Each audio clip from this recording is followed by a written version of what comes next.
The First Book of Kings. 1 Kings, chapter 1. When King David was very old, he could not keep warm, even when they put covers over him. So his attendants said to him, "Let us look for a young virgin to serve the king and take care of him. She can lie beside him, so that our lord the king may keep warm." Then they searched throughout Israel for a beautiful young woman, and found Abishag, a Shunammite, and brought her to the king. The woman was very beautiful. She took care of the king and waited on him, but the king had no sexual relations with her.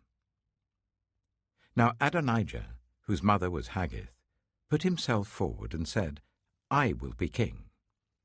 So he got chariots and horses ready with 50 men to run ahead of him. His father had never rebuked him by asking, "Why do you behave as you do?" He was also very handsome, and was born next after Absalom. Adonijah conferred with Joab, son of Zeruiah, and with Abiathar the priest, and they gave him their support. But Zadok the priest, Benaiah, son of Jehoiada, Nathan the prophet, Shimei, and Rei, and David's special guard, did not join Adonijah. Adonijah then sacrificed sheep, cattle, and fattened calves at the stone of Zoheleth near Enrogel. He invited all his brothers, the king's sons, and all the royal officials of Judah, but he did not invite Nathan the prophet, or Benaiah, or the special guard, or his brother Solomon. Then Nathan asked Bathsheba, Solomon's mother, "Have you not heard that Adonijah, the son of Haggith, has become king, and our lord David knows nothing about it? Now then, let me advise you how you can save your own life and the life of your son Solomon.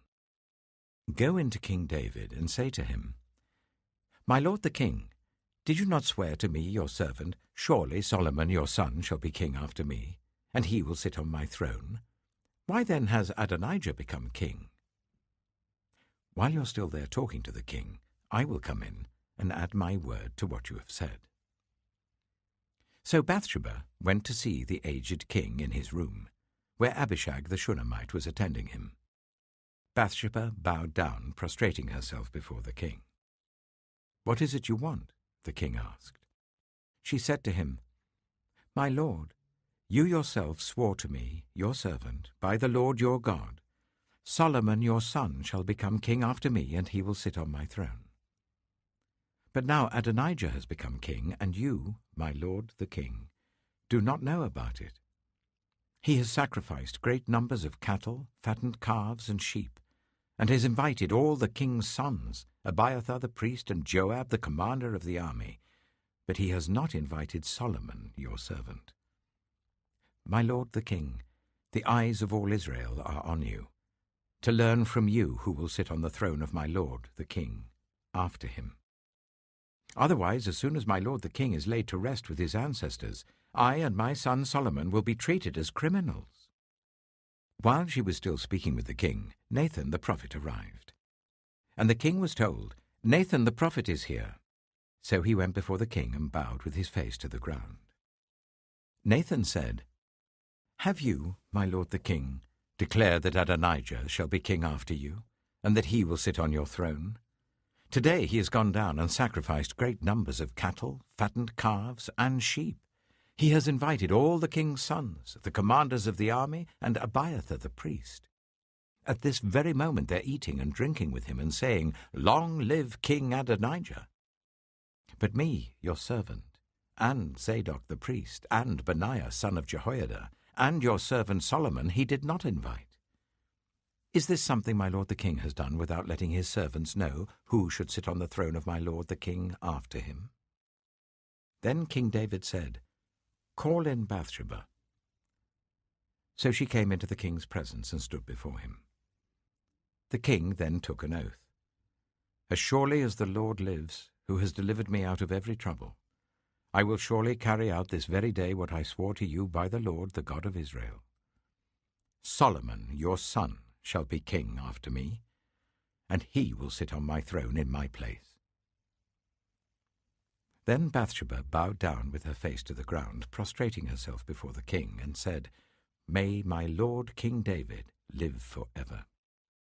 King David said, "Call in Zadok the priest, Nathan the prophet, and Benaiah son of Jehoiada." When they came before the king, he said to them, "Take your lord's servants with you, and put Solomon my son on my mule, and take him down to Gihon. There shall Zadok the priest and Nathan the prophet anoint him king over Israel. Blow the trumpet and shout, 'Long live King Solomon!' Then you are to go up with him, and he is to come and sit on my throne and reign in my place. I have appointed him ruler over Israel and Judah." Benaiah, son of Jehoiada, answered the king, "Amen. May the Lord, the God of my lord the king, so declare it. As the Lord was with my lord the king, so may he be with Solomon to make his throne even greater than the throne of my lord King David."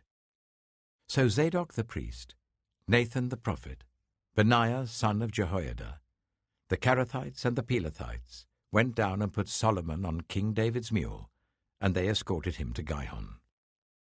Zadok the priest took the horn of oil from the sacred tent and anointed Solomon. Then they sounded the trumpet, and all the people shouted, "Long live King Solomon!" And all the people went up after him, playing pipes and rejoicing greatly, so that the ground shook with the sound. Adonijah and all the guests who were with him heard it as they were finishing their feast. On hearing the sound of the trumpet, Joab asked, "What's the meaning of all the noise in the city?" Even as he was speaking, Jonathan, son of Abiathar the priest, arrived. Adonijah said, "Come in. A worthy man like you must be bringing good news." "Not at all," Jonathan answered. "Our lord King David has made Solomon king. The king has sent with him Zadok the priest, Nathan the prophet, Benaiah son of Jehoiada, the Kerethites and the Pelethites, and they have put him on the king's mule. And Zadok the priest and Nathan the prophet have anointed him king at Gihon. From there they have gone up cheering, and the city resounds with it. That's the noise you hear.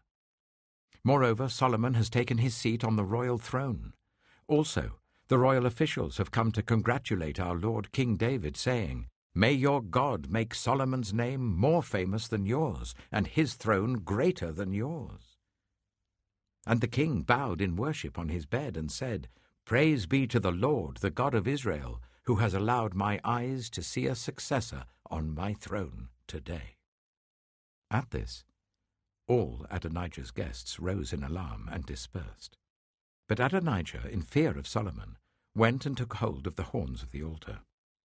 Then Solomon was told, "Adonijah is afraid of King Solomon and is clinging to the horns of the altar. He says, 'Let King Solomon swear to me today that he will not put his servant to death with the sword.'" Solomon replied, "If he shows himself to be worthy, not a hair of his head will fall to the ground. But if evil is found in him, he will die."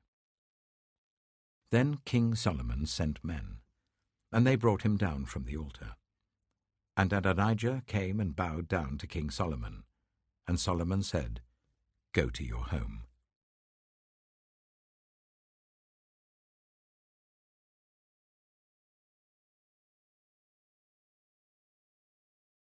1 Kings chapter 2. When the time drew near for David to die, he gave a charge to Solomon his son. "I am about to go the way of all the earth," he said. "So be strong, act like a man, and observe what the Lord your God requires. Walk in obedience to him, and keep his decrees and commands, his laws and regulations, as written in the law of Moses. Do this so that you may prosper in all you do and wherever you go, and that the Lord may keep his promise to me. If your descendants watch how they live, and if they walk faithfully before me with all their heart and soul, you will never fail to have a successor on the throne of Israel. Now you yourself know what Joab, son of Zeruiah, did to me, what he did to the two commanders of Israel's armies, Abner, son of Ner, and Amasa, son of Jether. He killed them, shedding their blood in peacetime, as if in battle. And with that blood he stained the belt around his waist and the sandals on his feet. deal with him according to your wisdom, but do not let his grey head go down to the grave in peace. But show kindness to the sons of Barzillai of Gilead, and let them be among those who eat at your table. They stood by me when I fled from your brother Absalom. And remember, you have with you Shimei, son of Gera the Benjaminite from Bahurim, who called down bitter curses on me the day I went to Mahanaim. When he came down to meet me at the Jordan, I swore to him by the Lord, I will not put you to death by the sword. But now do not consider him innocent. You are a man of wisdom. You will know what to do to him. Bring his grey head down to the grave in blood. Then David rested with his ancestors and was buried in the city of David. He had reigned for 40 years over Israel, 7 years in Hebron and 33 in Jerusalem. So Solomon sat on the throne of his father David, and his rule was firmly established. Now Adonijah, the son of Haggith, went to Bathsheba, Solomon's mother. Bathsheba asked him, "Do you come peacefully?" He answered, "Yes, peacefully." Then he added, "I have something to say to you." "You may say it," she replied. "As you know," he said, "the kingdom was mine. All Israel looked to me as their king, but things changed, and the kingdom has gone to my brother, for it has come to him from the Lord. Now I have one request to make of you.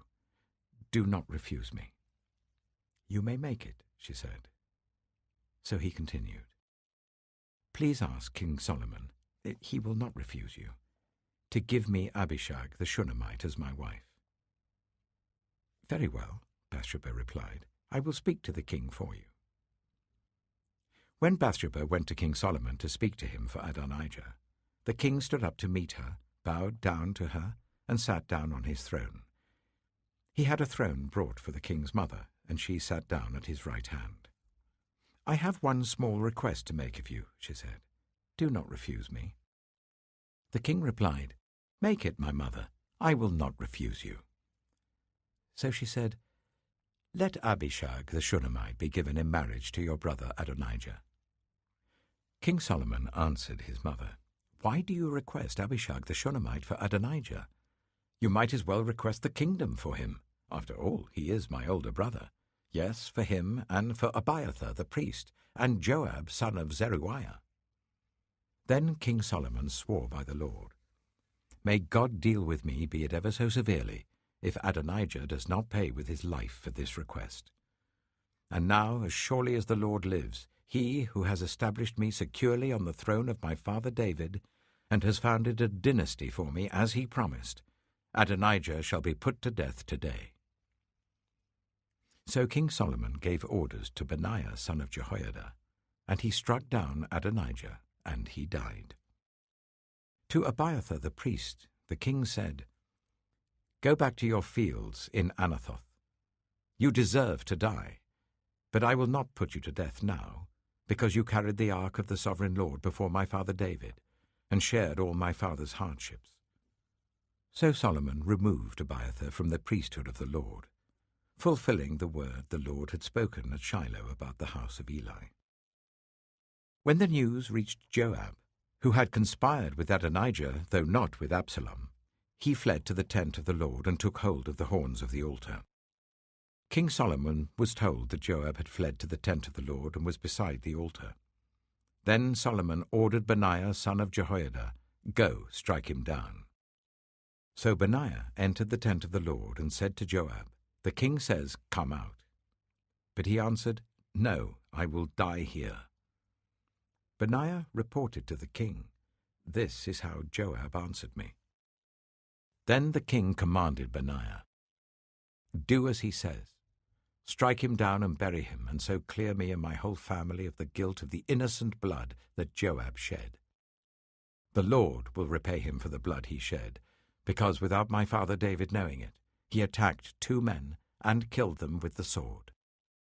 Both of them, Abner, son of Ner, commander of Israel's army, and Amasa, son of Jether, commander of Judah's army, were better men and more upright than he. May the guilt of their blood rest on the head of Joab and his descendants forever. But on David and his descendants, his house and his throne, may there be the Lord's peace forever." So Benaiah, son of Jehoiada, went up and struck down Joab and killed him, and he was buried at his home out in the country. The king put Benaiah, son of Jehoiada, over the army in Joab's position, and replaced Abiathar with Zadok the priest. Then the king sent for Shimei and said to him, "Build yourself a house in Jerusalem and live there, but do not go anywhere else. The day you leave and cross the Kidron Valley, you can be sure you will die. Your blood will be on your own head." Shimei answered the king, "What you say is good. Your servant will do as my lord the king has said." And Shimei stayed in Jerusalem for a long time. But 3 years later, 2 of Shimei's slaves ran off to Achish, son of Maacah, king of Gath, and Shimei was told, "Your slaves are in Gath." At this he saddled his donkey and went to Achish at Gath in search of his slaves. So Shimei went away and brought the slaves back from Gath. When Solomon was told that Shimei had gone from Jerusalem to Gath and had returned, the king summoned Shimei and said to him, "Did I not make you swear by the Lord and warn you? On the day you leave to go anywhere else, you can be sure you will die. At that time you said to me, 'What you say is good, I will obey.' Why then did you not keep your oath to the Lord and obey the command I gave you?" The king also said to Shimei, "You know in your heart all the wrong you did to my father David. Now the Lord will repay you for your wrongdoing." But King Solomon will be blessed, and David's throne will remain secure before the Lord forever. Then the king gave the order to Benaiah, son of Jehoiada, and he went out and struck Shimei down, and he died. The kingdom was now established in Solomon's hands.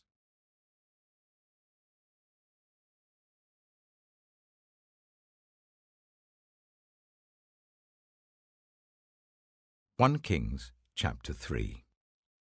Solomon made an alliance with Pharaoh, king of Egypt, and married his daughter. He brought her to the city of David until he finished building his palace and the temple of the Lord, and the wall around Jerusalem.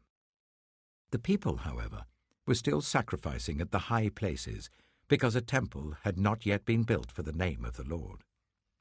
Solomon showed his love for the Lord by walking according to the instructions given him by his father David, except that he offered sacrifices and burned incense on the high places.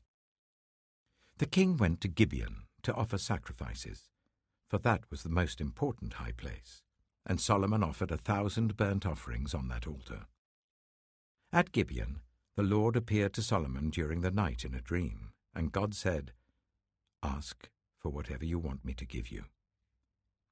Solomon answered, "You have shown great kindness to your servant, my father David, because he was faithful to you and righteous and upright in heart. You have continued this great kindness to him and have given him a son to sit on his throne this very day. Now, Lord my God, you have made your servant king in place of my father David, but I am only a little child and do not know how to carry out my duties. Your servant is here among the people you have chosen, a great people, too numerous to count or number. So give your servant a discerning heart, to govern your people and to distinguish between right and wrong. For who is able to govern this great people of yours?" The Lord was pleased that Solomon had asked for this. So God said to him, "Since you have asked for this, and not for long life or wealth for yourself, nor have asked for the death of your enemies, but for discernment in administering justice, I will do what you have asked. I will give you a wise and discerning heart, so that there will never have been anyone like you, nor will there ever be. Moreover, I will give you what you have not asked for, both wealth and honor, so that in your lifetime you will have no equal among kings. And if you walk in obedience to me and keep my decrees and commands as David your father did, I will give you a long life. Then Solomon awoke, and he realized it had been a dream. He returned to Jerusalem, stood before the ark of the Lord's covenant, and sacrificed burnt offerings and fellowship offerings. Then he gave a feast for all his court. Now 2 prostitutes came to the king and stood before him. One of them said, "Pardon me, my lord. This woman and I live in the same house. I had a baby while she was there with me. The 3rd day after my child was born, this woman also had a baby. We were alone. There was no one in the house but the 2 of us. During the night, this woman's son died because she lay on him. So she got up in the middle of the night and took my son from my side while I, your servant, was asleep. She put him by her breast and put her dead son by my breast. The next morning I got up to nurse my son, and he was dead. But when I looked at him closely in the morning light, I saw that it wasn't the son I had borne." The other woman said, "No, the living one is my son, the dead one is yours." But the first one insisted, "No, the dead one is yours, the living one is mine." And so they argued before the king. The king said, "This one says, 'My son is alive and your son is dead,' while that one says, 'No, your son is dead and mine is alive.'" Then the king said, "Bring me a sword." So they brought a sword for the king. He then gave an order, "Cut the living child in 2, and give half to one and half to the other." The woman, whose son was alive, was deeply moved out of love for her son, and said to the king, "Please, my lord, give her the living baby. Don't kill him." But the other said, "Neither I nor you shall have him. Cut him in 2. Then the king gave his ruling. "Give the living baby to the first woman. Do not kill him. She is his mother." When all Israel heard the verdict the king had given, they held the king in awe, because they saw that he had wisdom from God to administer justice.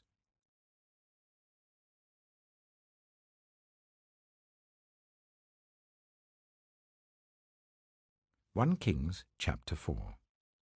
So King Solomon ruled over all Israel, and these were his chief officials: Azariah, son of Zadok the priest; Elihoreph and Ahijah, sons of Shisha, secretaries; Jehoshaphat, son of Elihud, recorder; Benaiah, son of Jehoiada, commander-in-chief; Zadok and Abiathar, priests; Azariah, son of Nathan, in charge of the district governors; Zabud, son of Nathan, a priest and adviser to the king; Ahisha, palace administrator; Adoniram, son of Abda, in charge of forced labor.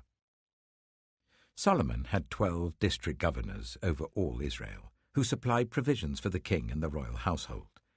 Each one had to provide supplies for 1 month in the year. These are their names: Ben-Hur, in the hill country of Ephraim; Ben-Deka, in Makaz, Shealbim, Bethshemesh, and Elon Bethhanan; Ben-Hesed, in Aruboth. Soko and all the land of Hepher was his; Ben-Abinadab, in Naphoth Dor. He was married to Taphar, daughter of Solomon; Baana, son of Ahilud, in Taanach and Megiddo, and in all of Beth-Shan, next to Zarathan below Jezreel, from Beth-Shan to Abel-Maholah, across to Jokmeam; Ben-Jeba, in Ramoth-Gilead. The settlements of Jair, son of Manasseh in Gilead, were his, as well as the region of Argob in Bashan, and its 60 large walled cities with bronze gate bars; Ahinadab, son of Iddo, in Mahanaim; Ahimaaz, in Naphtali. He had married Basemath, daughter of Solomon; Baana, son of Hushai, in Asher and in Aloth; Jehoshaphat, son of Paruah, in Issachar; Shimei, son of Elah, in Benjamin; Jeba, son of Uri, in Gilead; the country of Sihon, king of the Amorites, and the country of Og, king of Bashan. He was the only governor over the district. The people of Judah and Israel were as numerous as the sand on the seashore. They ate, they drank, and they were happy. And Solomon ruled over the kingdoms from the river Euphrates to the land of the Philistines, as far as the border of Egypt. These countries brought tribute and were Solomon's subjects all his life. Solomon's daily provisions were 30 cors of the finest flour and 60 cors of meal, 10 head of stall-fed cattle, 20 of pasture-fed cattle, and 100 sheep and goats, as well as deer, gazelles, roebucks, and choice fowl. For he ruled over all the kingdoms west of the river Euphrates, from Tifsha to Gaza, and had peace on all sides. During Solomon's lifetime, Judah and Israel, from Dan to Beersheba, lived in safety, everyone under their own vine and under their own fig tree. Solomon had 4,000 stalls for chariot horses and 12,000 horses. The district governors, each in his month, supplied provisions for King Solomon and all who came to the king's table. They saw to it that nothing was lacking. They also brought to the proper place their quotas of barley and straw for the chariot horses and the other horses. God gave Solomon wisdom and very great insight, and a breadth of understanding as measureless as the sand on the seashore. Solomon's wisdom was greater than the wisdom of all the people of the East, and greater than all the wisdom of Egypt. He was wiser than anyone else, including Ethan the Ezrahite, wiser than Heman, Calcol, and Dada, the sons of Mahol. And his fame spread to all the surrounding nations. He spoke 3,000 proverbs, and his songs numbered 1,005. He spoke about plant life, from the cedar of Lebanon to the hyssop that grows out of walls. He also spoke about animals and birds, reptiles and fish. From all nations people came to listen to Solomon's wisdom, sent by all the kings of the world who had heard of his wisdom.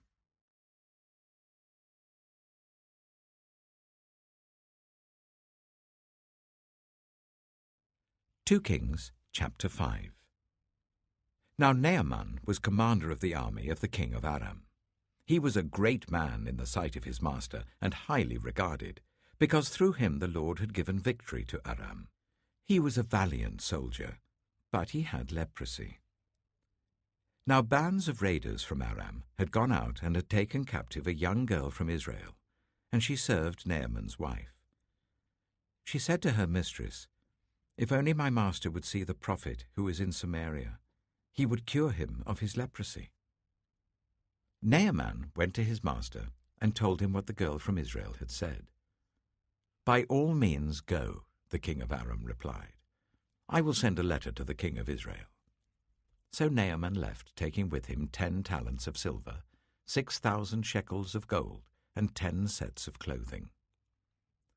The letter that he took to the king of Israel read, "With this letter I am sending my servant Naaman to you, so that you may cure him of his leprosy." As soon as the king of Israel read the letter, he tore his robes and said, "Am I God? Can I kill and bring back to life? Why does this fellow send someone to me to be cured of his leprosy? See how he is trying to pick a quarrel with me." When Elisha, the man of God, heard that the king of Israel had torn his robes, he sent him this message, "Why have you torn your robes? Make the man come to me, and he will know that there is a prophet in Israel." So Naaman went with his horses and chariots and stopped at the door of Elisha's house. Elisha sent a messenger to say to him, "Go, wash yourself 7 times in the Jordan, and your flesh will be restored, and you will be cleansed." But Naaman went away angry and said, "I thought that he would surely come out to me and stand and call on the name of the Lord his God, wave his hand over the spot and cure me of my leprosy. Are not Abana and Pharpar, the rivers of Damascus, better than all the waters of Israel? Couldn't I wash in them and be cleansed?" So he turned and went off in a rage. Naaman's servants went to him and said, "My father, if the prophet had told you to do some great thing, would you not have done it? How much more then when he tells you, 'Wash and be cleansed'?" So he went down and dipped himself in the Jordan 7 times, as the man of God had told him. and his flesh was restored, and became clean like that of a young boy. Then Naaman and all his attendants went back to the man of God. He stood before him and said, "Now I know that there is no God in all the world except in Israel. So please accept a gift from your servant." The prophet answered, "As surely as the Lord lives whom I serve, I will not accept a thing." And even though Naaman urged him, he refused. "If you will not," said Naaman, "please let me, your servant, be given as much earth as a pair of mules can carry, for your servant will never again make burnt offerings and sacrifices to any other god but the Lord. But may the Lord forgive your servant for this one thing. When my master enters the temple of Rimmon to bow down, and he is leaning on my arm, and I have to bow there also, when I bow down in the temple of Rimmon, may the Lord forgive your servant for this." "Go in peace," Elisha said. After Naaman had travelled some distance, Gehazi, the son of Elisha, the man of God, said to himself, "My master was too easy on Naaman, this Aramean, by not accepting from him what he brought. As surely as the Lord lives, I will run after him and get something from him." So Gehazi hurried after Naaman. When Naaman saw him running towards him, he got down from the chariot to meet him. "Is everything all right?" he asked. "Everything is all right," Gehazi answered. "My master sent me to say, 2 young men from the company of the prophets have just come to me from the hill country of Ephraim. Please give them a talent of silver and 2 sets of clothing." "By all means, take 2 talents," said Naaman. He urged Gehazi to accept them, and then tied up the 2 talents of silver in 2 bags with 2 sets of clothing. He gave them to 2 of his servants, and they carried them ahead of Gehazi. When Gehazi came to the hill, he took the things from the servants and put them away in the house. He sent the men away, and they left. When he went in and stood before his master, Elisha asked him, "Where have you been, Gehazi?" "Your servant didn't go anywhere," Gehazi answered. But Elisha said to him, "Was not my spirit with you when the man got down from his chariot to meet you? Is this the time to take money, or to accept clothes, or olive groves and vineyards, or flocks and herds, or male and female slaves? Naaman's leprosy will cling to you and your descendants forever." Then Gehazi went from Elisha's presence, and his skin was leprous. It had become as white as snow.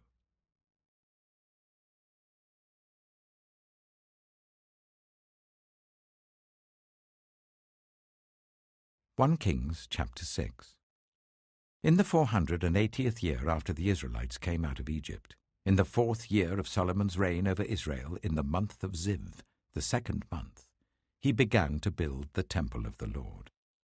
The temple that King Solomon built for the Lord was 60 cubits long, 20 wide, and 30 high. The portico at the front of the main hall of the temple extended the width of the temple, that is, 20 cubits, and projected 10 cubits from the front of the temple. He made narrow windows high up in the temple walls. Against the walls of the main hall and inner sanctuary, he built a structure around the building in which there were side rooms. The lowest floor was 5 cubits wide, the middle floor 6 cubits, and the 3rd floor 7. He made offset ledges around the outside of the temple, so that nothing would be inserted into the temple walls. In building the temple, only blocks dressed at the quarry were used, and no hammer, chisel, or any other iron tool was heard at the temple site while it was being built. The entrance to the lowest floor was on the south side of the temple. A stairway led up to the middle level, and from there to the 3rd. So he built the temple and completed it, roofing it with beams and cedar planks. And he built the side rooms all along the temple. The height of each was 5 cubits, and they were attached to the temple by beams of cedar. The word of the Lord came to Solomon. "As for this temple you are building, if you follow my decrees, observe my laws, and keep all my commands and obey them, I will fulfill through you the promise I gave to David your father, and I will live among the Israelites and will not abandon my people Israel." So Solomon built the temple and completed it. He lined its interior walls with cedar boards, paneling them from the floor of the temple to the ceiling, and covered the floor of the temple with planks of juniper. He partitioned off 20 cubits at the rear of the temple with cedar boards from floor to ceiling to form within the temple an inner sanctuary, the most holy place. The main hall in front of this room was 40 cubits long. The inside of the temple was cedar, carved with gourds and open flowers. Everything was cedar. No stone was to be seen. He prepared the inner sanctuary within the temple to set the Ark of the Covenant of the Lord there. The inner sanctuary was 20 cubits long, 20 wide, and 20 high. He overlaid the inside with pure gold, and he also overlaid the altar of cedar. Solomon covered the inside of the temple with pure gold, and he extended gold chains across the front of the inner sanctuary, which was overlaid with gold. So he overlaid the whole interior with gold. He also overlaid with gold the altar that belonged to the inner sanctuary. For the inner sanctuary, he made a pair of cherubim out of olive wood, each 10 cubits high. One wing of the first cherub was 5 cubits long, and the other wing 5 cubits, 10 cubits from wing-tip to wing-tip. The second cherub also measured 10 cubits, for the 2 cherubim were identical in size and shape. The height of each cherub was 10 cubits. He placed the cherubim inside the innermost room of the temple with their wings spread out. The wing of one cherub touched one wall, while the wing of the other touched the other wall, and their wings touched each other in the middle of the room. He overlaid the cherubim with gold. On the walls all round the temple, in both the inner and the outer rooms, he carved cherubim, palm trees, and open flowers. He also covered the floors of both the inner and outer rooms of the temple with gold. For the entrance to the inner sanctuary, he made doors out of olive wood that were 1/5 of the width of the sanctuary. And on the 2 olive wood doors he carved cherubim, palm trees, and open flowers, and overlaid the cherubim and palm trees with hammered gold. In the same way, for the entrance to the main hall, he made door frames out of olive wood that were 1/4 of the width of the hall. He also made 2 doors out of juniper wood, each having 2 leaves that turned in sockets. He carved cherubim, palm trees, and open flowers on them, and overlaid them with gold, hammered evenly over the carvings. And he built the inner courtyard of 3 courses of dressed stone and 1 course of trimmed cedar beams. The foundation of the temple of the Lord was laid in the 4th year, in the month of Ziv. In the 11th year, in the month of Bul, the 8th month, the temple was finished in all its details according to its specifications. He had spent 7 years building it.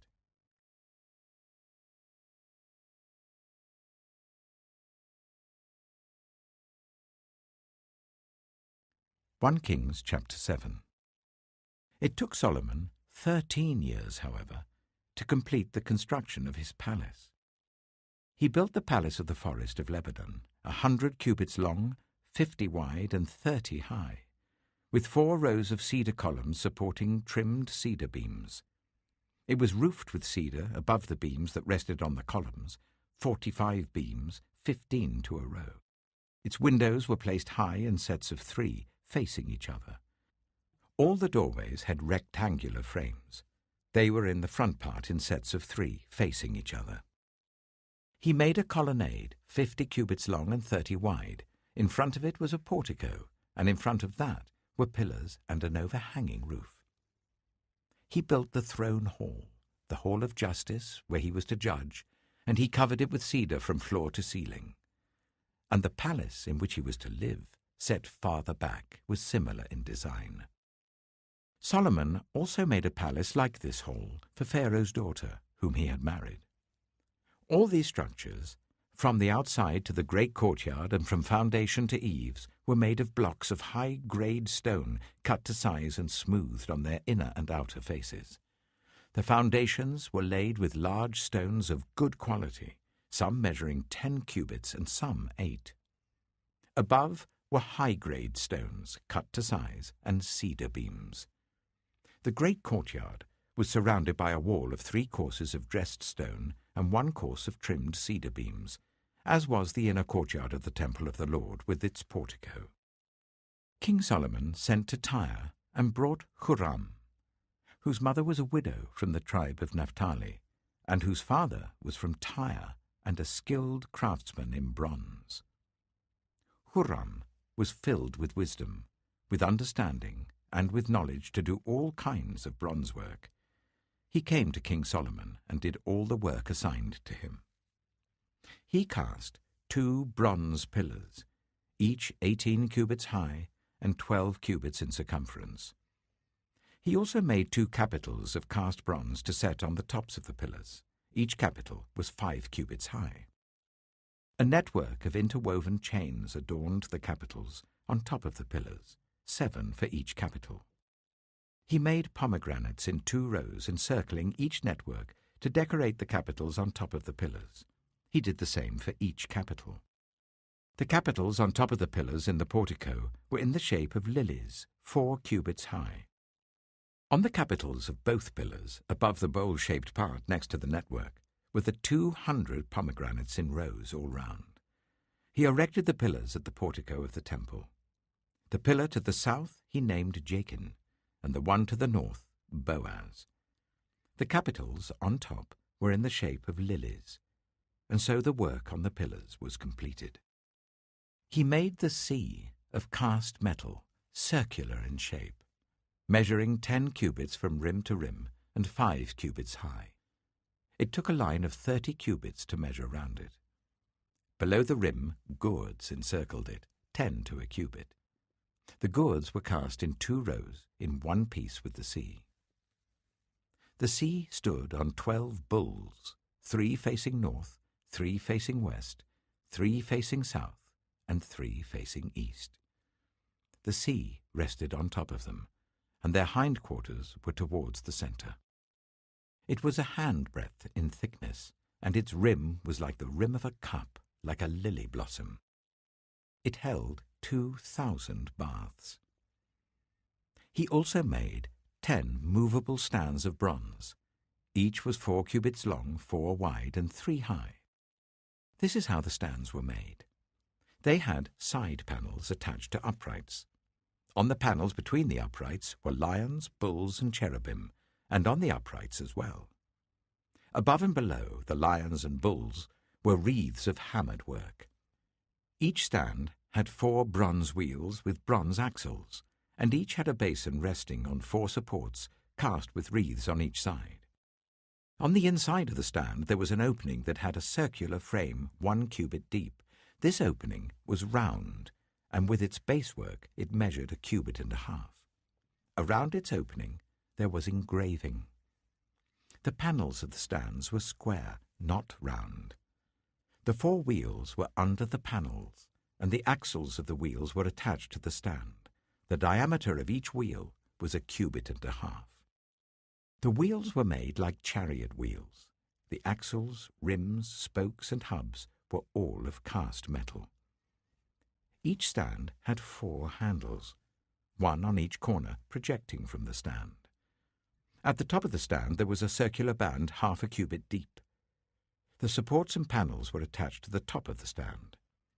He engraved cherubim, lions, and palm trees on the surfaces of the supports and on the panels in every available space, with wreaths all round. This is the way he made the 10 stands. They were all cast in the same moulds and were identical in size and shape. He then made 10 bronze basins, each holding 40 baths and measuring 4 cubits across, 1 basin to go on each of the 10 stands. He placed 5 of the stands on the south side of the temple and 5 on the north. He placed the sea on the south side, at the southeast corner of the temple. He also made the pots and shovels and sprinkling bowls. So Huram finished all the work he had undertaken for King Solomon in the temple of the Lord. The 2 pillars, the 2 bowl-shaped capitals on top of the pillars, the 2 sets of network decorating the 2 bowl-shaped capitals on top of the pillars, the 400 pomegranates for the 2 sets of network, 2 rows of pomegranates for each network decorating the bowl-shaped capitals on top of the pillars, the 10 stands with their 10 basins, the sea and the 12 bulls under it, the pots, shovels, and sprinkling bowls. All these objects that Huram made for King Solomon for the temple of the Lord were of burnished bronze. The king had them cast in clay moulds in the plain of the Jordan between Succoth and Zarethan. Solomon left all these things unweighed, because there were so many. The weight of the bronze was not determined.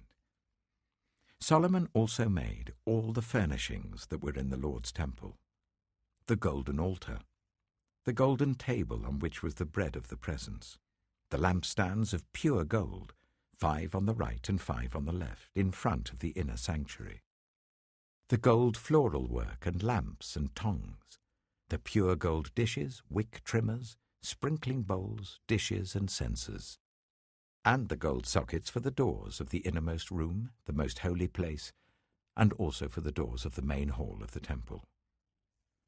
When all the work King Solomon had done for the temple of the Lord was finished, he brought in the things his father David had dedicated, the silver and gold and the furnishings, and he placed them in the treasuries of the Lord's temple.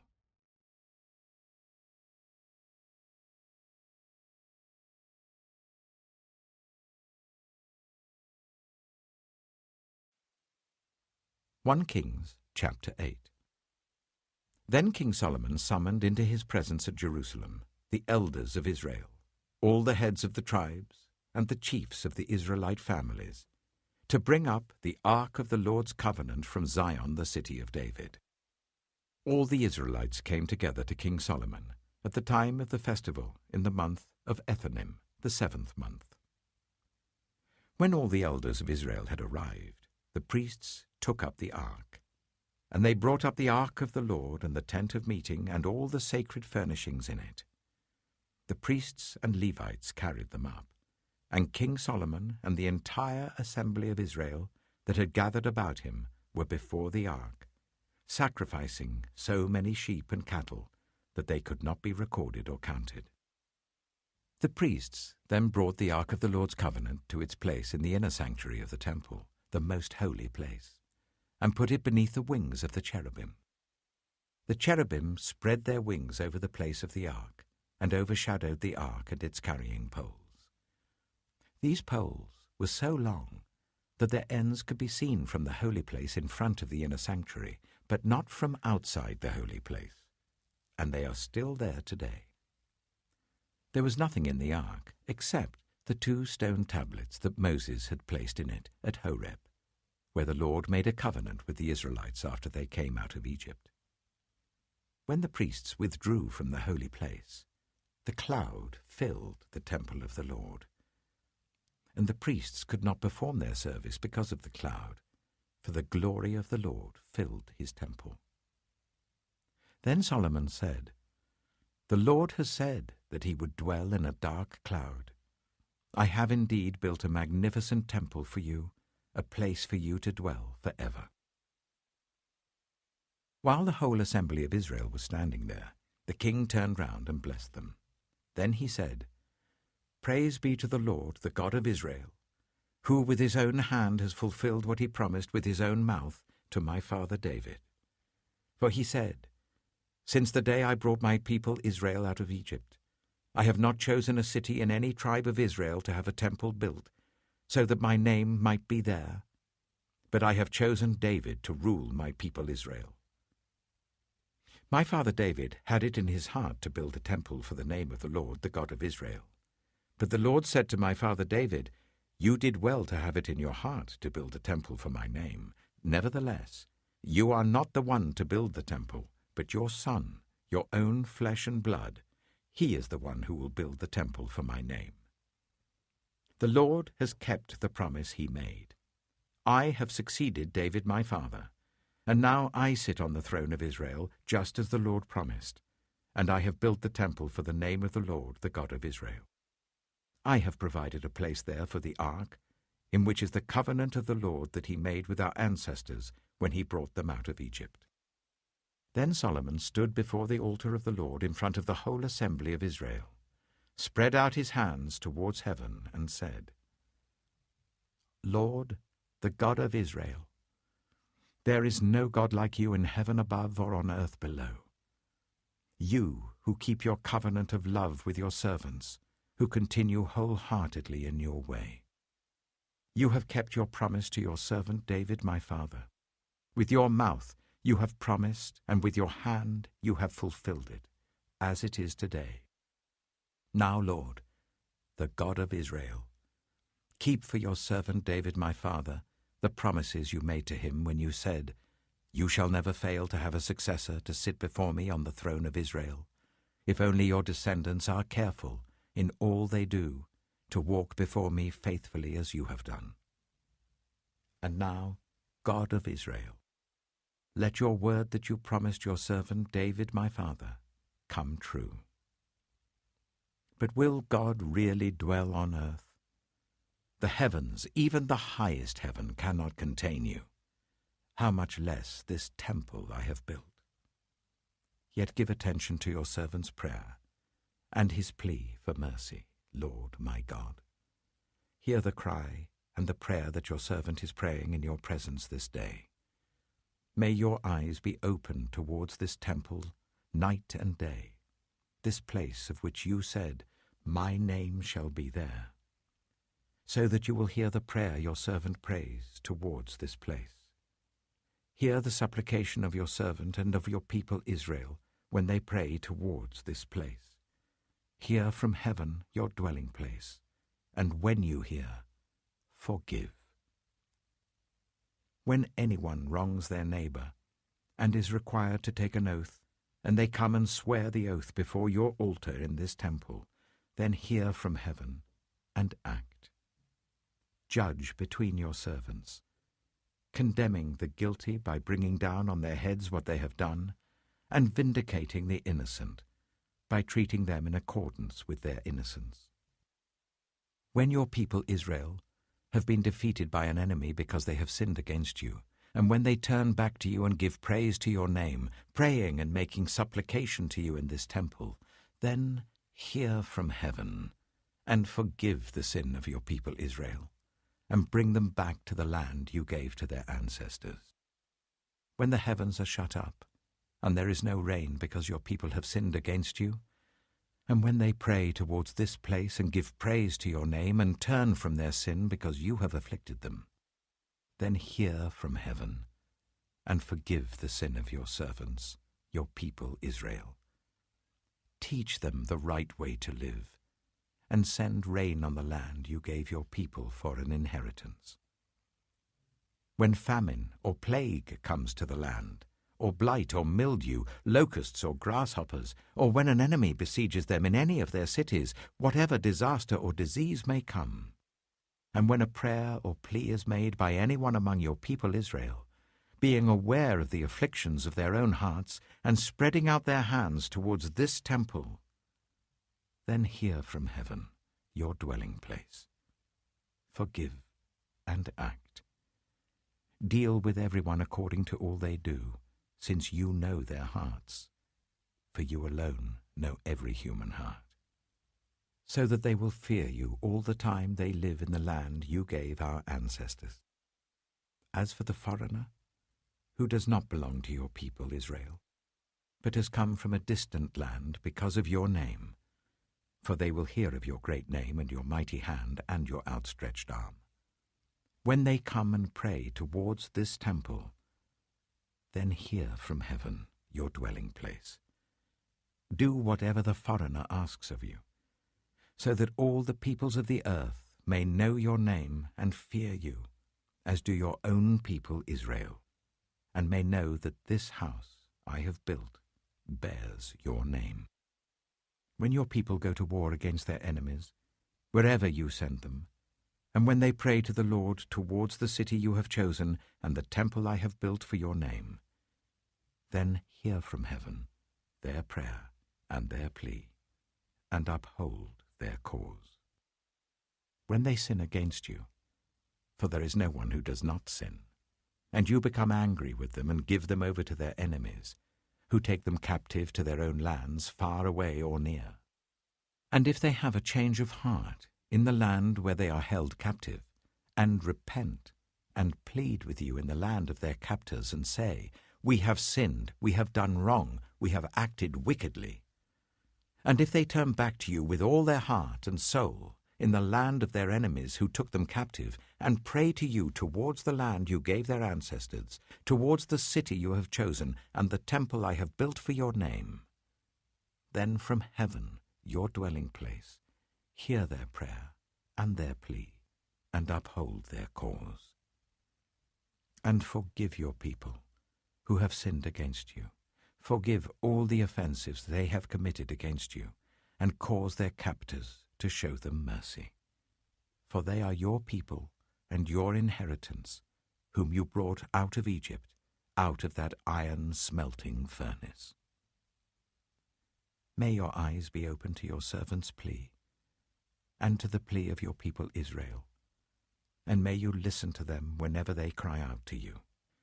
For you singled them out from all the nations of the world to be your own inheritance, just as you declared through your servant Moses, when you, sovereign Lord, brought our ancestors out of Egypt.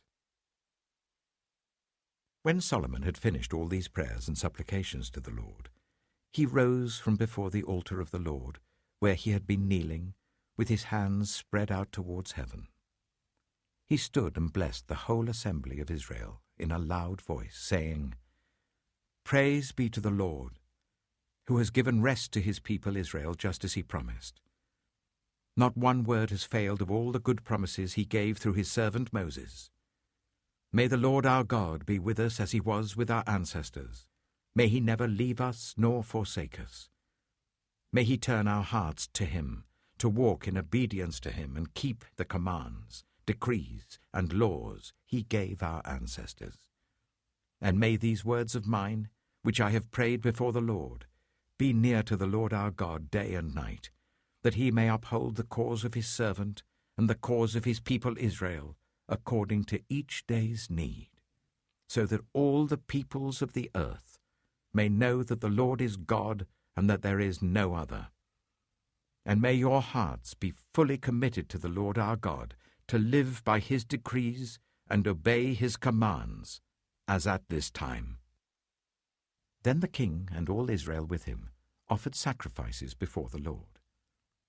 Solomon offered a sacrifice of fellowship offerings to the Lord, 22,000 cattle and 120,000 sheep and goats. So the king and all the Israelites dedicated the temple of the Lord. On that same day, the king consecrated the middle part of the courtyard in front of the temple of the Lord, and there he offered burnt offerings, grain offerings, and the fat of the fellowship offerings, because the bronze altar that stood before the Lord was too small to hold the burnt offerings, the grain offerings, and the fat of the fellowship offerings. So Solomon observed the festival at that time, and all Israel with him. A vast assembly, people from Lebo-Hamath to the Wadi of Egypt.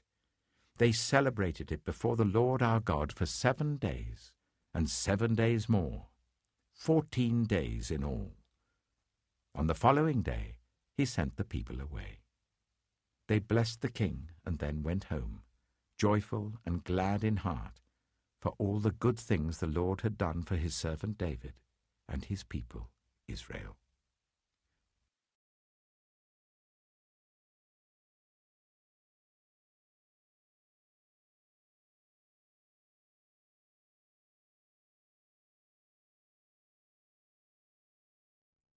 One Kings chapter 9.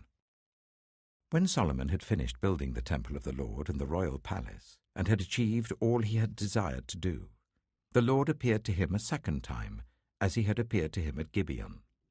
The Lord said to him, I have heard the prayer and plea you have made before me. I have consecrated this temple which you have built, by putting my name there forever. My eyes and my heart will always be there.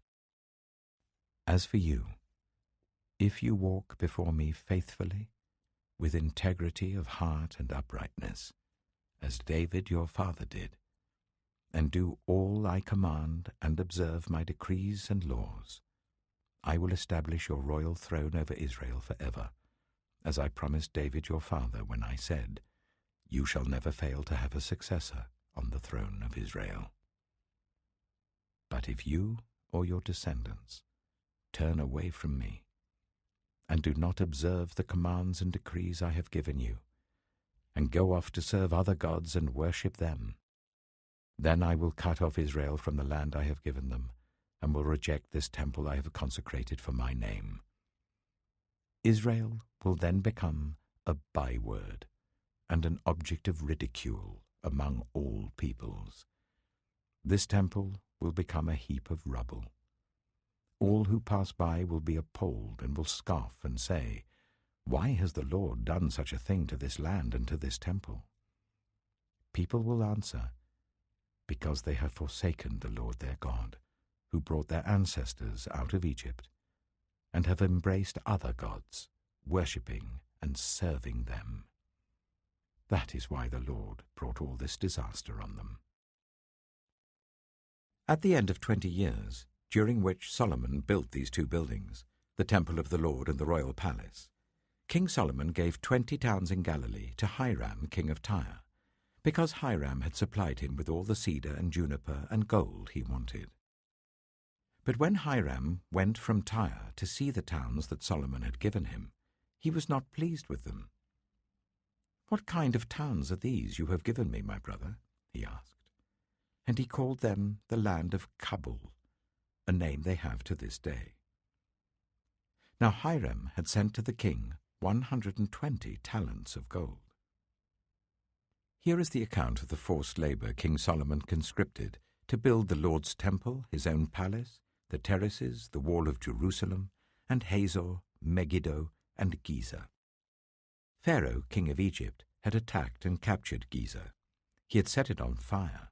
He killed its Canaanite inhabitants, and then gave it as a wedding gift to his daughter, Solomon's wife. And Solomon rebuilt Giza. He built up Lower Beth-horon, Baalath, and Tadmor in the desert, within his land, as well as all his store cities and the towns for his chariots and for his horses, whatever he desired to build in Jerusalem, in Lebanon, and throughout all the territory he ruled. There were still people left from the Amorites, Hittites, Perizzites, Hivites, and Jebusites. These people were not Israelites. Solomon conscripted the descendants of all these people remaining in the land, whom the Israelites could not exterminate, to serve as slave labor, as it is to this day. But Solomon did not make slaves of any of the Israelites. They were his fighting men, his government officials, his officers, his captains, and the commanders of his chariots and charioteers. They were also the chief officials in charge of Solomon's projects, 550 officials supervising those who did the work. After Pharaoh's daughter had come up from the city of David to the palace Solomon had built for her, he constructed the terraces. 3 times a year Solomon sacrificed burnt offerings and fellowship offerings on the altar he had built for the Lord, burning incense before the Lord along with them, and so fulfilled the temple obligations. King Solomon also built ships at Ezion-Geber, which is near Elath in Edom, on the shore of the Red Sea. And Hiram sent his men, sailors who knew the sea, to serve in the fleet with Solomon's men. They sailed to Ophir and brought back 420 talents of gold, which they delivered to King Solomon.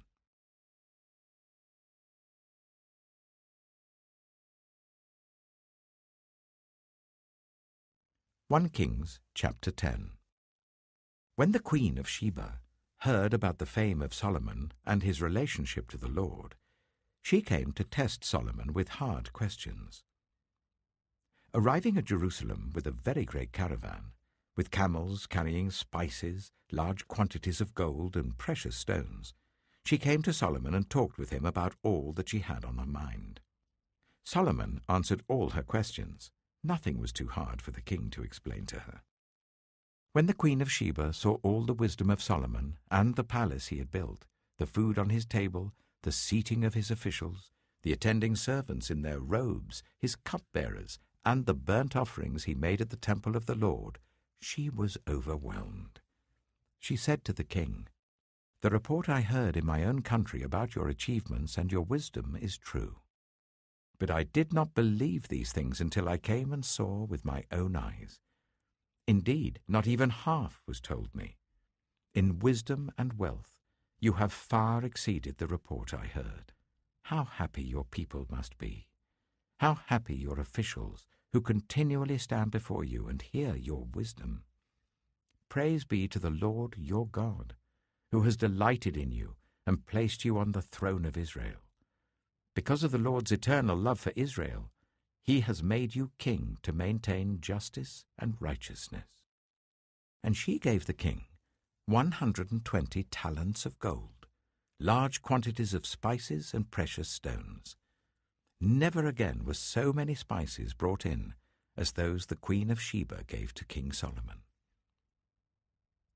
Hiram's ships brought gold from Ophir, and from there they brought great cargoes of almug wood and precious stones. The king used the almug wood to make supports for the temple of the Lord and for the royal palace, and to make harps and lyres for the musicians. So much almug wood has never been imported or seen since that day. King Solomon gave the Queen of Sheba all she desired and asked for, besides what he had given her out of his royal bounty. Then she left and returned with her retinue to her own country.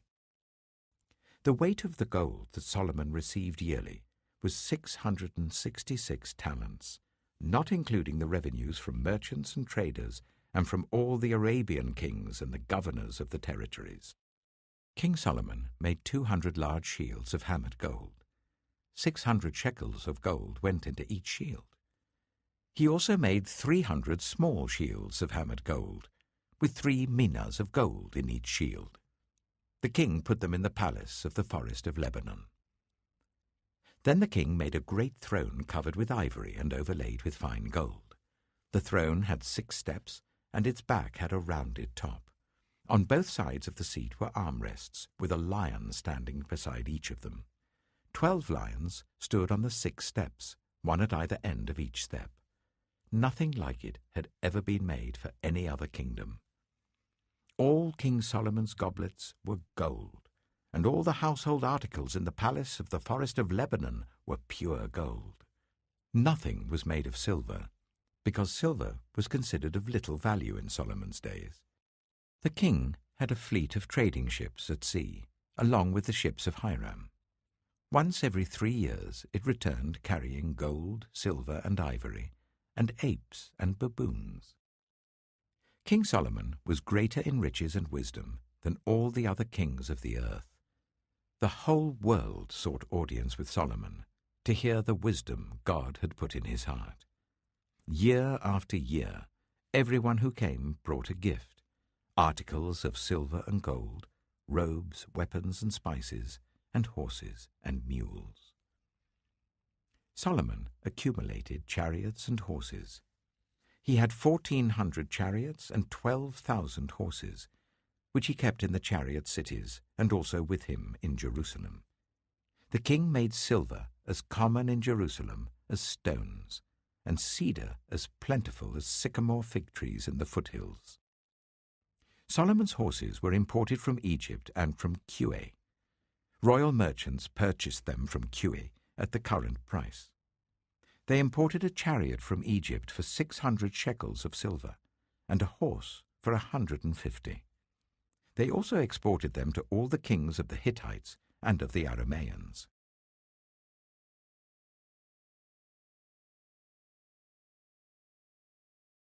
One Kings chapter 11. King Solomon, however, loved many foreign women, besides Pharaoh's daughter: Moabites, Ammonites, Edomites, Sidonians, and Hittites. They were from nations about which the Lord had told the Israelites, "You must not intermarry with them, because they will surely turn your hearts after their gods." Nevertheless, Solomon held fast to them in love. He had 700 wives of royal birth and 300 concubines, and his wives led him astray. As Solomon grew old, his wives turned his heart after other gods, and his heart was not fully devoted to the Lord his God, as the heart of David his father had been. He followed Ashtoreth, the goddess of the Sidonians, and Molech, the detestable god of the Ammonites. So Solomon did evil in the eyes of the Lord. He did not follow the Lord completely, as David his father had done. On a hill east of Jerusalem, Solomon built a high place for Chemosh, the detestable god of Moab, and for Molech, the detestable god of the Ammonites. He did the same for all his foreign wives, who burned incense and offered sacrifices to their gods. The Lord became angry with Solomon because his heart had turned away from the Lord, the God of Israel, who had appeared to him twice. Although he had forbidden Solomon to follow other gods, Solomon did not keep the Lord's command. So the Lord said to Solomon, "Since this is your attitude, and you have not kept my covenant and my decrees, which I commanded you, I will most certainly tear the kingdom away from you and give it to one of your subordinates. Nevertheless, for the sake of David your father, I will not do it during your lifetime. I will tear it out of the hand of your son. Yet I will not tear the whole kingdom from him, but will give him one tribe for the sake of David my servant, and for the sake of Jerusalem, which I have chosen." Then the Lord raised up against Solomon an adversary, Hadad the Edomite, from the royal line of Edom. Earlier, when David was fighting with Edom, Joab, the commander of the army, who had gone up to bury the dead, had struck down all the men in Edom. Joab and all the Israelites stayed there for 6 months, until they had destroyed all the men in Edom. But Hadad, still only a boy, fled to Egypt with some Edomite officials who had served his father. They set out from Midian and went to Paran. Then, taking people from Paran with them, they went to Egypt, to Pharaoh, king of Egypt, who gave Hadad a house and land and provided him with food. Pharaoh was so pleased with Hadad that he gave him a sister of his own wife, Queen Tahpenes, in marriage. The sister of Tahpenes bore him a son named Genubath, whom Tahpenes brought up in the royal palace. There Genubath lived with Pharaoh's own children. While he was in Egypt, Hadad heard that David rested with his ancestors, and that Joab, the commander of the army, was also dead. Then Hadad said to Pharaoh, "Let me go, so that I may return to my own country." "What have you lacked here, that you want to go back to your own country?" Pharaoh asked. "Nothing," Hadad replied, "but do let me go." And God raised up against Solomon another adversary, Rezon, son of Eliada, who had fled from his master, Hadadezer, king of Zobah. When David destroyed Zobah's army, Rezon gathered a band of men around him and became their leader. They went to Damascus, where they settled and took control. Rezon was Israel's adversary as long as Solomon lived, adding to the trouble caused by Hadad. So Rezon ruled in Aram and was hostile towards Israel. Also, Jeroboam, son of Nebat, rebelled against the king. He was one of Solomon's officials, an Ephraimite from Zeradah, and his mother was a widow named Zeruah. Here is the account of how he rebelled against the king. Solomon had built the terraces and had filled in the gap in the wall of the city of David his father. Now Jeroboam was a man of standing, and when Solomon saw how well the young man did his work, he put him in charge of the whole labor force of the tribes of Joseph. About that time, Jeroboam was going out of Jerusalem, and Ahijah, the prophet of Shiloh, met him on the way, wearing a new cloak. The two of them were alone out in the country, and Ahijah took hold of the new cloak he was wearing and tore it into 12 pieces. Then he said to Jeroboam, "Take 10 pieces for yourself, for this is what the Lord, the God of Israel, says. See, I am going to tear the kingdom out of Solomon's hand and give you 10 tribes. But for the sake of my servant David and the city of Jerusalem, which I have chosen out of all the tribes of Israel, he will have one tribe. I will do this because they have forsaken me and worshipped Ashtoreth, the goddess of the Sidonians, Chemosh, the god of the Moabites, and Molech, the god of the Ammonites, and have not walked in obedience to me, nor done what is right in my eyes, nor kept my decrees and laws, as David, Solomon's father, did. But I will not take the whole kingdom out of Solomon's hand. I have made him ruler all the days of his life for the sake of David my servant, whom I chose and who obeyed my commands and decrees.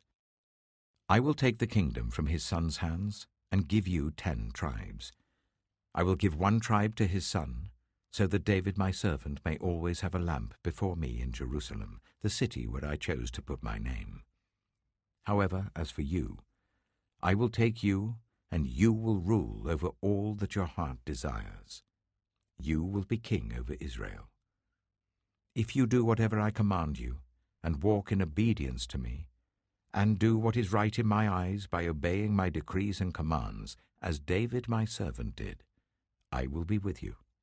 I will build you a dynasty as enduring as the one I built for David, and will give Israel to you. I will humble David's descendants because of this, but not forever. Solomon tried to kill Jeroboam, but Jeroboam fled to Egypt, to Shishak the king, and stayed there until Solomon's death. As for the other events of Solomon's reign, all he did and the wisdom he displayed, are they not written in the book of the Annals of Solomon? Solomon reigned in Jerusalem over all Israel for 40 years. Then he rested with his ancestors and was buried in the city of David his father. And Rehoboam his son succeeded him as king.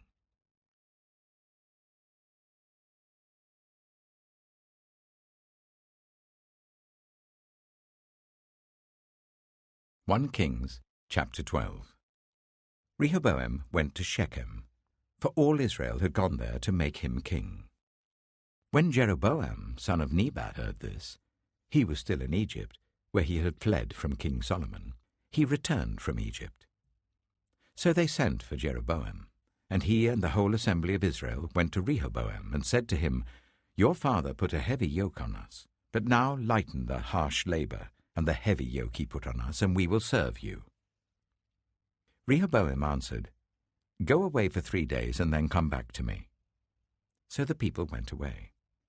Then King Rehoboam consulted the elders who had served his father Solomon during his lifetime. How would you advise me to answer these people? He asked.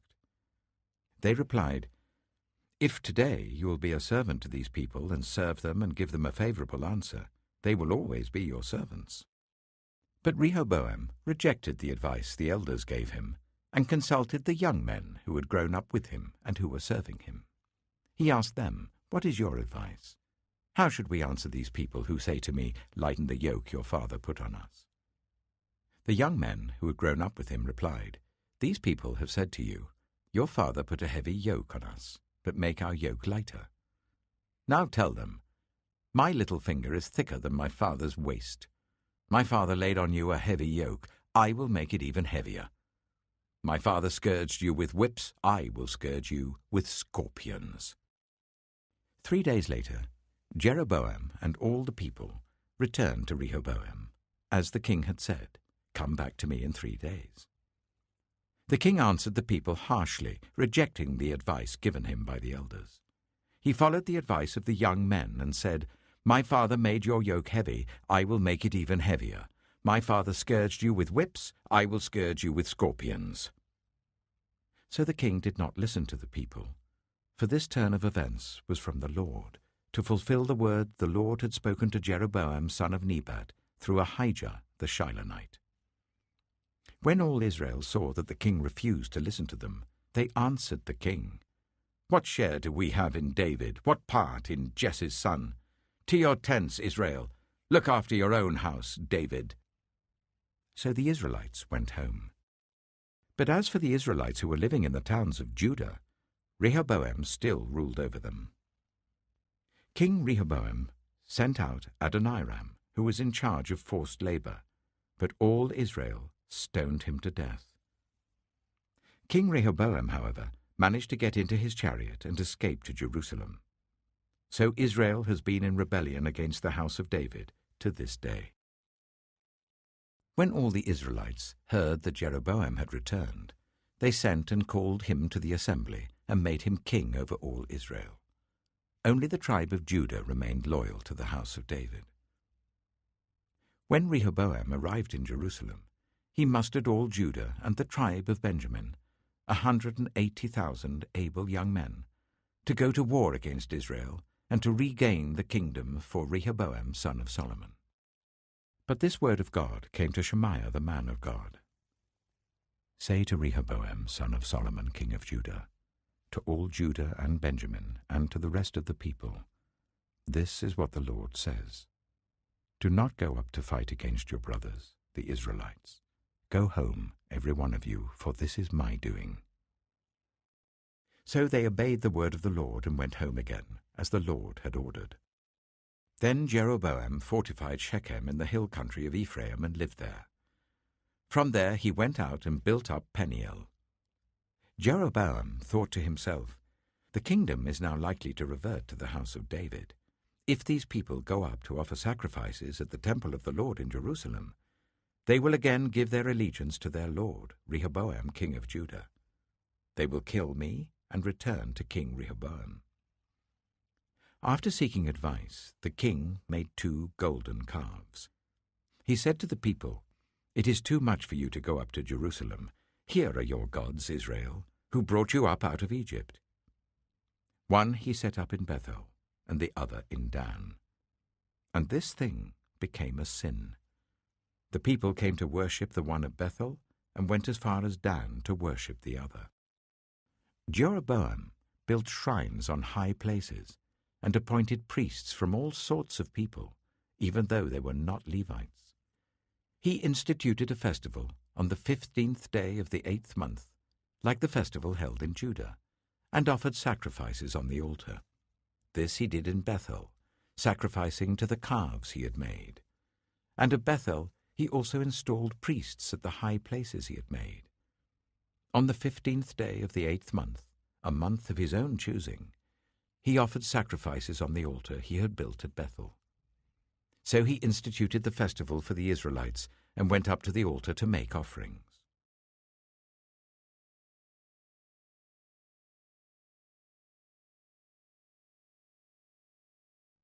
One Kings chapter 13. By the word of the Lord, a man of God came from Judah to Bethel, as Jeroboam was standing by the altar to make an offering. By the word of the Lord he cried out against the altar. Altar, altar, this is what the Lord says. A son named Josiah will be born to the house of David. On you he will sacrifice the priests of the high places who make offerings here, and human bones will be burned on you. That same day, the man of God gave a sign. This is the sign the Lord has declared. The altar will be split apart, and the ashes on it will be poured out. When King Jeroboam heard what the man of God cried out against the altar at Bethel, he stretched out his hand from the altar and said, Seize him! But the hand he stretched out towards the man shriveled up, so that he could not pull it back. Also, the altar was split apart, and its ashes poured out according to the sign given by the man of God by the word of the Lord. Then the king said to the man of God, Intercede with the Lord your God, and pray for me that my hand may be restored. So the man of God interceded with the Lord, and the king's hand was restored, and became as it was before. The king said to the man of God, Come home with me for a meal, and I will give you a gift. But the man of God answered the king, Even if you were to give me half your possessions, I would not go with you, nor would I eat bread or drink water here. For I was commanded by the word of the Lord, You must not eat bread or drink water or return by the way you came. So he took another road, and did not return by the way he had come to Bethel. Now there was a certain old prophet living in Bethel, whose sons came and told him all that the man of God had done there that day. They also told their father what he had said to the king. Their father asked them, Which way did he go? and his sons showed him which road the man of God from Judah had taken. So he said to his sons, "Saddle the donkey for me." And when they had saddled the donkey for him, he mounted it and rode after the man of God. He found him sitting under an oak tree, and asked, "Are you the man of God who came from Judah?" "I am," he replied. So the prophet said to him, "Come home with me and eat." The man of God said, "I cannot turn back and go with you, nor can I eat bread or drink water with you in this place. I have been told by the word of the Lord, you must not eat bread or drink water there, or return by the way you came." The old prophet answered, "I too am a prophet as you are, and an angel said to me by the word of the Lord, bring him back with you to your house, so that he may eat bread and drink water." But he was lying to him. So the man of God returned with him and ate and drank in his house. While they were sitting at the table, the word of the Lord came to the old prophet who had brought him back. He cried out to the man of God who had come from Judah, "This is what the Lord says. You have defied the word of the Lord and have not kept the command the Lord your God gave you.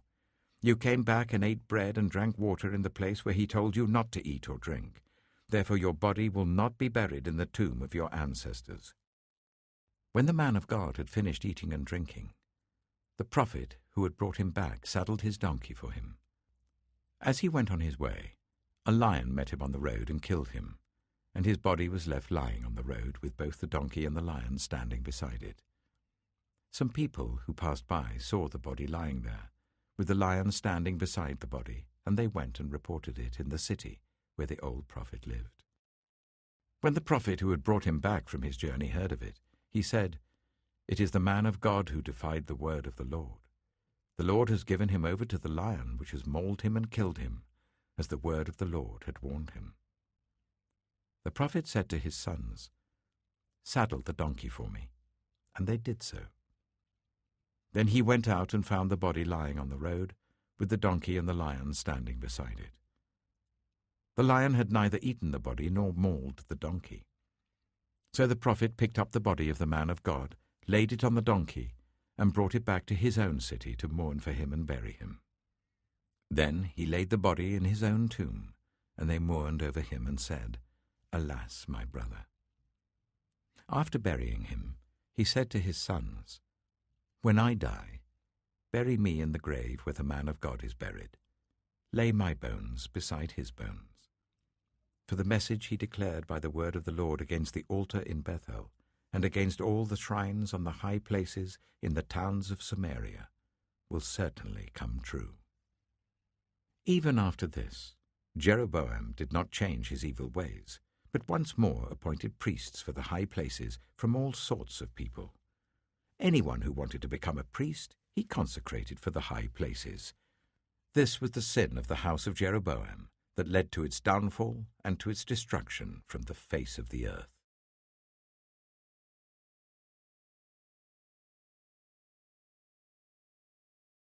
1 Kings chapter 14. At that time, Abijah, son of Jeroboam, became ill. And Jeroboam said to his wife, "Go, disguise yourself, so that you won't be recognized as the wife of Jeroboam. Then go to Shiloh. Ahijah the prophet is there, the one who told me I would be king over this people. Take 10 loaves of bread with you, some cakes and a jar of honey, and go to him. He will tell you what will happen to the boy." So Jeroboam's wife did what he said and went to Ahijah's house in Shiloh. Now Ahijah could not see. His sight was gone because of his age. But the Lord had told Ahijah, "Jeroboam's wife is coming to ask you about her son, for he is ill, and you are to give her such and such an answer. When she arrives, she will pretend to be someone else." So when Ahijah heard the sound of her footsteps at the door, he said, "Come in, wife of Jeroboam. Why this pretense? I have been sent to you with bad news. Go, tell Jeroboam, this is what the Lord, the God of Israel, says. I raised you up from among the people and appointed you ruler over my people Israel. I tore the kingdom away from the house of David and gave it to you. But you have not been like my servant David, who kept my commands and followed me with all his heart, doing only what was right in my eyes. You have done more evil than all who lived before you. You have made for yourself other gods, idols made of metal. You have aroused my anger and turned your back on me. Because of this, I am going to bring disaster on the house of Jeroboam. I will cut off from Jeroboam every last male in Israel, slave or free. I will burn up the house of Jeroboam as one burns dung until it is all gone. Dogs will eat those belonging to Jeroboam who die in the city, and the birds will feed on those who die in the country. The Lord has spoken. As for you, go back home. When you set foot in your city, the boy will die. All Israel will mourn for him and bury him. He is the only one belonging to Jeroboam who will be buried, because he is the only one in the house of Jeroboam in whom the Lord, the God of Israel, has found anything good. The Lord will raise up for himself a king over Israel who will cut off the family of Jeroboam. Even now this is beginning to happen, and the Lord will strike Israel so that it will be like a reed swaying in the water.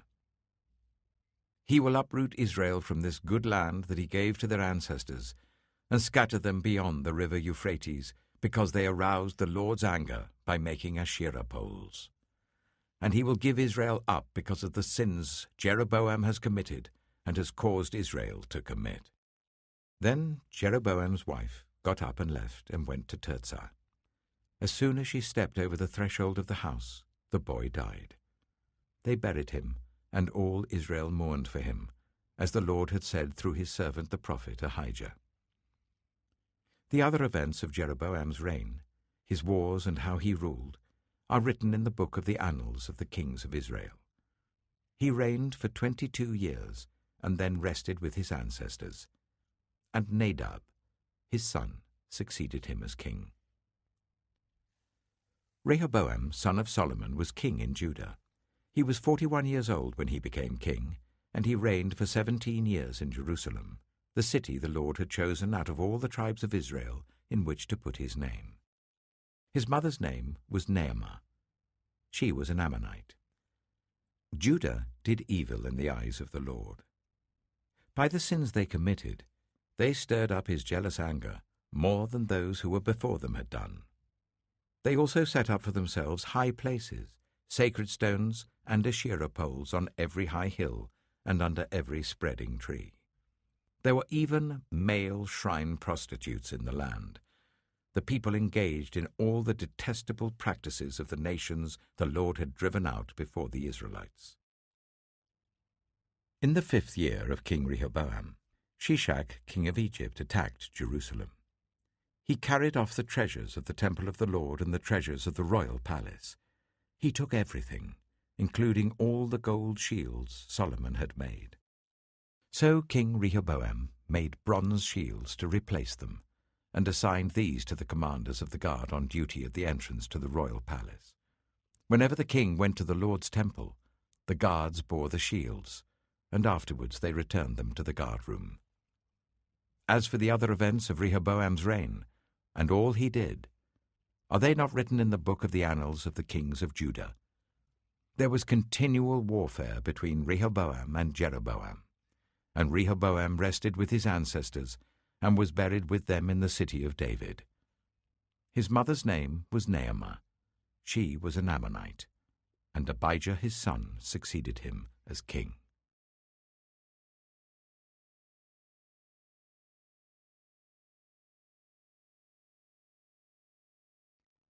1 Kings chapter 15.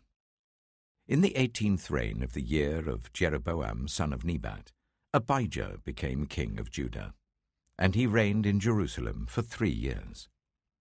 His mother's name was Maacah, daughter of Abishalom. He committed all the sins his father had done before him. His heart was not fully devoted to the Lord his God, as the heart of David his forefather had been. Nevertheless, for David's sake, the Lord his God gave him a lamp in Jerusalem, by raising up a son to succeed him, and by making Jerusalem strong. For David had done what was right in the eyes of the Lord, and had not failed to keep any of the Lord's commands all the days of his life, except in the case of Uriah the Hittite. There was war between Abijah and Jeroboam throughout Abijah's lifetime. As for the other events of Abijah's reign and all he did, are they not written in the book of the annals of the kings of Judah?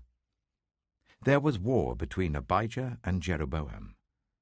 And Abijah rested with his ancestors and was buried in the city of David. And Asa his son succeeded him as king. In the 20th year of Jeroboam king of Israel, Asa became king of Judah, and he reigned in Jerusalem for 41 years. His grandmother's name was Maacah, daughter of Abishalom. Asa did what was right in the eyes of the Lord, as his father David had done. He expelled the male shrine prostitutes from the land and got rid of all the idols his ancestors had made. He even deposed his grandmother Maacah from her position as queen mother, because she had made a repulsive image for the worship of Asherah. Asa cut it down and burned it in the Kidron Valley. Although he did not remove the high places, Asa's heart was fully committed to the Lord all his life.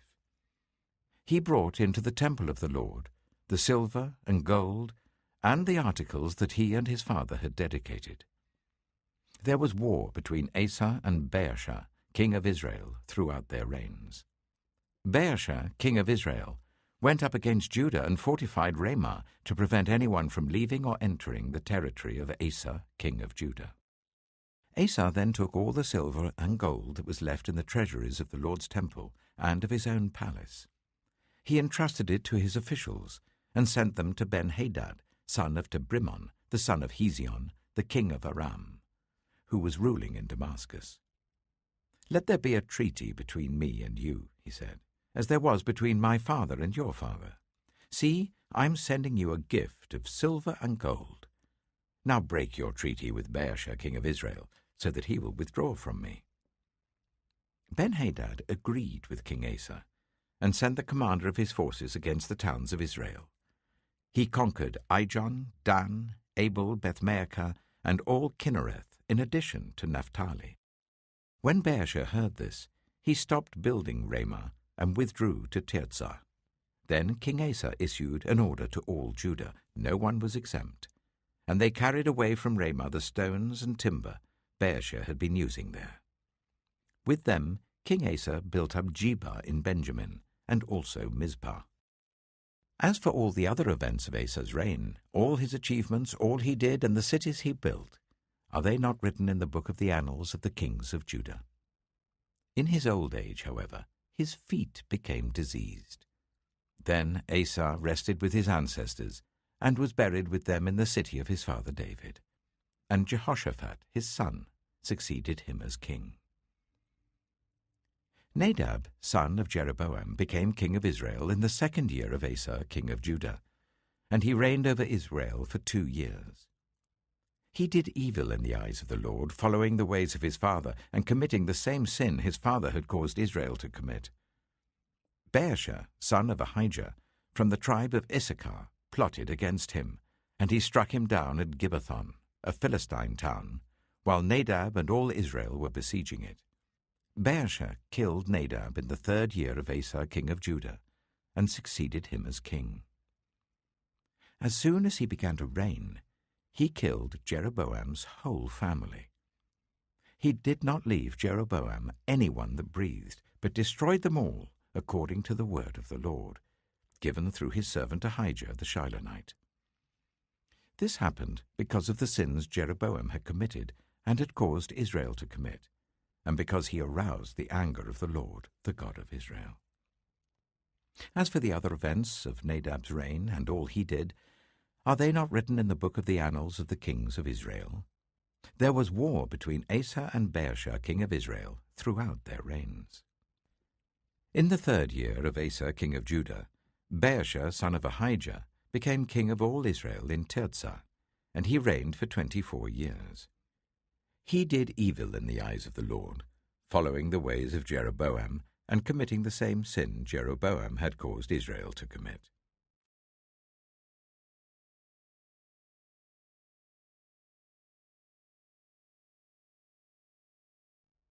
1 Kings chapter 16. Then the word of the Lord came to Jehu, son of Hanani, concerning Baasha. I lifted you up from the dust and appointed you ruler over my people Israel. But you followed the ways of Jeroboam and caused my people Israel to sin and to arouse my anger by their sins.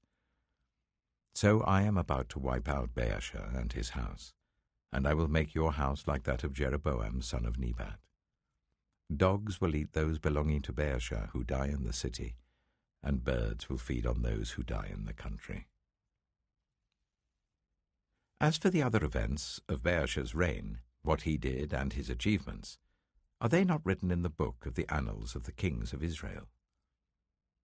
Baasha rested with his ancestors and was buried in Tirzah, and Elah his son succeeded him as king. Moreover, the word of the Lord came through the prophet Jehu, son of Hanani, to Baasha and his house, because of all the evil he had done in the eyes of the Lord, arousing his anger by the things he did, becoming like the house of Jeroboam, and also because he destroyed it. In the 26th year of Asa king of Judah, Elah son of Baasha became king of Israel, and he reigned in Tirzah for 2 years. Zimri, one of his officials, who had command of half his chariots, plotted against him. Elah was in Tirzah at the time, getting drunk in the home of Arza, the palace administrator at Tirzah. Zimri came in, struck him down, and killed him in the 27th year of Asa king of Judah. Then he succeeded him as king. As soon as he began to reign and was seated on the throne, he killed off Baasha's whole family. He did not spare a single male, whether relative or friend. So Zimri destroyed the whole family of Baasha in accordance with the word of the Lord spoken against Baasha through the prophet Jehu, because of all the sins Baasha and his son Elah had committed and had caused Israel to commit, so that they aroused the anger of the Lord, the God of Israel, by their worthless idols. As for the other events of Elah's reign and all he did, are they not written in the book of the annals of the kings of Israel? In the 27th year of Asa king of Judah, Zimri reigned in Tirzah for 7 days. The army was encamped near Gibbethon, a Philistine town. When the Israelites in the camp heard that Zimri had plotted against the king and murdered him, they proclaimed Omri, the commander of the army, king over Israel, that very day there in the camp. Then Omri and all the Israelites with him withdrew from Gibbethon and laid siege to Tirzah. When Zimri saw that the city was taken, he went into the citadel of the royal palace and set the palace on fire around him. So he died because of the sins he had committed, doing evil in the eyes of the Lord, and following the ways of Jeroboam, and committing the same sin Jeroboam had caused Israel to commit. As for the other events of Zimri's reign and the rebellion he carried out, are they not written in the book of the annals of the kings of Israel? Then the people of Israel were split into 2 factions. Half supported Tibni, son of Ginath, for king, and the other half supported Omri. But Omri's followers proved stronger than those of Tibni, son of Ginath. So Tibni died, and Omri became king. In the 31st year of Asa king of Judah, Omri became king of Israel, and he reigned for 12 years, 6 of them in Tirzah. He bought the hill of Samaria from Shema for 2 talents of silver, and built a city on the hill, calling it Samaria, after Shema, the name of the former owner of the hill. But Omri did evil in the eyes of the Lord, and sinned more than all those before him. He followed completely the ways of Jeroboam son of Nebat, committing the same sin Jeroboam had caused Israel to commit, so that they aroused the anger of the Lord, the God of Israel, by their worthless idols. As for the other events of Omri's reign, what he did and the things he achieved, are they not written in the book of the annals of the kings of Israel? Omri rested with his ancestors and was buried in Samaria, and Ahab, his son, succeeded him as king. In the 38th year of Asa king of Judah, Ahab, son of Omri, became king of Israel, and he reigned in Samaria over Israel for 22 years. Ahab, son of Omri, did more evil in the eyes of the Lord than any of those before him. He not only considered it trivial to commit the sins of Jeroboam, son of Nebat, but he also married Jezebel, daughter of Ethbaal, king of the Sidonians, and began to serve Baal and worship him. He set up an altar for Baal in the temple of Baal that he built in Samaria. Ahab also made an Asherah pole, and did more to arouse the anger of the Lord, the God of Israel, than did all the kings of Israel before him. In Ahab's time, Hiel of Bethel rebuilt Jericho. He laid its foundation at the cost of his firstborn son Abiram, and he set up its gates at the cost of his youngest son Segub, in accordance with the word of the Lord spoken by Joshua, son of Nun.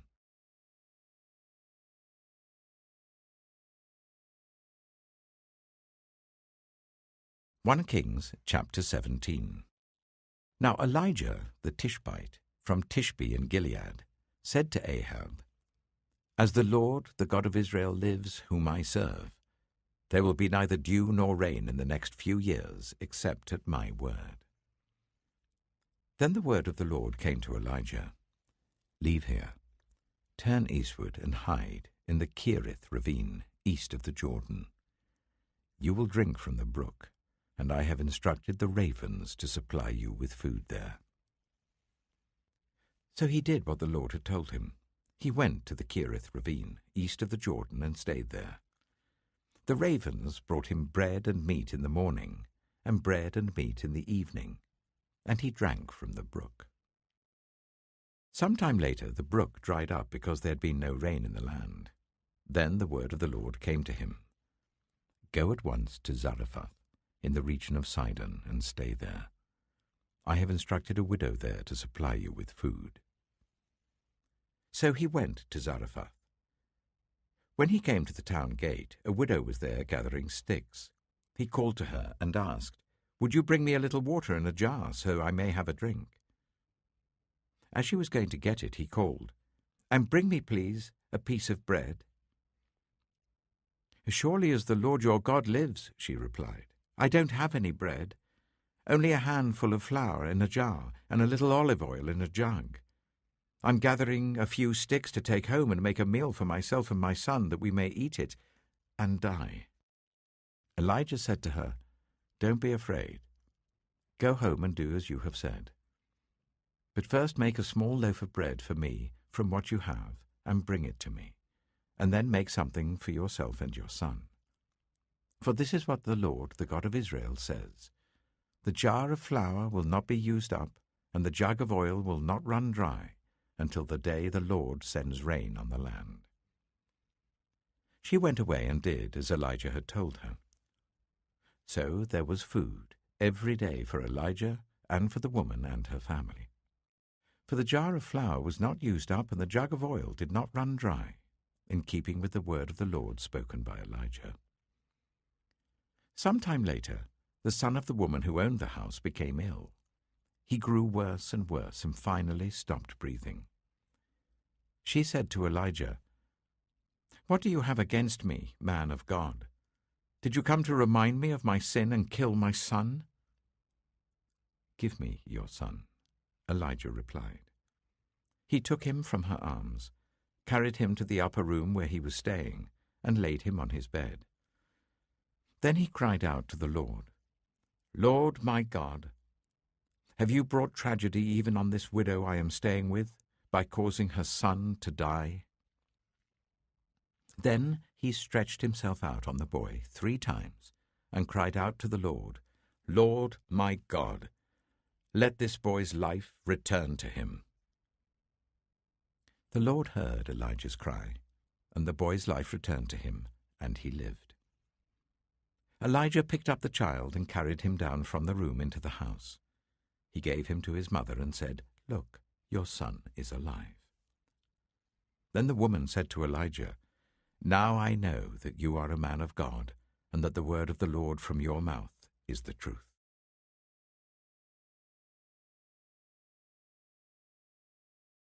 1 Kings chapter 18. After a long time, in the 3rd year, the word of the Lord came to Elijah. Go and present yourself to Ahab, and I will send rain on the land." So Elijah went to present himself to Ahab.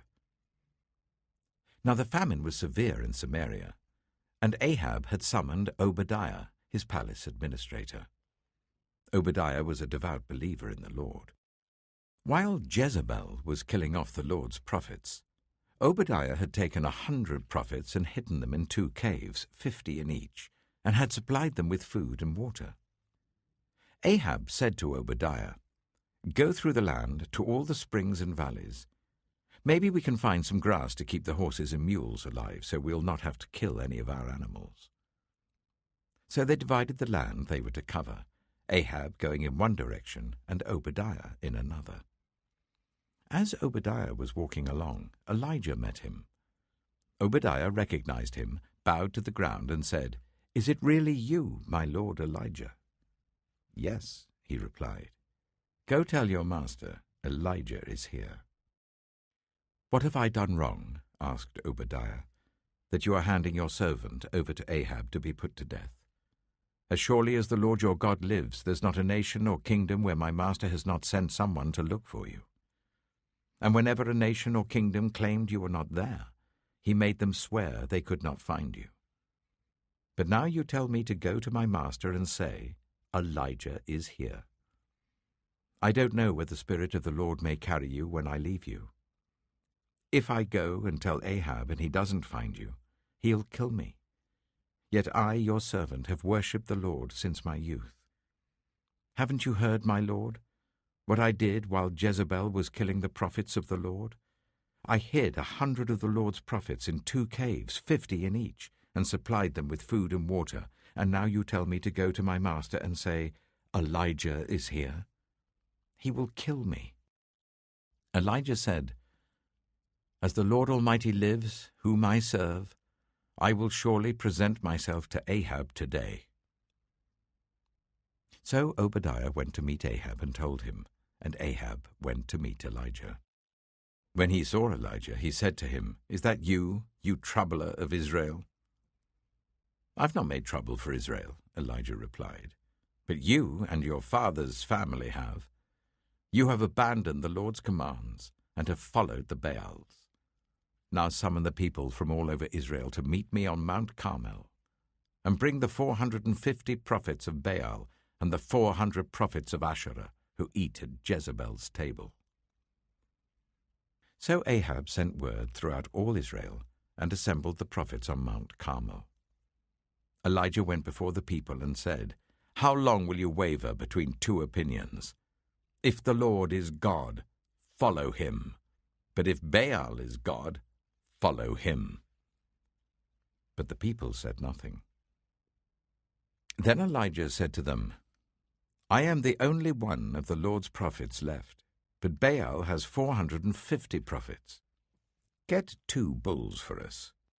Let Baal's prophets choose one for themselves, and let them cut it into pieces and put it on the wood, but not set fire to it. I will prepare the other bull, and put it on the wood, but not set fire to it. Then you call on the name of your God, and I will call on the name of the Lord. The God who answers by fire, he is God." Then all the people said, "What you say is good." Elijah said to the prophets of Baal, "Choose one of the bulls and prepare it first, since there are so many of you. Call on the name of your God, but do not light the fire." So they took the bull that was given to them and prepared it. Then they called on the name of Baal from morning till noon. "Baal, answer us," they shouted. But there was no response. No one answered, and they danced around the altar they had made. At noon, Elijah began to taunt them. "Shout louder," he said. "Surely he is a god. Oh, perhaps he's deep in thought or busy or traveling. Maybe he's sleeping and must be awakened." So they shouted louder and slashed themselves with swords and spears, as was their custom, until their blood flowed. Midday passed, and they continued their frantic prophesying until the time for the evening sacrifice. But there was no response. No one answered. No one paid attention. Then Elijah said to all the people, "Come here to me."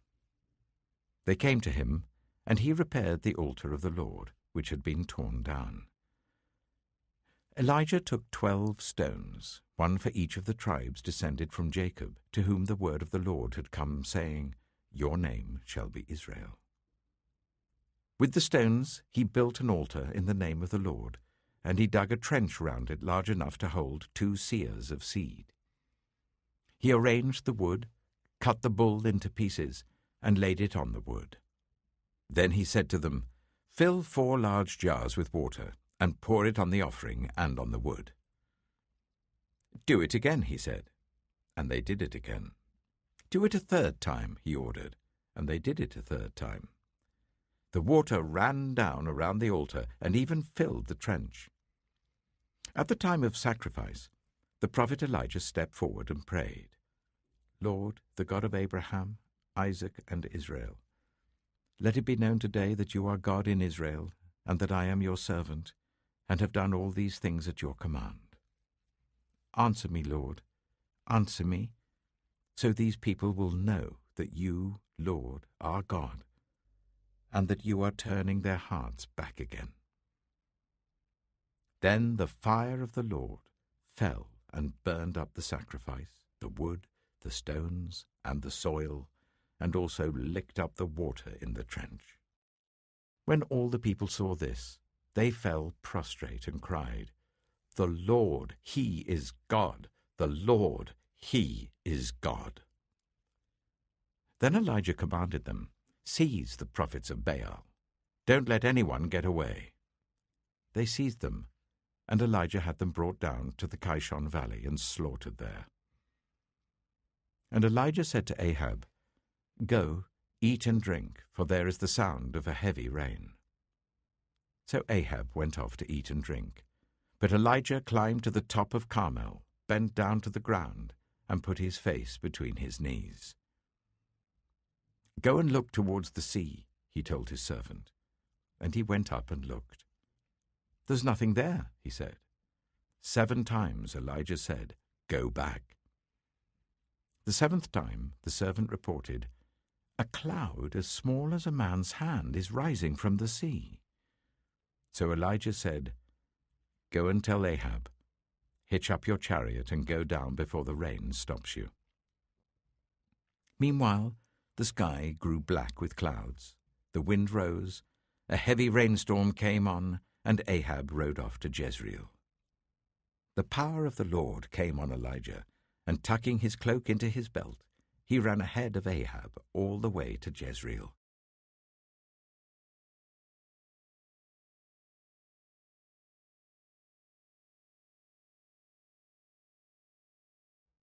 One Kings chapter 19. Now Ahab told Jezebel everything Elijah had done and how he had killed all the prophets with the sword.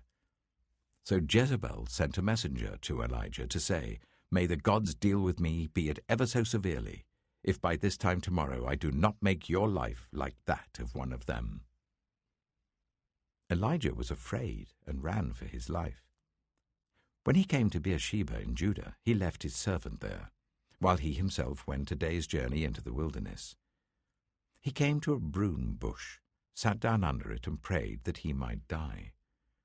"I've had enough, Lord," he said. "Take my life. I am no better than my ancestors." Then he laid down under the bush and fell asleep.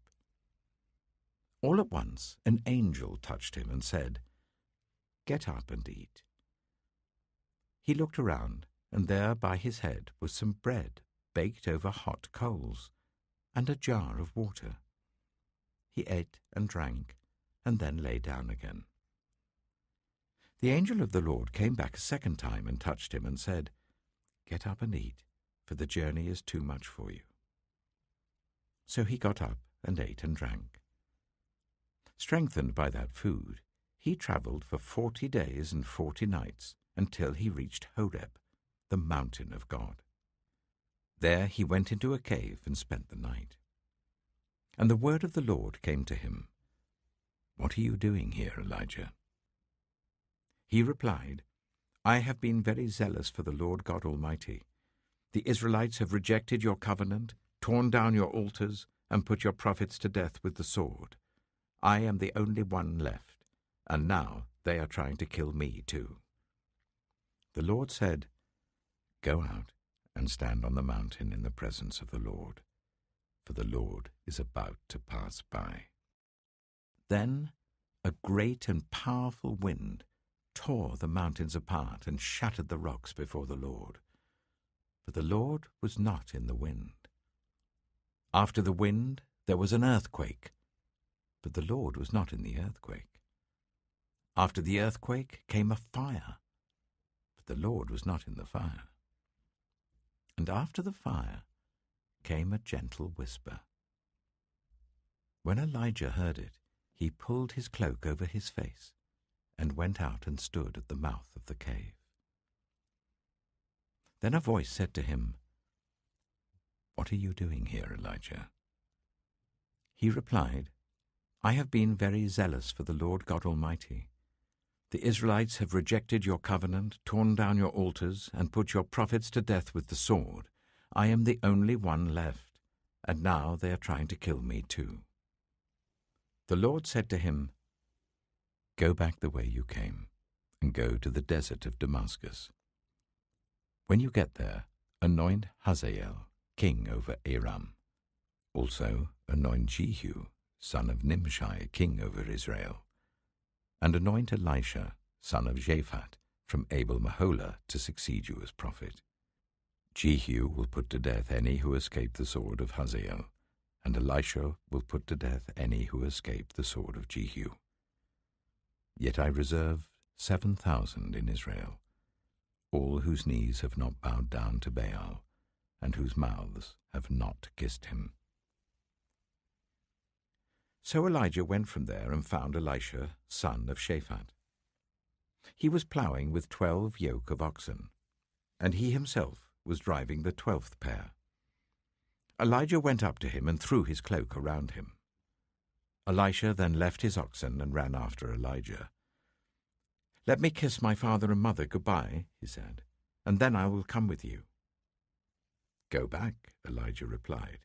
"What have I done to you?" So Elisha left him and went back. He took his yoke of oxen and slaughtered them. He burned the ploughing equipment to cook the meat and gave it to the people, and they ate. Then he set out to follow Elijah and became his servant.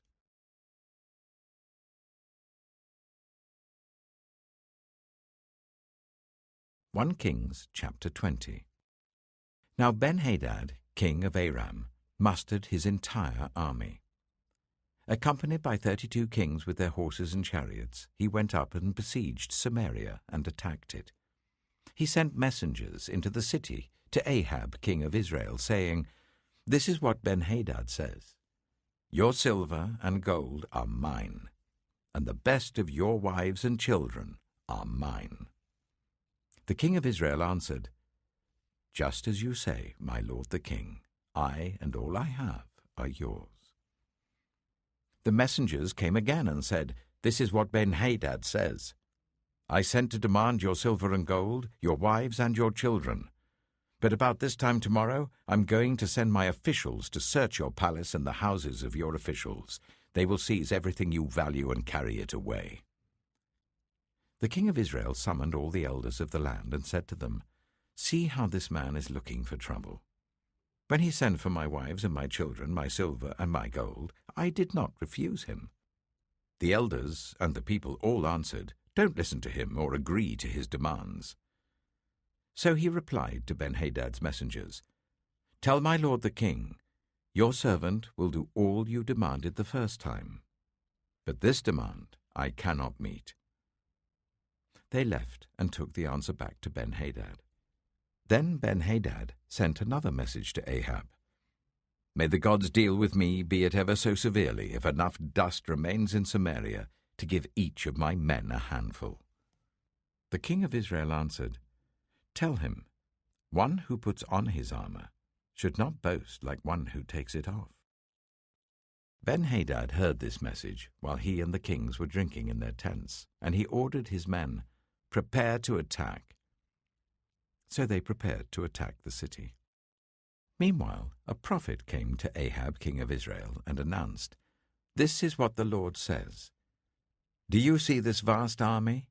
I will give it into your hand today, and then you will know that I am the Lord." "But who will do this?" asked Ahab. The prophet replied, "This is what the Lord says. The junior officers under the provincial commanders will do it." "And who will start the battle?" he asked. The prophet answered, "You will." So Ahab summoned the 232 junior officers under the provincial commanders. Then he assembled the rest of the Israelites, 7,000 in all. They set out at noon, while Ben-Hadad and the 32 kings allied with him were in their tents getting drunk. The junior officers under the provincial commanders went out first. Now Ben-Hadad had dispatched scouts who reported, "Men are advancing from Samaria." He said, "If they have come out for peace, take them alive. If they have come out for war, take them alive." The junior officers under the provincial commanders marched out of the city with the army behind them, and each one struck down his opponent. At that, the Arameans fled with the Israelites in pursuit. But Ben-Hadad, king of Aram, escaped on horseback with some of his horsemen. The king of Israel advanced and overpowered the horses and chariots and inflicted heavy losses on the Arameans. Afterwards, the prophet came to the king of Israel and said, "Strengthen your position and see what must be done, because next spring the king of Aram will attack you again." Meanwhile, the officials of the king of Aram advised him, "Their gods are gods of the hills. That is why they were too strong for us. But if we fight them on the plains, surely we will be stronger than they. Do this: remove all the kings from their commands and replace them with other officers. You must also raise an army like the one you lost, horse for horse and chariot for chariot, so we can fight Israel on the plains. Then surely we will be stronger than they." He agreed with them and acted accordingly. The next spring, Ben-Hadad mustered the Arameans and went up to Aphek to fight against Israel. When the Israelites were also mustered and given provisions, they marched out to meet them. The Israelites camped opposite them like two small flocks of goats, while the Arameans covered the countryside. The man of God came up and told the king of Israel, "This is what the Lord says. Because the Arameans think the Lord is a God of the hills and not a God of the valleys, I will deliver this vast army into your hands, and you will know that I am the Lord." For 7 days they camped opposite each other, and on the 7th day the battle was joined. The Israelites inflicted 100,000 casualties on the Aramean foot soldiers in 1 day. The rest of them escaped to the city of Aphek, where the wall collapsed on 27,000 of them, and Ben-Hadad fled to the city and hid in an inner room. His officials said to him, "Look, we have heard that the kings of Israel are merciful. Let us go to the king of Israel with sackcloth around our waists and ropes around our heads. Perhaps he will spare your life." Wearing sackcloth round their waists and ropes round their heads, they went to the king of Israel and said, "Your servant Ben-Hadad says, 'Please let me live.'" The king answered, "Is he still alive?" "He is my brother." The men took this as a good sign and were quick to pick up his word. "Yes, your brother Ben-Hadad," they said. "Go and get him," the king said. When Ben-Hadad came out, Ahab brought him up into his chariot. "I will return the cities my father took from your father," Ben-Hadad offered. "You may set up your own market areas in Damascus, as my father did in Samaria." Ahab said, "On the basis of a treaty I will set you free." So he made a treaty with him and let him go. By the word of the Lord, one of the company of the prophets said to his companion, "Strike me with your weapon." But he refused. So the prophet said, "Because you have not obeyed the Lord, as soon as you leave me, a lion will kill you." And after the man went away, a lion found him and killed him.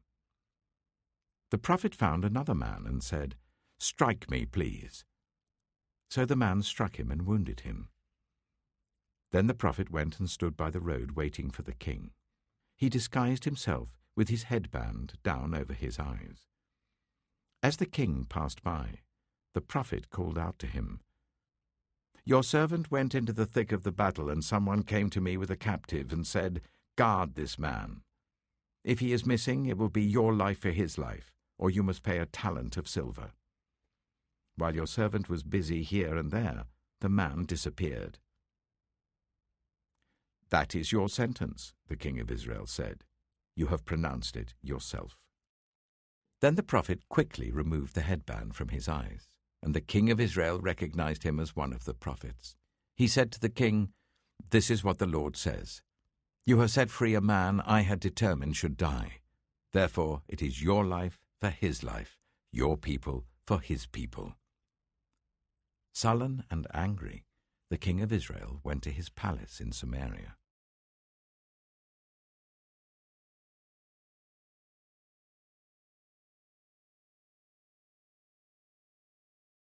1 Kings chapter 21.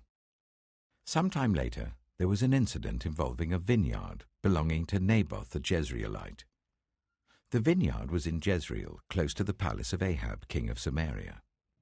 Ahab said to Naboth, "Let me have your vineyard to use for a vegetable garden, since it is close to my palace. In exchange, I will give you a better vineyard, or, if you prefer, I will pay you whatever it is worth." But Naboth replied, "The Lord forbid that I should give you the inheritance of my ancestors." So Ahab went home sullen and angry because Naboth the Jezreelite had said, "I will not give you the inheritance of my ancestors." He lay on his bed sulking and refused to eat. His wife Jezebel came in and asked him, "Why are you so sullen? Why won't you eat?" He answered her, "Because I said to Naboth the Jezreelite, 'Sell me your vineyard, or if you prefer, I will give you another vineyard in its place.' But he said, 'I will not give you my vineyard.'" Jezebel, his wife, said, "Is this how you act as king over Israel? Get up and eat. Cheer up. I'll get you the vineyard of Naboth the Jezreelite." So she wrote letters in Ahab's name, placed his seal on them, and sent them to the elders and nobles who lived in Naboth's city with him. In those letters she wrote, "Proclaim a day of fasting, and give Naboth a prominent seat among the people. But put 2 scoundrels opposite him, and get them to bring charges that he has cursed both God and the king. Then take him out and stone him to death." So the elders and nobles who lived in Naboth's city did as Jezebel directed in the letters she had written to them. They proclaimed a fast and seated Naboth in a prominent place among the people. Then 2 scoundrels came and sat opposite him and brought charges against Naboth before the people, saying, "Naboth has cursed both God and the king." So they took him outside the city and stoned him to death.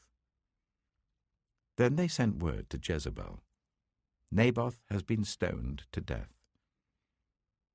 As soon as Jezebel heard that Naboth had been stoned to death, she said to Ahab, "Get up and take possession of the vineyard of Naboth the Jezreelite that he refused to sell you.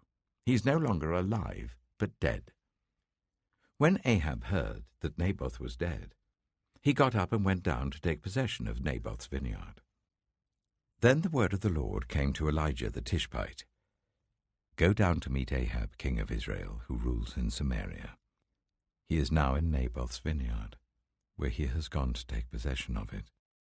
Say to him, 'This is what the Lord says. Have you not murdered a man and seized his property?' Then say to him, 'This is what the Lord says. In the place where dogs licked up Naboth's blood, dogs will lick up your blood.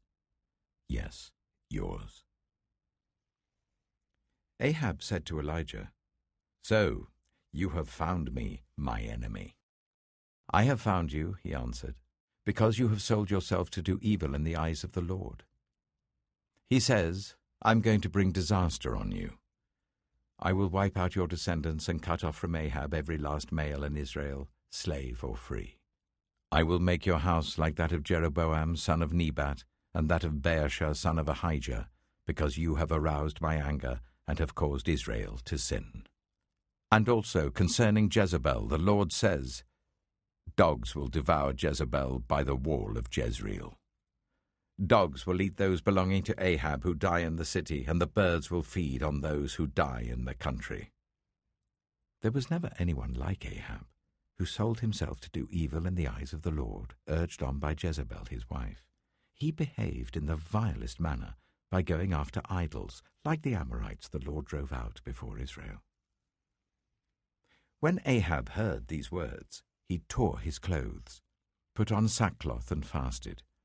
He lay in sackcloth and went around meekly. Then the word of the Lord came to Elijah the Tishbite. Have you noticed how Ahab has humbled himself before me? Because he has humbled himself, I will not bring this disaster in his day, but I will bring it on his house in the days of his son.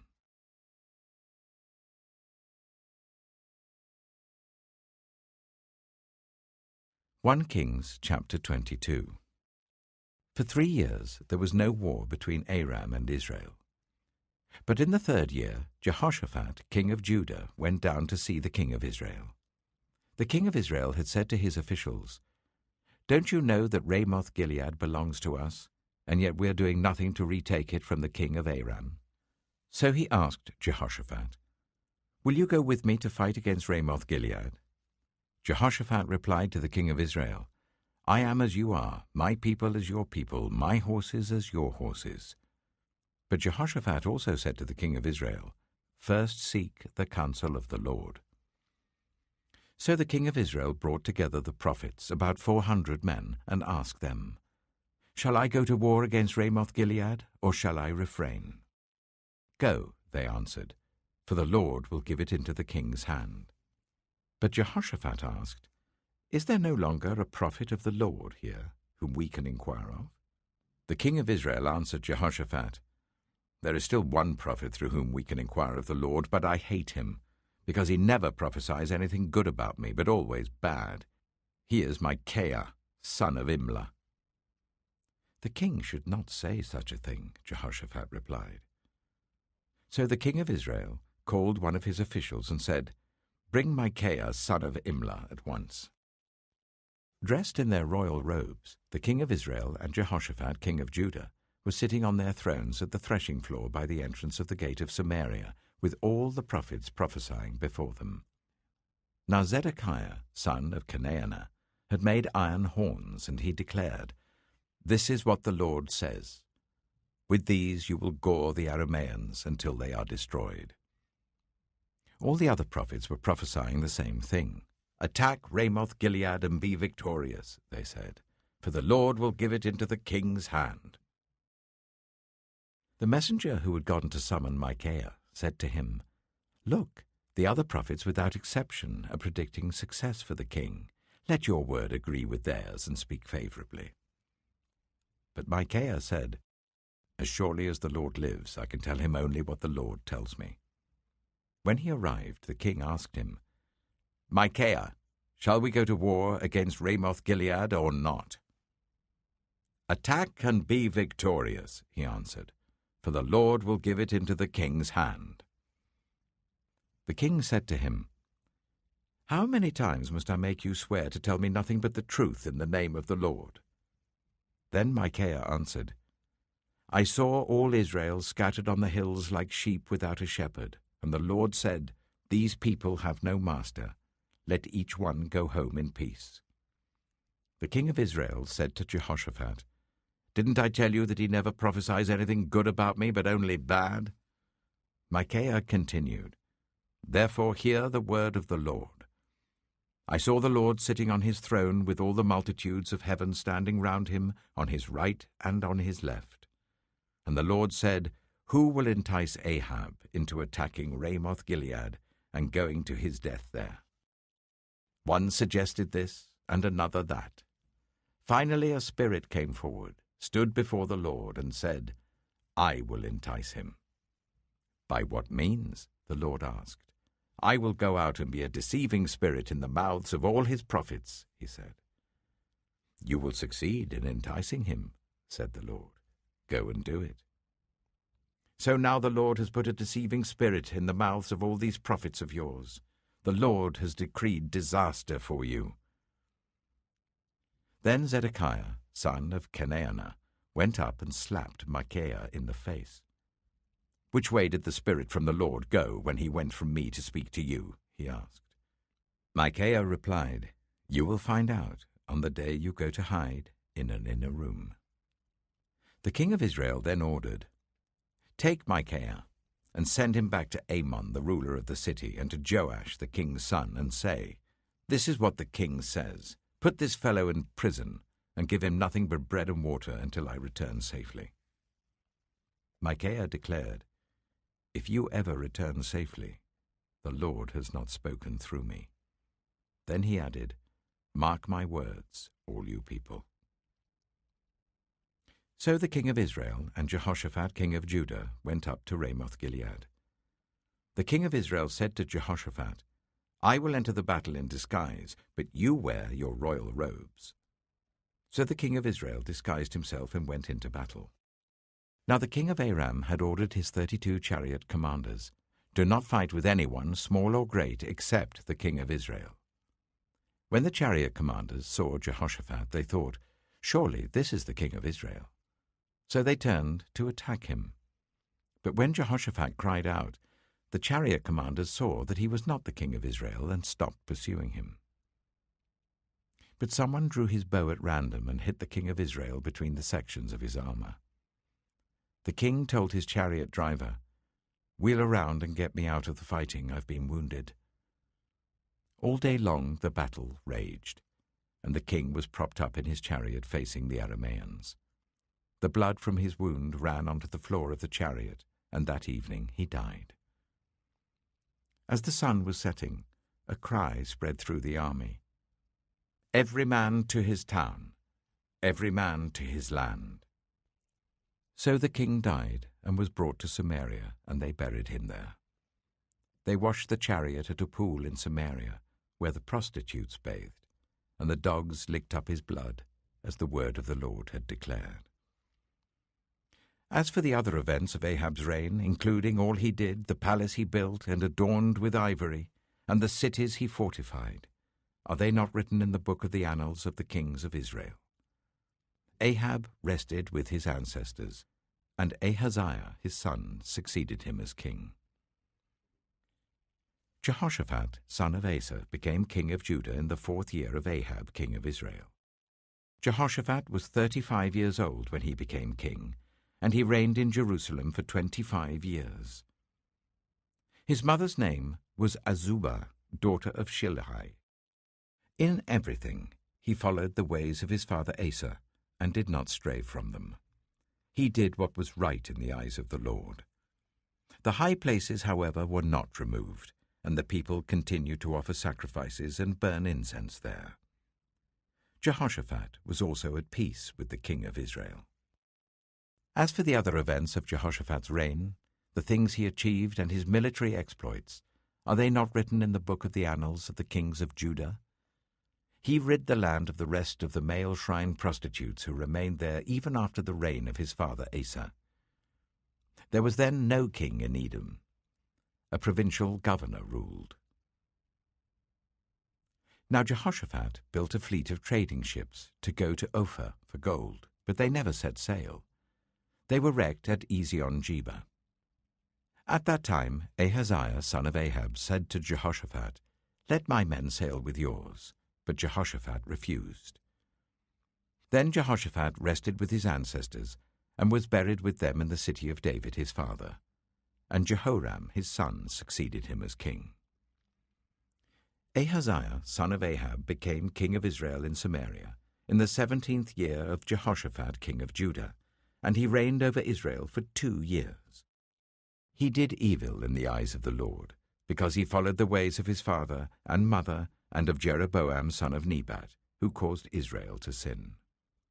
He served and worshipped Baal, and aroused the anger of the Lord, the God of Israel, just as his father had done.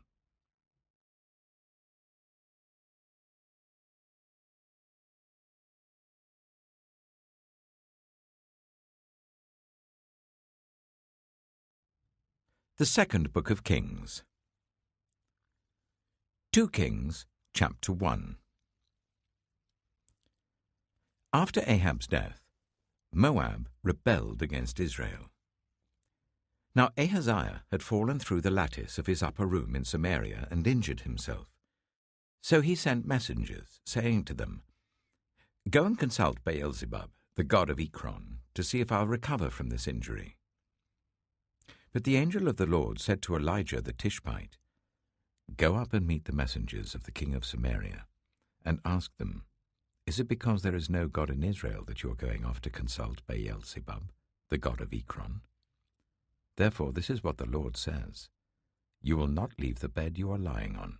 You will certainly die." So Elijah went. When the messengers returned to the king, he asked them, "Why have you come back?"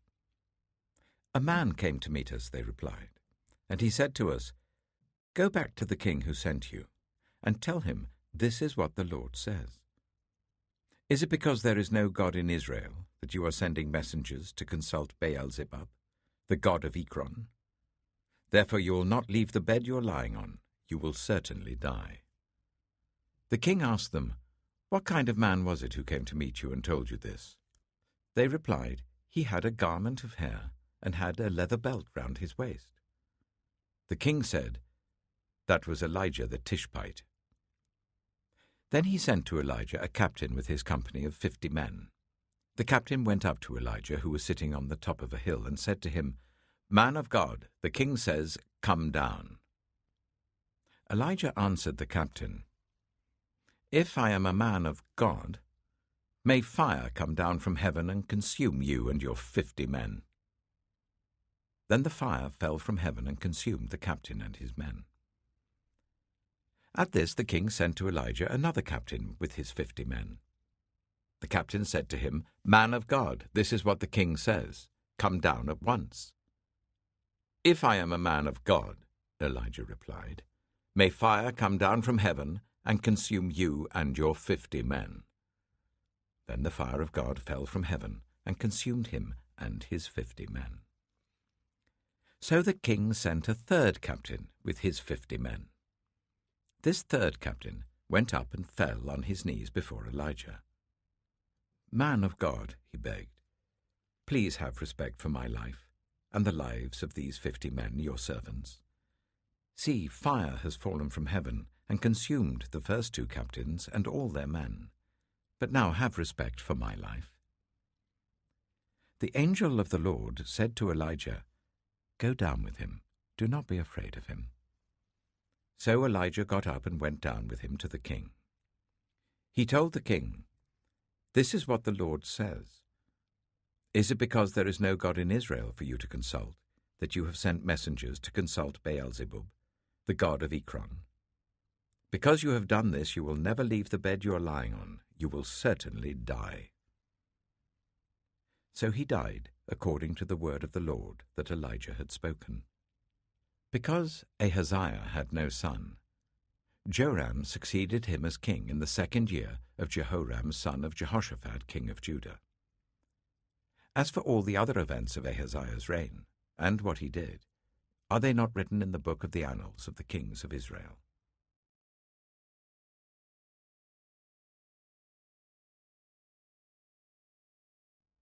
2 Kings, chapter 2. When the Lord was about to take Elijah up to heaven in a whirlwind, Elijah and Elisha were on their way from Gilgal. Elijah said to Elisha, "Stay here. The Lord has sent me to Bethel." But Elisha said, "As surely as the Lord lives and as you live, I will not leave you." So they went down to Bethel. The company of the prophets at Bethel came out to Elisha and asked, "Do you know that the Lord is going to take your master from you today?" "Yes, I know," Elisha replied, "so be quiet." Then Elijah said to him, "Stay here, Elisha. The Lord has sent me to Jericho." And he replied, "As surely as the Lord lives and as you live, I will not leave you." So they went to Jericho. The company of the prophets at Jericho went up to Elisha and asked him, "Do you know that the Lord is going to take your master from you today?" "Yes, I know," he replied, "so be quiet." Then Elijah said to him, "Stay here, the Lord has sent me to the Jordan." And he replied, "As surely as the Lord lives and as you live, I will not leave you." So the two of them walked on. 50 men from the company of the prophets went and stood at a distance, facing the place where Elijah and Elisha had stopped at the Jordan. Elijah took his cloak, rolled it up, and struck the water with it. The water divided to the right and to the left, and the two of them crossed over on dry ground. When they had crossed, Elijah said to Elisha, "Tell me, what can I do for you before I am taken from you?" "Let me inherit a double portion of your spirit," Elisha replied.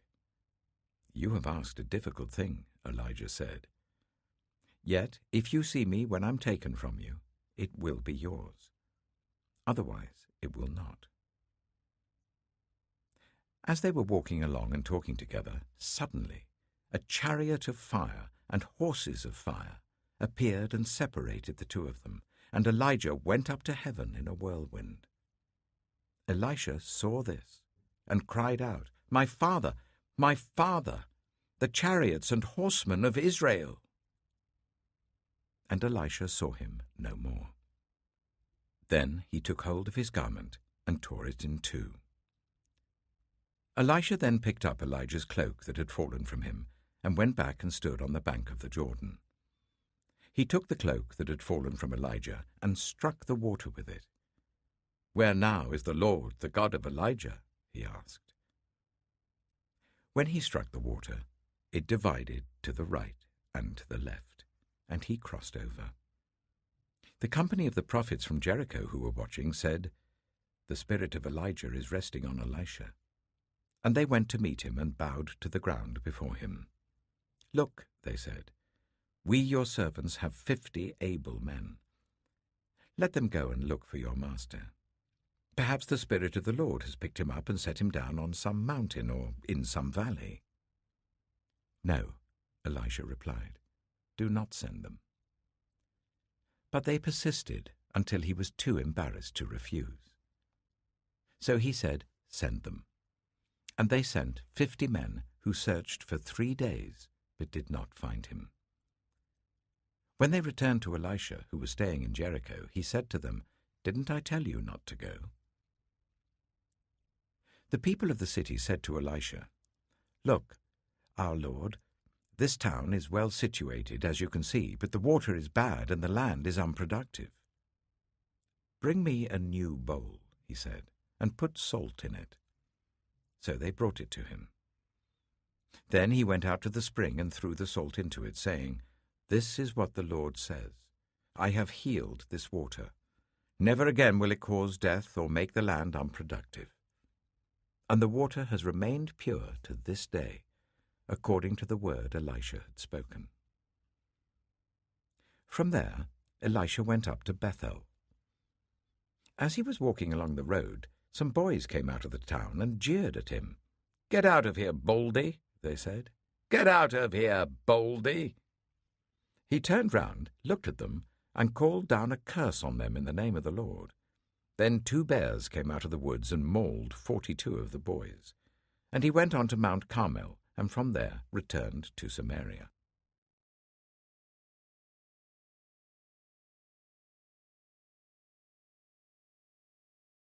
2 Kings, chapter 3. Joram, son of Ahab, became king of Israel in Samaria in the 18th year of Jehoshaphat, king of Judah, and he reigned for 12 years. He did evil in the eyes of the Lord, but not as his father and mother had done. He got rid of the sacred stone of Baal that his father had made. Nevertheless, he clung to the sins of Jeroboam, son of Nebat, which he had caused Israel to commit. He did not turn away from them. Now Mesha, king of Moab, raised sheep, and he had to pay the king of Israel a tribute of 100,000 lambs and the wool of 100,000 rams. But after Ahab died, the king of Moab rebelled against the king of Israel. So at that time King Joram set out from Samaria and mobilized all Israel. He also sent this message to Jehoshaphat, king of Judah. "The king of Moab has rebelled against me. Will you go with me to fight against Moab?" "I will go with you," he replied. "I am as you are, my people as your people, my horses as your horses." "By what route shall we attack?" he asked. "Through the desert of Edom," he answered. So the king of Israel set out with the king of Judah and the king of Edom. After a roundabout march of 7 days, the army had no more water for themselves or for the animals with them. "What?" exclaimed the king of Israel. "Has the Lord called us 3 kings together, only to deliver us into the hands of Moab?" But Jehoshaphat asked, "Is there no prophet of the Lord here, through whom we may inquire of the Lord?" An officer of the king of Israel answered, "Elisha, son of Shaphat, is here. He used to pour water on the hands of Elijah." Jehoshaphat said, "The word of the Lord is with him." So the king of Israel and Jehoshaphat and the king of Edom went down to him. Elisha said to the king of Israel, "Why do you want to involve me? Go to the prophets of your father and the prophets of your mother." "No," the king of Israel answered, "because it was the Lord who called us 3 kings together to deliver us into the hands of Moab." Elisha said, "As surely as the Lord Almighty lives, whom I serve, if I did not have respect for the presence of Jehoshaphat, king of Judah, I would not pay any attention to you. But now, bring me a harpist." While the harpist was playing, the hand of the Lord came on Elisha, and he said, "This is what the Lord says. I will fill this valley with pools of water. For this is what the Lord says.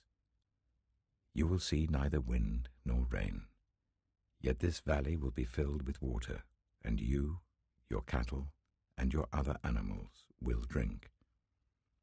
This is an easy thing in the eyes of the Lord. He will also deliver Moab into your hands. You will overthrow every fortified city and every major town. You will cut down every good tree, pluck up all the springs, and ruin every good field with stones." The next morning, about the time for offering the sacrifice, there it was, water flowing from the direction of Edom, and the land was filled with water. Now all the Moabites had heard that the kings had come to fight against them, so every man, young and old, who could bear arms, was called up and stationed on the border.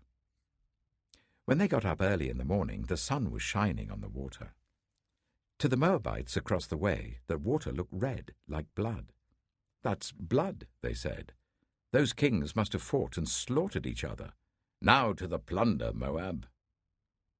But when the Moabites came to the camp of Israel, the Israelites rose up and fought them until they fled, and the Israelites invaded the land and slaughtered the Moabites. They destroyed the towns, and each man threw a stone on every good field until it was covered. They stopped up all the springs and cut down every good tree. Only Kir-Hareseth was left with its stones in place, but men armed with slings surrounded it and attacked it. When the king of Moab saw that the battle had gone against him, he took with him 700 swordsmen to break through to the king of Edom, but they failed. Then he took his firstborn son, who was to succeed him as king, and offered him as a sacrifice on the city wall. The fury against Israel was great. They withdrew and returned to their own land.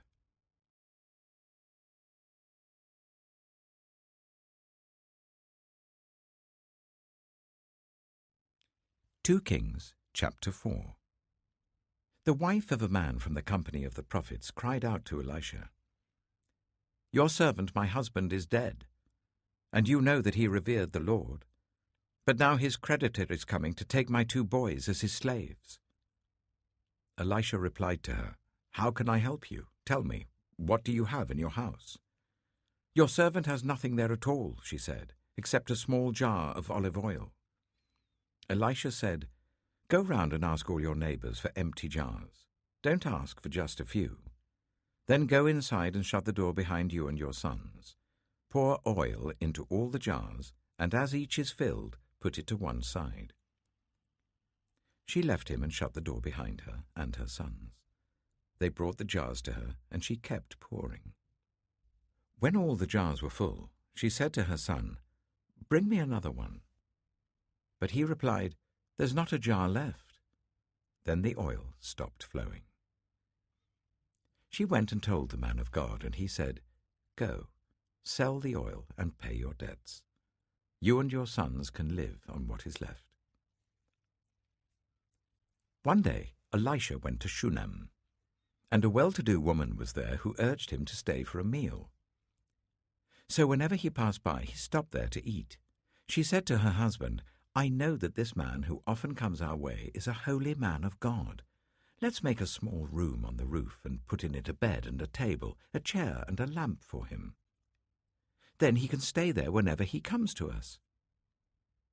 One day, when Elisha came, he went up to his room and lay down there. He said to his servant Gehazi, "Call the Shunammite." So he called her, and she stood before him. Elisha said to Gehazi, "Tell her, you have gone to all this trouble for us. Now what can be done for you? Can we speak on your behalf to the king or the commander of the army?" She replied, "I have a home among my own people." "What can be done for her?" Elisha asked. Gehazi said, "She has no son, and her husband is old." Then Elisha said, "Call her." So he called her, and she stood in the doorway. "About this time next year," Elisha said, "you will hold a son in your arms." "No, my lord," she objected. "Please, man of God, don't mislead your servant." But the woman became pregnant, and the next year, about that same time, she gave birth to a son, just as Elisha had told her. The child grew, and one day he went out to his father, who was with the reapers. He said to his father, "My head, my head." His father told a servant, "Carry him to his mother." After the servant had lifted him up and carried him to his mother, the boy sat on her lap until noon, and then he died. She went up and laid him on the bed of the man of God, then shut the door and went out. She called her husband and said, "Please send me one of the servants and a donkey, so I can go to the man of God quickly and return." "Why go to him today?" he asked. "It's not the new moon or the Sabbath." "That's all right," she said. She saddled the donkey and said to her servant, "Lead on. Don't slow down for me unless I tell you." So she set out and came to the man of God at Mount Carmel. When he saw her in the distance, the man of God said to his servant Gehazi, "Look, there's the Shunammite. Run to meet her and ask her, 'Are you all right? Is your husband all right? Is your child all right?'" "Everything is all right," she said. When she reached the man of God at the mountain, she took hold of his feet. Gehazi came over to push her away, but the man of God said, "Leave her alone. She is in bitter distress, but the Lord has hidden it from me and has not told me why." "Did I ask you for a son, my lord?" she said. "Didn't I tell you, don't raise my hopes?" Elisha said to Gehazi, "Tuck your cloak into your belt. Take my staff in your hand and run. Don't greet anyone you meet, and if anyone greets you, do not answer. Lay my staff on the boy's face." But the child's mother said, "As surely as the Lord lives and as you live, I will not leave you." So he got up and followed her. Gehazi went on ahead and laid the staff on the boy's face, but there was no sound or response. So Gehazi went back to meet Elisha and told him, "The boy has not awakened." When Elisha reached the house, there was the boy lying dead on his couch. He went in, shut the door on the two of them, and prayed to the Lord. Then he got on the bed and lay on the boy, mouth to mouth, eyes to eyes, hands to hands. As he stretched himself out on him, the boy's body grew warm. Elisha turned away and walked back and forth in the room, and then got onto the bed and stretched out on him once more. The boy sneezed 7 times and opened his eyes. Elisha summoned Gehazi and said, "Call the Shunammite." And he did. When she came, he said, "Take your son." She came in, fell at his feet, and bowed to the ground. Then she took her son and went out. Elisha returned to Gilgal, and there was a famine in that region. While the company of the prophets was meeting with him, he said to his servant, "Put on the large pot and cook some stew for these prophets." One of them went out into the fields to gather herbs and found a wild gourd plant and picked as many of its gourds as his garment could hold. When he returned, he cut them up into the pot of stew, though no one knew what they were. The stew was poured out for the men, but as they began to eat it, they cried out, "Man of God, there is death in the pot!" And they could not eat it. Elisha said, "Get some flour." He put it into the pot and said, "Serve it to the people to eat." And there was nothing harmful in the pot. A man came from Baal Shalisha, bringing the man of God 20 loaves of barley bread baked from the first ripe corn, along with some ears of new corn. "Give it to the people to eat," Elisha said. "How can I set this before 100 men?" his servant asked. But Elisha answered, "Give it to the people to eat, for this is what the Lord says. They will eat and have some left over." Then he set it before them, and they ate and had some left over, according to the word of the Lord.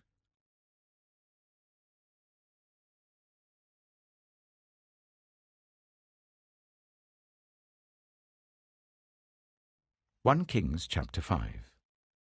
When Hiram, king of Tyre, heard that Solomon had been anointed king to succeed his father David, he sent his envoys to Solomon, because he had always been on friendly terms with David. Solomon sent back this message to Hiram: "You know that because of the wars waged against my father David from all sides, he could not build a temple for the name of the Lord his God until the Lord put his enemies under his feet. But now the Lord my God has given me rest on every side, and there is no adversary or disaster. I intend therefore to build a temple for the name of the Lord my God, as the Lord told my father David when he said, 'Your son, whom I will put on the throne in your place, will build the temple for my name.'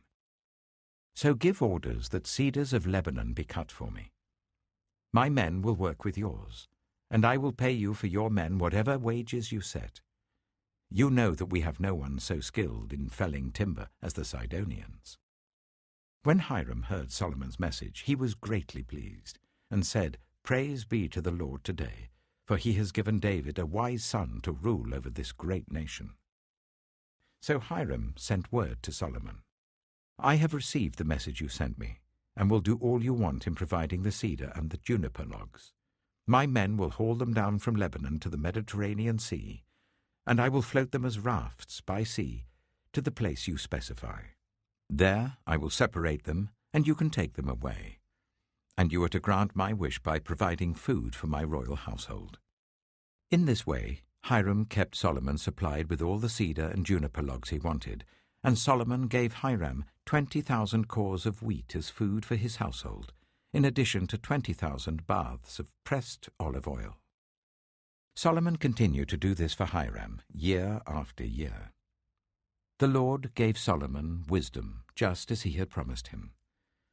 There were peaceful relations between Hiram and Solomon, and the two of them made a treaty.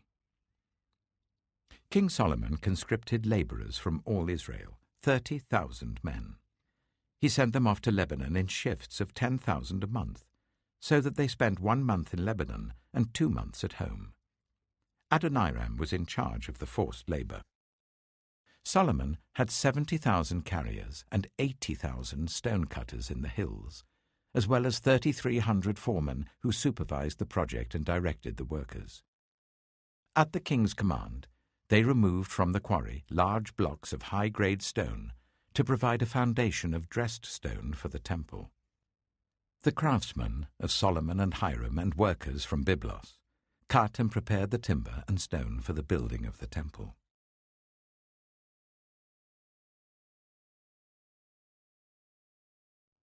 Two Kings, chapter 6. The company of the prophets said to Elisha, "Look, the place where we meet with you is too small for us. Let us go to the Jordan, where each of us can get a pole, and let us build a place there for us to meet." And he said, "Go." Then one of them said, "Won't you please come with your servants?" "I will," Elisha replied, and he went with them. They went to the Jordan and began to cut down trees. As one of them was cutting down a tree, the iron axe head fell into the water. "Oh no, my lord," he cried out, "it was borrowed." The man of God asked, "Where did it fall?" When he showed him the place, Elisha cut a stick and threw it there, and made the iron float. "Lift it out," he said. Then the man reached out his hand and took it. Now the king of Aram was at war with Israel. After conferring with his officers, he said, "I will set up my camp in such and such a place." The man of God sent word to the king of Israel, "Beware of passing that place, because the Arameans are going down there." So the king of Israel checked on the place indicated by the man of God. Time and again Elisha warned the king, so that he was on his guard in such places. This enraged the king of Aram.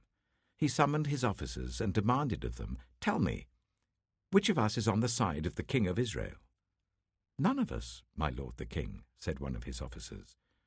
"But Elisha the prophet who is in Israel tells the king of Israel the very words you speak in your bedroom." "Go, find out where he is," the king ordered, "so that I can send men and capture him." The report came back, "He is in Dothan." Then he sent horses and chariots and a strong force there. They went by night and surrounded the city. When the servant of the man of God got up and went out early the next morning, an army with horses and chariots had surrounded the city. "Oh no, my lord, what shall we do?" the servant asked. "Don't be afraid," the prophet answered. "Those who are with us are more than those who are with them." And Elisha prayed, "Open his eyes, Lord, so that he may see." Then the Lord opened the servant's eyes, and he looked, and saw the hills full of horses and chariots of fire all round Elisha. As the enemy came down towards him, Elisha prayed to the Lord, "Strike this army with blindness." So he struck them with blindness, as Elisha had asked. Elisha told them, "This is not the road, and this is not the city. Follow me, and I will lead you to the man you are looking for." And he led them to Samaria. After they entered the city, Elisha said, "Lord, open the eyes of these men so that they can see." Then the Lord opened their eyes, and they looked, and there they were, inside Samaria. When the king of Israel saw them, he asked Elisha, "Shall I kill them, my father? Shall I kill them?" "Do not kill them," he answered. "Would you kill those you have captured with your own sword or bow?" Set food and water before them, so that they may eat and drink and then go back to their master." So he prepared a great feast for them, and after they had finished eating and drinking, he sent them away, and they returned to their master. So the bands from Aram stopped raiding Israel's territory. Some time later, Ben-Hadad, king of Aram, mobilized his entire army and marched up and laid siege to Samaria. There was a great famine in the city. The siege lasted so long that a donkey's head sold for 80 shekels of silver, and a quarter of a cab of seed pods for 5 shekels. As the king of Israel was passing by on the wall, a woman cried to him, "Help me, my lord the king." The king replied, "If the Lord does not help you, where can I get help for you? From the threshing floor? From the winepress?" Then he asked her, "What's the matter?" She answered, "This woman said to me, 'Give up your son, so that we may eat him today, and tomorrow we'll eat my son.' So we cooked my son and ate him. The next day I said to her, 'Give up your son so that we may eat him.' But she had hidden him." When the king heard the woman's words, he tore his robes. As he went along the wall, the people looked, and they saw that under his robes he had sackcloth on his body. He said, "May God deal with me, be it ever so severely, if the head of Elisha, son of Shaphat, remains on his shoulders today." Now Elisha was sitting in his house, and the elders were sitting with him. The king sent a messenger ahead, but before he arrived, Elisha said to the elders, "Don't you see how this murderer is sending someone to cut off my head? Look, when the messenger comes, shut the door and hold it shut against him. Is not the sound of his master's footsteps behind him?" While he was still talking to them, the messenger came down to him. The king said, "This disaster is from the Lord. Why should I wait for the Lord any longer?"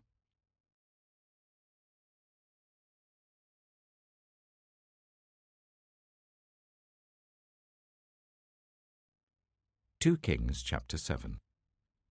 Elisha replied, "Hear the word of the Lord. This is what the Lord says.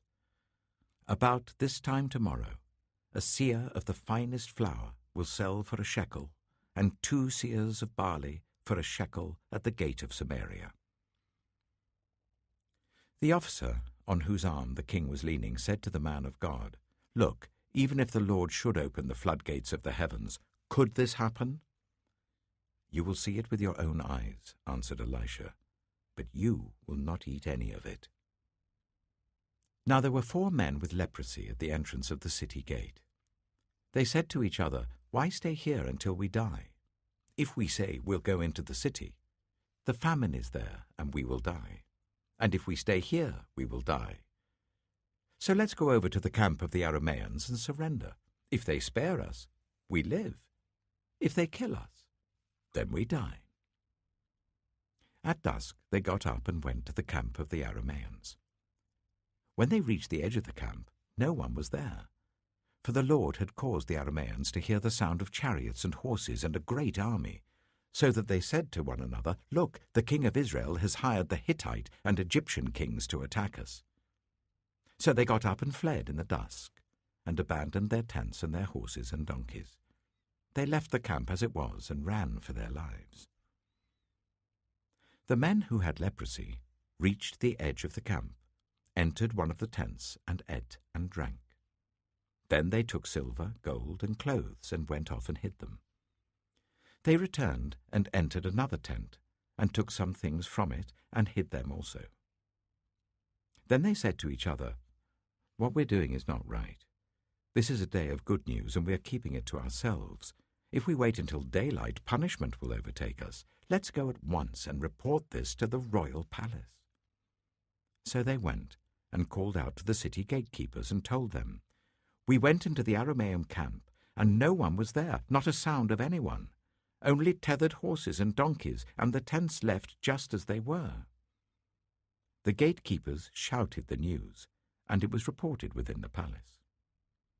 The king got up in the night and said to his officers, "I will tell you what the Arameans have done to us. They know we are starving, so they have left the camp to hide in the countryside, thinking they will surely come out, and then we will take them alive and get into the city."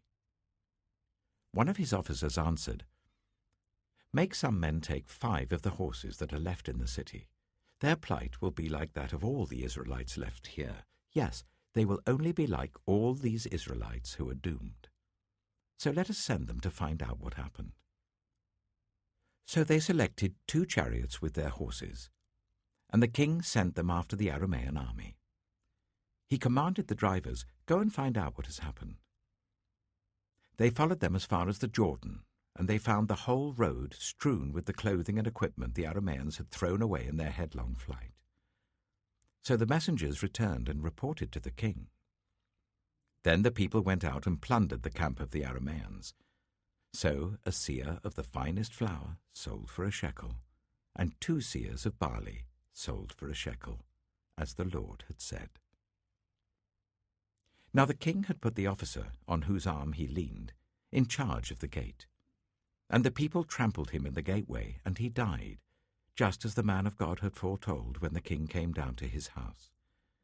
It happened as the man of God had said to the king, "About this time tomorrow, a seah of the finest flour will sell for a shekel, and 2 seahs of barley for a shekel at the gate of Samaria." The officer had said to the man of God, "Look, even if the Lord should open the floodgates of the heavens, could this happen?" And the man of God had replied, "You will see it with your own eyes, but you will not eat any of it." And that is exactly what happened to him, for the people trampled him in the gateway, and he died.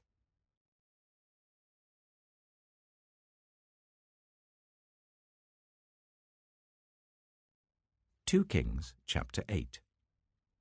Now Elisha had said to the woman whose son he had restored to life, "Go away with your family and stay for a while wherever you can, because the Lord has decreed a famine in the land that will last 7 years." The woman proceeded to do as the man of God said. She and her family went away and stayed in the land of the Philistines for 7 years. At the end of 7 years she came back from the land of the Philistines and went to appeal to the king for her house and land. The king was talking to Gehazi, the servant of the man of God, and had said, "Tell me about all the great things Elisha has done." Just as Gehazi was telling the king how Elisha had restored the dead to life, the woman whose son Elisha had brought back to life came to appeal to the king for her house and land. Gehazi said, "This is the woman, my lord the king, and this is her son, whom Elisha restored to life." The king asked the woman about it, and she told him. Then he assigned an official to her case and said to him, "Give back everything that belonged to her, including all the income from her land from the day she left the country until now." Elisha went to Damascus, and Ben-Hadad, king of Aram, was ill. When the king was told, "The man of God has come all the way up here," he said to Hazael, "Take a gift with you and go to meet the man of God. Consult the Lord through him. Ask him, 'Will I recover from this illness?'" Hazael went to meet Elisha, taking with him as a gift 40 camel loads of all the finest wares of Damascus. He went in and stood before him and said, "Your son Ben-Hadad, king of Aram, has sent me to ask, 'Will I recover from this illness?'" Elisha answered, "Go and say to him, 'You will certainly recover.' Nevertheless, the Lord has revealed to me that he will in fact die." He stared at him with a fixed gaze until Hazael was embarrassed. Then the man of God began to weep. "Why is my lord weeping?" asked Hazael. "Because I know the harm you will do to the Israelites," he answered. "You will set fire to their fortified places, kill their young men with the sword, dash their little children to the ground, and rip open their pregnant women." Hazael said, "How could your servant, a mere dog, accomplish such a feat?" "The Lord has shown me that you will become king of Aram," answered Elisha. Then Hazael left Elisha and returned to his master.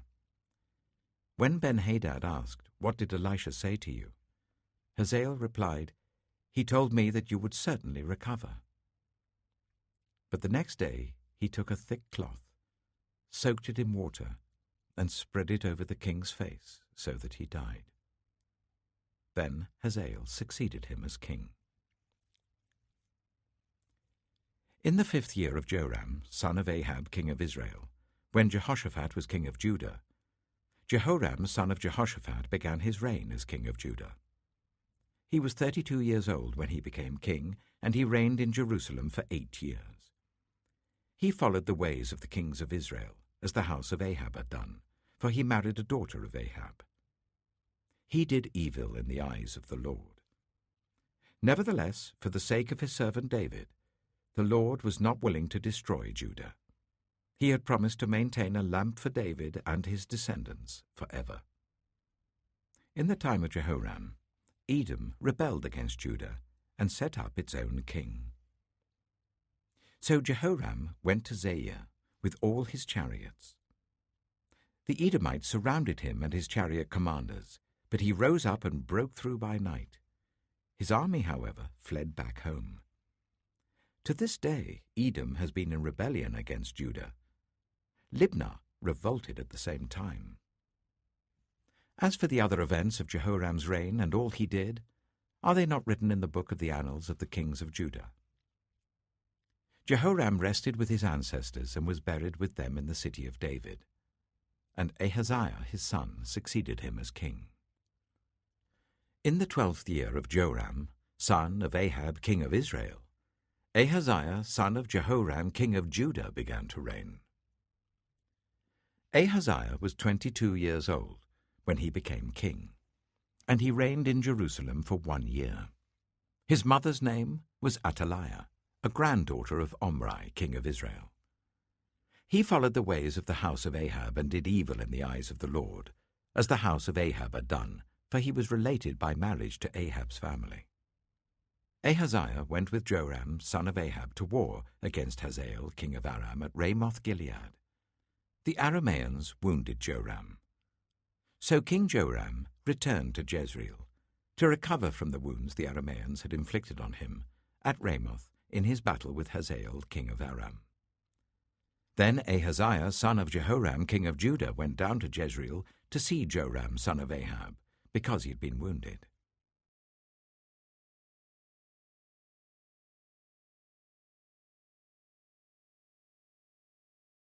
Two Kings, chapter 9.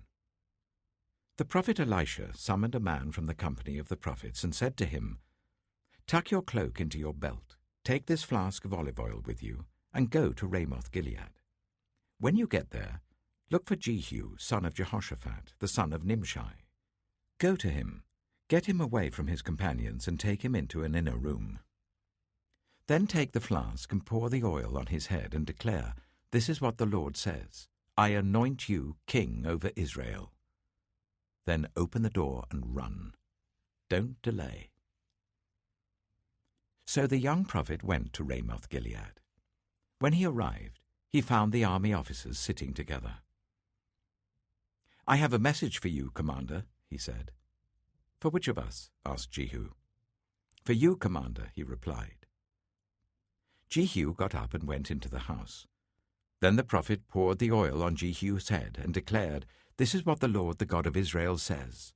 I anoint you king over the Lord's people Israel. You are to destroy the house of Ahab your master, and I will avenge the blood of my servants the prophets and the blood of all the Lord's servants shed by Jezebel. The whole house of Ahab will perish. I will cut off from Ahab every last male in Israel, slave or free. I will make the house of Ahab like the house of Jeroboam, son of Nebat, and like the house of Baasha, son of Ahijah. As for Jezebel, dogs will devour her on the plot of ground at Jezreel, and no one will bury her." Then he opened the door and ran. When Jehu went out to his fellow officers, one of them asked, "Is everything all right? Why did this maniac come to you?" "You know the man and the sort of things he says," Jehu replied. "That's not true," they said. "Tell us." Jehu said, "Here is what he told me. This is what the Lord says. I anoint you king over Israel." They quickly took their cloaks and spread them under him on the bare steps. Then they blew the trumpet and shouted, "Jehu is king." So Jehu, son of Jehoshaphat, the son of Nimshi, conspired against Joram. Now Joram and all Israel had been defending Ramoth-Gilead against Hazael, king of Aram. But King Joram had returned to Jezreel to recover from the wounds the Arameans had inflicted on him in the battle with Hazael, king of Aram. Jehu said, "If you desire to make me king, don't let anyone slip out of the city to go and tell the news in Jezreel." Then he got into his chariot and rode to Jezreel, because Joram was resting there, and Ahaziah king of Judah had gone down to see him. When the lookout standing on the tower in Jezreel saw Jehu's troops approaching, he called out, "I see some troops coming."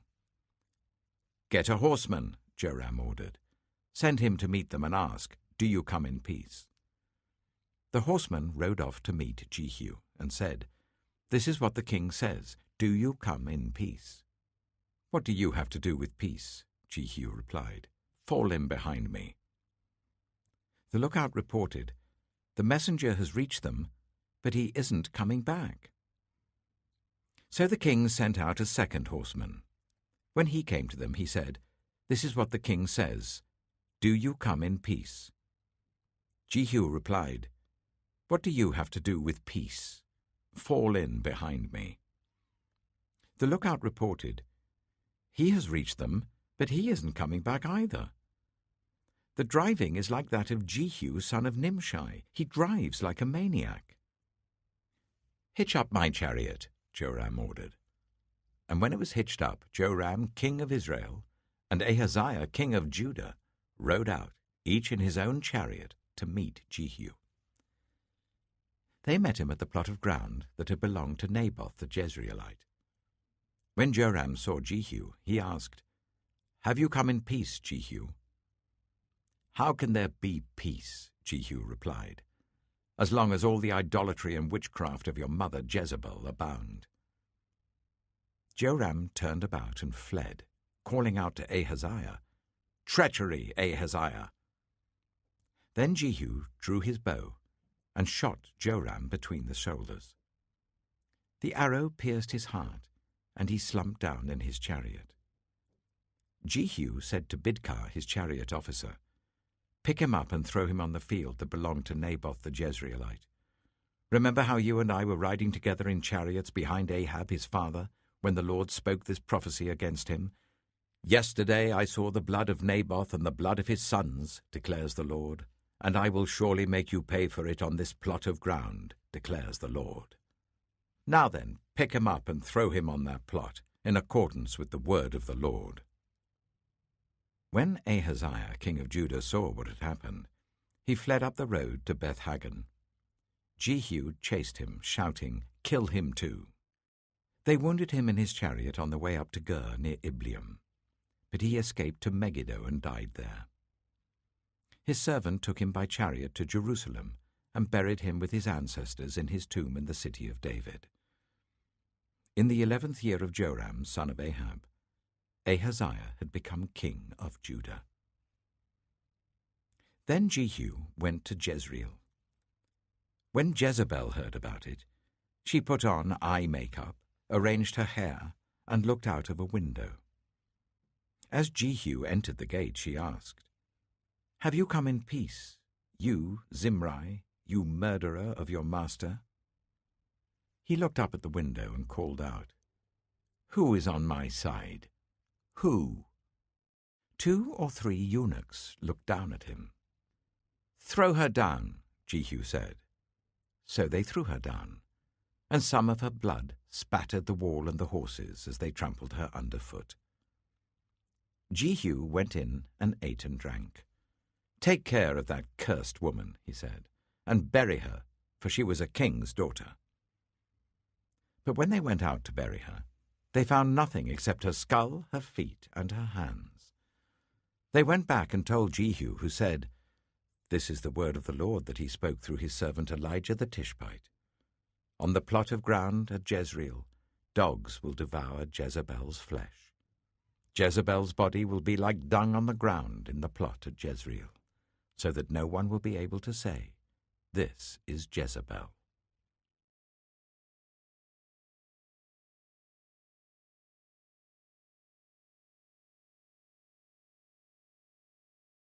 Two Kings, chapter 10. Now there were in Samaria 70 sons of the house of Ahab. So Jehu wrote letters and sent them to Samaria, to the officials of Jezreel, to the elders, and to the guardians of Ahab's children. He said, You have your master's sons with you, and you have chariots and horses, a fortified city and weapons. Now as soon as this letter reaches you, choose the best and most worthy of your master's sons, and set him on his father's throne. Then fight for your master's house. But they were terrified and said, If 2 kings could not resist him, how can we? So the palace administrator, the city governor, the elders, and the guardians sent this message to Jehu. We are your servants, and we will do anything you say. We will not appoint anyone as king. You do whatever you think best." Then Jehu wrote them a second letter, saying, "If you are on my side and will obey me, take the heads of your master's sons and come to me in Jezreel by this time tomorrow." Now the royal princes, 70 of them, were with the leading men of the city who were bringing them up. When the letter arrived, these men took the princes and slaughtered all 70 of them. They put their heads in baskets and sent them to Jehu in Jezreel. When the messenger arrived, he told Jehu, "They have brought the heads of the princes." Then Jehu ordered, "Put them in 2 piles at the entrance of the city gate until morning." The next morning Jehu went out. He stood before all the people and said, "You are innocent. It was I who conspired against my master and killed him. But who killed all these? Know then that not a word the Lord has spoken against the house of Ahab will fail. The Lord has done what he announced through his servant Elijah." So Jehu killed everyone in Jezreel who remained of the house of Ahab, as well as all his chief men, his close friends, and his priests, leaving him no survivor. Jehu then set out and went toward Samaria. At Beth-eked of the shepherds, he met some relatives of Ahaziah, king of Judah, and asked, "Who are you?" They said, "We are relatives of Ahaziah, and we have come down to greet the families of the king and of the queen mother." "Take them alive," he ordered. So they took them alive and slaughtered them by the well of Beth-eked, 42 of them. He left no survivor. After he left there, he came upon Jehonadab, son of Rechab, who was on his way to meet him. Jehu greeted him and said, "Are you in accord with me, as I am with you?" "I am," Jehonadab answered. "If so," said Jehu, "give me your hand." So he did, and Jehu helped him up into the chariot. Jehu said, "Come with me and see my zeal for the Lord." Then he made him ride in his chariot. When Jehu came to Samaria, he killed all who were left there of Ahab's family. He destroyed them, according to the word of the Lord spoken to Elijah. Then Jehu brought all the people together and said to them, "Ahab served Baal a little. Jehu will serve him much. Now summon all the prophets of Baal, all his servants, and all his priests. See that no one is missing, because I am going to hold a great sacrifice for Baal. Anyone who fails to come will no longer live." But Jehu was acting deceptively in order to destroy the servants of Baal. Jehu said, "Call an assembly in honor of Baal." So they proclaimed it. Then he sent word throughout Israel, and all the servants of Baal came. Not one stayed away. They crowded into the temple of Baal until it was full from one end to the other. And Jehu said to the keeper of the wardrobe, "Bring robes for all the servants of Baal." So he brought out robes for them. Then Jehu and Jehonadab, son of Rechab, went into the temple of Baal. Jehu said to the servants of Baal, "Look around and see that no one who serves the Lord is here with you, only servants of Baal." So they went in to make sacrifices and burnt offerings. Now Jehu had posted 80 men outside with this warning, "If one of you lets any of the men I am placing in your hands escape, it will be your life for his life." As soon as Jehu had finished making the burnt offering, he ordered the guards and officers, "Go in and kill them. Let no one escape." So they cut them down with the sword. The guards and officers threw the bodies out and then entered the inner shrine of the temple of Baal. They brought the sacred stone out of the temple of Baal and burned it.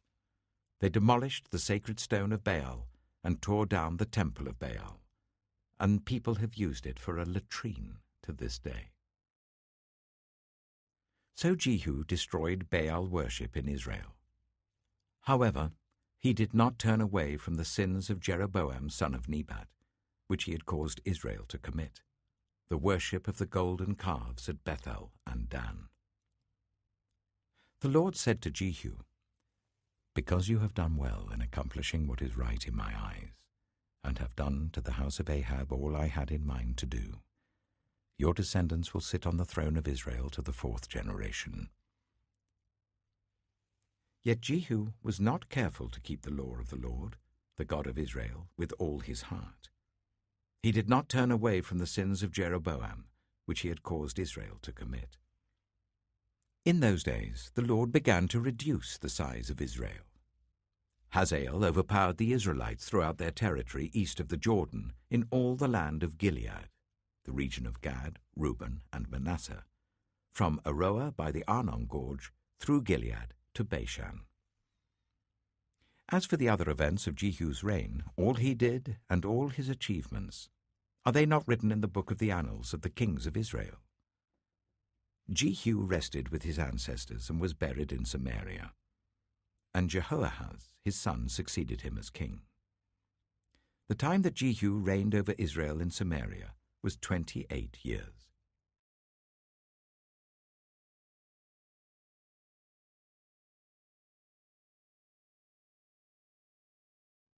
2 Kings, chapter 11. When Athaliah, the mother of Ahaziah, saw that her son was dead, she proceeded to destroy the whole royal family. But Jehosheba, the daughter of King Jehoram and sister of Ahaziah, took Joash, son of Ahaziah, and stole him away from among the royal princes who were about to be murdered. She put him and his nurse in a bedroom to hide him from Athaliah, so he was not killed. He remained hidden with his nurse at the temple of the Lord for 6 years, while Athaliah ruled the land.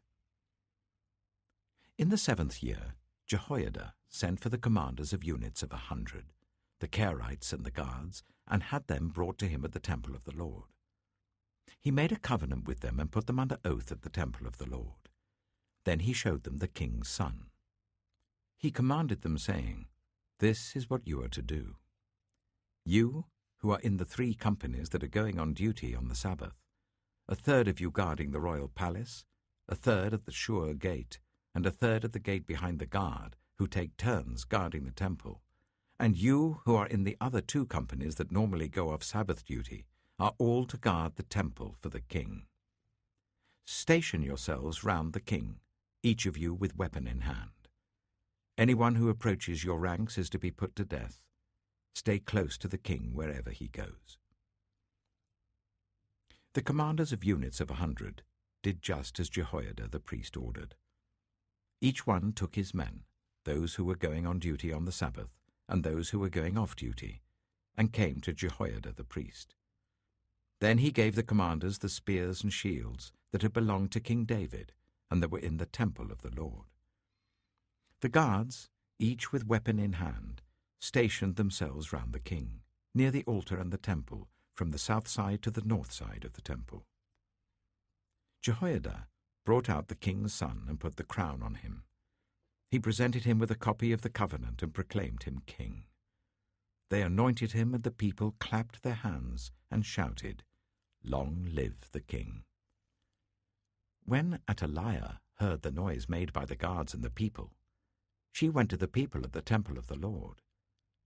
She looked, and there was the king, standing by the pillar, as the custom was. The officers and the trumpeters were beside the king, and all the people of the land were rejoicing and blowing trumpets. Then Athaliah tore her robes and called out, "Treason! Treason!"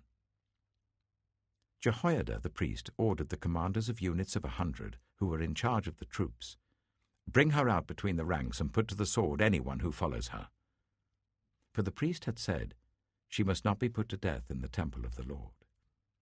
So they seized her as she reached the place where the horses enter the palace grounds, and there she was put to death. Jehoiada then made a covenant between the Lord and the king and people, that they would be the Lord's people. He also made a covenant between the king and the people. All the people of the land went to the temple of Baal and tore it down. They smashed the altars and idols to pieces, and killed Mattan, the priest of Baal, in front of the altars. Then Jehoiada the priest posted guards at the temple of the Lord. he took with him the commanders of hundreds, the Kerites, the guards, and all the people of the land, and together they brought the king down from the temple of the Lord, and went into the palace, entering by way of the gate of the guards. The king then took his place on the royal throne. All the people of the land rejoiced, and the city was calm, because Athaliah had been slain with the sword at the palace. Joash was 7 years old when he began his reign.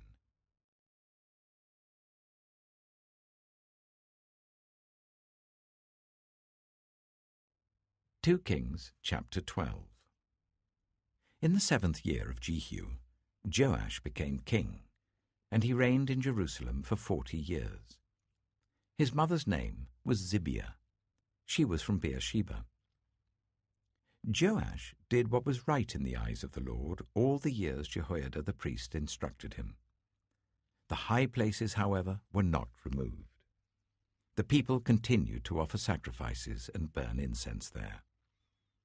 Joash said to the priests, "Collect all the money that is brought as sacred offerings to the temple of the Lord, the money collected in the census, the money received from personal vows, and the money brought voluntarily to the temple. Let every priest receive the money from one of the treasurers, then use it to repair whatever damage is found in the temple." But by the 23rd year of King Joash, the priests still had not repaired the temple. Therefore King Joash summoned Jehoiada the priest and the other priests and asked them, "Why aren't you repairing the damage done to the temple? Take no more money from your treasurers, but hand it over for repairing the temple." The priests agreed that they would not collect any more money from the people, and that they would not repair the temple themselves. Jehoiada the priest took a chest and bored a hole in its lid. He placed it beside the altar on the right side as one enters the temple of the Lord. The priests who guarded the entrance put into the chest all the money that was brought to the temple of the Lord. Whenever they saw that there was a large amount of money in the chest, the royal secretary and the high priest came, counted the money that had been brought into the temple of the Lord, and put it into bags. When the amount had been determined, they gave the money to the men appointed to supervise the work on the temple. With it, they paid those who worked on the temple of the Lord, the carpenters and builders, the masons and stone cutters. They purchased timber and blocks of dressed stone for the repair of the temple of the Lord, and met all the other expenses of restoring the temple. The money brought into the temple was not spent for making silver basins, wick trimmers, sprinkling bowls, trumpets, or any other articles of gold or silver for the temple of the Lord. It was paid to the workers, who used it to repair the temple. They did not require an accounting from those to whom they gave the money to pay the workers, because they acted with complete honesty. The money from the guilt offerings and sin offerings was not brought into the temple of the Lord. It belonged to the priests. About this time, Hazael, king of Aram, went up and attacked Gath and captured it. Then he turned to attack Jerusalem. But Joash, king of Judah, took all the sacred objects dedicated by his predecessors, Jehoshaphat, Jehoram, and Ahaziah, the kings of Judah, and the gifts he himself had dedicated, and all the gold found in the treasuries of the temple of the Lord and of the royal palace, and he sent them to Hazael, king of Aram, who then withdrew from Jerusalem. As for the other events of the reign of Joash and all he did, are they not written in the book of the annals of the kings of Judah? His officials conspired against him and assassinated him at Beth Millo on the road down to Silla. The officials who murdered him were Jozabad, son of Shimeath, and Jehozabad, son of Shomer.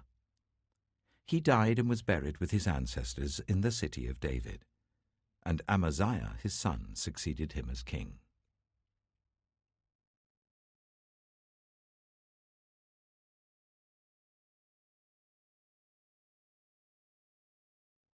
2 Kings, chapter 13. In the 23rd year of Joash, son of Ahaziah, king of Judah, Jehoahaz, son of Jehu, became king of Israel in Samaria, and he reigned for 17 years. He did evil in the eyes of the Lord, by following the sins of Jeroboam son of Nebat, which he had caused Israel to commit. And he did not turn away from them. So the Lord's anger burned against Israel, and for a long time he kept them under the power of Hazael king of Aram and Ben-Hadad his son. Then Jehoahaz sought the Lord's favour, and the Lord listened to him, for he saw how severely the king of Aram was oppressing Israel. The Lord provided a deliverer for Israel, and they escaped from the power of Aram. So the Israelites lived in their own homes as they had before. But they did not turn away from the sins of the house of Jeroboam, which he had caused Israel to commit. They continued in them. Also, the Asherah pole remained standing in Samaria. Nothing had been left of the army of Jehoahaz, except 50 horsemen, 10 chariots, and 10,000 foot soldiers, for the king of Aram had destroyed the rest and made them like the dust at threshing time. As for the other events of the reign of Jehoahaz, all he did and his achievements, are they not written in the book of the annals of the kings of Israel?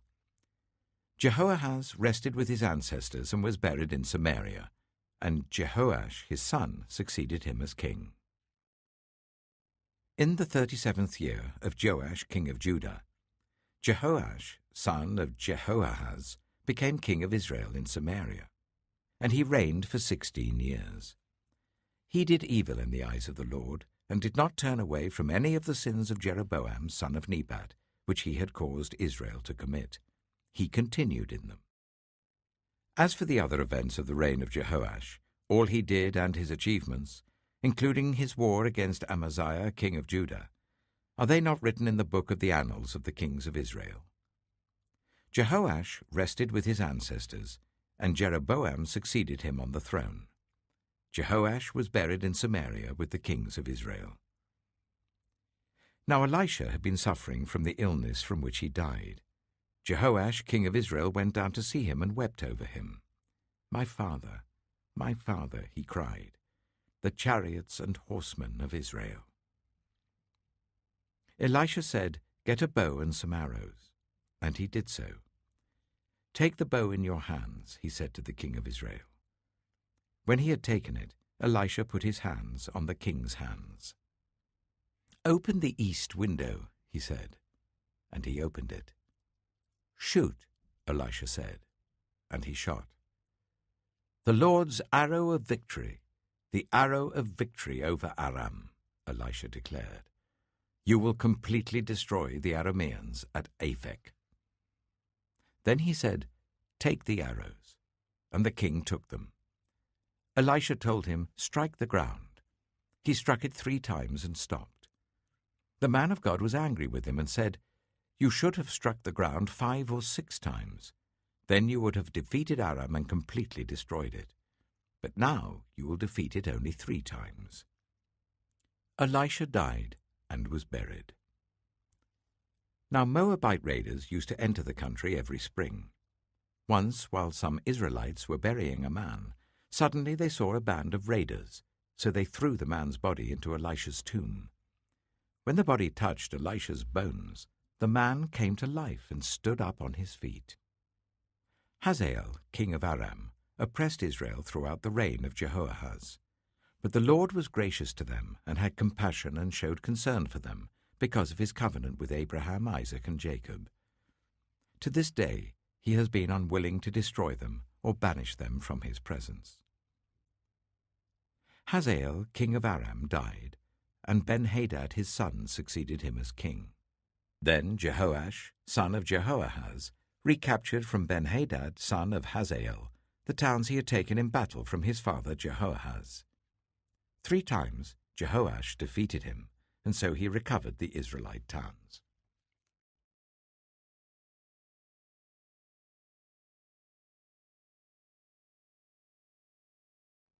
Two Kings chapter 14.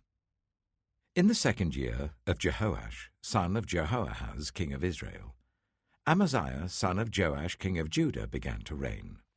He was 25 years old when he became king, and he reigned in Jerusalem for 29 years. His mother's name was Jehoaddan. She was from Jerusalem. He did what was right in the eyes of the Lord, but not as his father David had done. In everything he followed the example of his father Joash. The high places, however, were not removed. The people continued to offer sacrifices and burn incense there. After the kingdom was firmly in his grasp, he executed the officials who had murdered his father the king. Yet he did not put the children of the assassins to death. In accordance with what is written in the book of the law of Moses, where the Lord commanded, "Parents are not to be put to death for their children, nor children put to death for their parents. Each will die for their own sin." He was the one who defeated 10,000 Edomites in the Valley of Salt and captured Selah in battle, calling it Joktheel, the name it has to this day. Then Amaziah sent messengers to Jehoash, son of Jehoahaz, the son of Jehu, king of Israel, with the challenge, "Come, let us face each other in battle." But Jehoash, king of Israel, replied to Amaziah, king of Judah, "A thistle in Lebanon sent a message to a cedar in Lebanon. Give your daughter to my son in marriage." Then a wild beast in Lebanon came along and trampled the thistle underfoot. "You have indeed defeated Edom, and now you are arrogant. Glory in your victory, but stay at home. Why ask for trouble and cause your own downfall and that of Judah also?" Amaziah, however, would not listen. So Jehoash, king of Israel, attacked. He and Amaziah, king of Judah, faced each other at Beth-shemesh in Judah. Judah was routed by Israel, and every man fled to his home. Jehoash, king of Israel, captured Amaziah, king of Judah, the son of Joash, the son of Ahaziah, at Beth-shemesh. Then Jehoash went to Jerusalem and broke down the wall of Jerusalem from the Ephraim gate to the corner gate, a section about 400 cubits long. He took all the gold and silver and all the articles found in the temple of the Lord and in the treasuries of the royal palace. He also took hostages and returned to Samaria.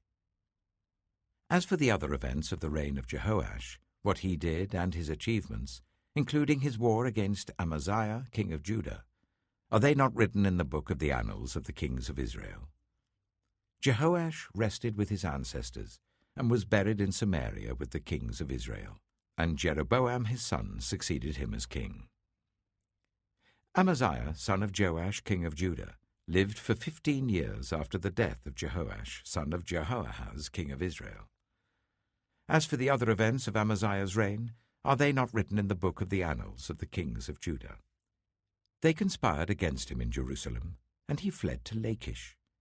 But they sent men after him to Lachish and killed him there. He was brought back by horse and was buried in Jerusalem with his ancestors in the city of David. Then all the people of Judah took Azariah, who was 16 years old, and made him king in place of his father Amaziah. He was the one who rebuilt Elath and restored it to Judah after Amaziah rested with his ancestors. In the 15th year of Amaziah son of Joash, king of Judah, Jeroboam son of Jehoash, king of Israel, became king in Samaria, and he reigned for 41 years. He did evil in the eyes of the Lord, and did not turn away from any of the sins of Jeroboam son of Nebat, which he had caused Israel to commit. He was the one who restored the boundaries of Israel from Lebo-Hamath to the Dead Sea, in accordance with the word of the Lord, the God of Israel, spoken through his servant Jonah, son of Amittai, the prophet from Gath-hepher. The Lord had seen how bitterly everyone in Israel, whether slave or free, was suffering. There was no one to help them. And since the Lord had not said he would blot out the name of Israel from under heaven, he saved them by the hand of Jeroboam, son of Jehoash. As for the other events of Jeroboam's reign, all he did and his military achievements, including how he recovered for Israel both Damascus and Hamath, which had belonged to Judah, are they not written in the book of the annals of the kings of Israel? Jeroboam rested with his ancestors, the kings of Israel, and Zechariah his son succeeded him as king.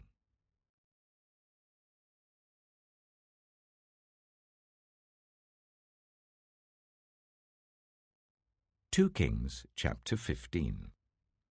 In the 27th year of Jeroboam king of Israel, Azariah son of Amaziah king of Judah began to reign. He was 16 years old when he became king, and he reigned in Jerusalem for 52 years. His mother's name was Jecholiah. She was from Jerusalem. He did what was right in the eyes of the Lord, just as his father Amaziah had done.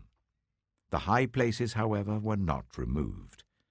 The people continued to offer sacrifices and burn incense there.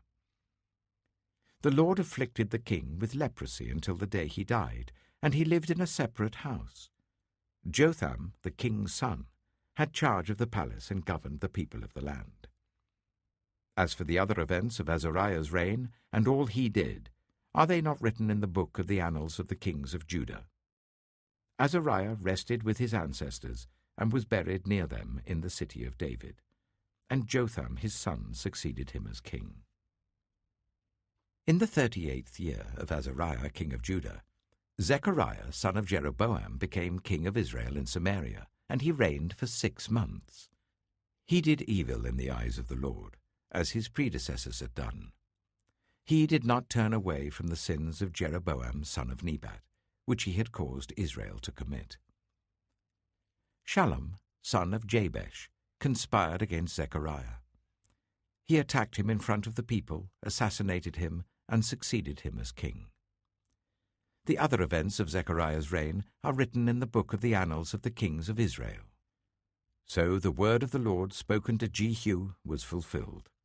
Your descendants will sit on the throne of Israel to the 4th generation.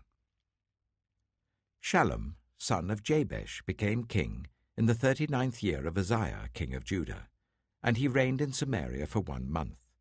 Then Menahem, son of Gadai, went from Tirzah up to Samaria. He attacked Shallum, son of Jabesh, in Samaria, assassinated him, and succeeded him as king. The other events of Shallum's reign and the conspiracy he led are written in the book of the annals of the kings of Israel. At that time, Menahem, starting out from Tirzah, attacked Tiphsah and everyone in the city and its vicinity, because they refused to open their gates. He sacked Tiphsah and ripped open all the pregnant women. In the 39th year of Azariah king of Judah, Menahem son of Gadai became king of Israel, and he reigned in Samaria for 10 years. He did evil in the eyes of the Lord. During his entire reign, he did not turn away from the sins of Jeroboam son of Nebat, which he had caused Israel to commit. Then Pul, king of Assyria, invaded the land, and Menahem gave him 1,000 talents of silver to gain his support and strengthen his own hold on the kingdom. Menahem exacted this money from Israel. Every wealthy person had to contribute 50 shekels of silver to be given to the king of Assyria. So the king of Assyria withdrew and stayed in the land no longer. As for the other events of Menahem's reign, and all he did, are they not written in the book of the annals of the kings of Israel? Menahem rested with his ancestors, and Pekahiah his son succeeded him as king. In the 50th year of Azariah king of Judah, Pekahiah son of Menahem became king of Israel in Samaria, and he reigned for 2 years. Pekahiah did evil in the eyes of the Lord. He did not turn away from the sins of Jeroboam son of Nebat, which he had caused Israel to commit. One of his chief officers, Pekah son of Remaliah, conspired against him. Taking 50 men of Gilead with him, he assassinated Pekahiah along with Argob and Ariah in the citadel of the royal palace at Samaria. So Pekah killed Pekahiah and succeeded him as king. The other events of Pekahiah's reign and all he did are written in the book of the annals of the kings of Israel. In the 52nd year of Azariah king of Judah, Pekah son of Remaliah became king of Israel in Samaria, and he reigned for 20 years. He did evil in the eyes of the Lord. He did not turn away from the sins of Jeroboam son of Nebat, which he had caused Israel to commit. In the time of Pekah king of Israel, Tiglath-Pileser king of Assyria came and took Ijon, Abel-Beth-Maachah, Jano, Kedesh, and Hazor. He took Gilead and Galilee, including all the land of Naphtali, and deported the people to Assyria. Then Hoshea, son of Elah, conspired against Pekah, son of Remaliah. He attacked and assassinated him, and then succeeded him as king in the 20th year of Jotham, son of Uzziah. As for the other events of Pekah's reign and all he did, are they not written in the book of the annals of the kings of Israel? In the 2nd year of Pekah, son of Remaliah, king of Israel, Jotham, son of Uzziah, king of Judah, began to reign. He was 25 years old when he became king, and he reigned in Jerusalem for 16 years. His mother's name was Jerusha, daughter of Zadok. He did what was right in the eyes of the Lord, just as his father Uzziah had done. The high places, however, were not removed. The people continued to offer sacrifices and burn incense there. Jotham rebuilt the upper gate of the temple of the Lord. As for the other events of Jotham's reign and what he did, are they not written in the book of the annals of the kings of Judah? In those days the Lord began to send Rezin, king of Aram, and Pekah, son of Remaliah, against Judah. Jotham rested with his ancestors and was buried with them in the city of David, the city of his father, and Ahaz his son succeeded him as king.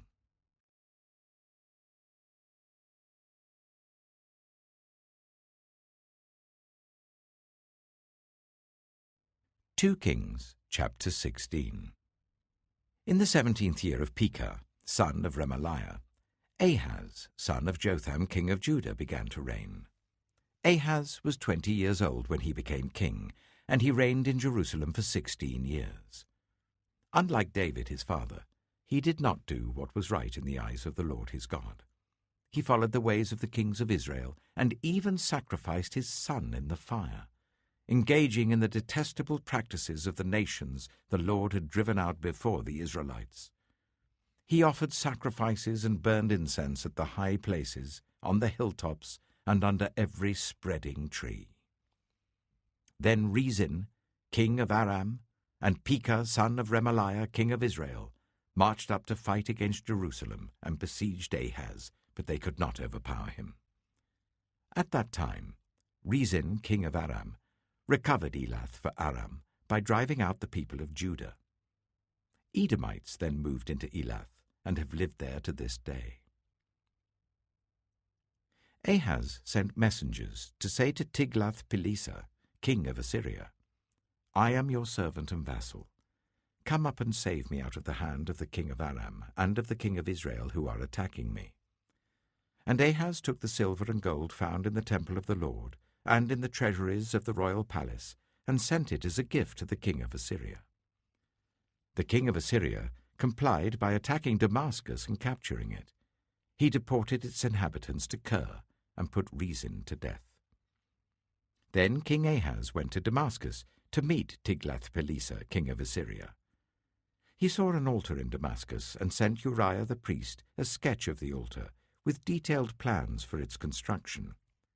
So Uriah the priest built an altar in accordance with all the plans that King Ahaz had sent from Damascus, and finished it before King Ahaz returned.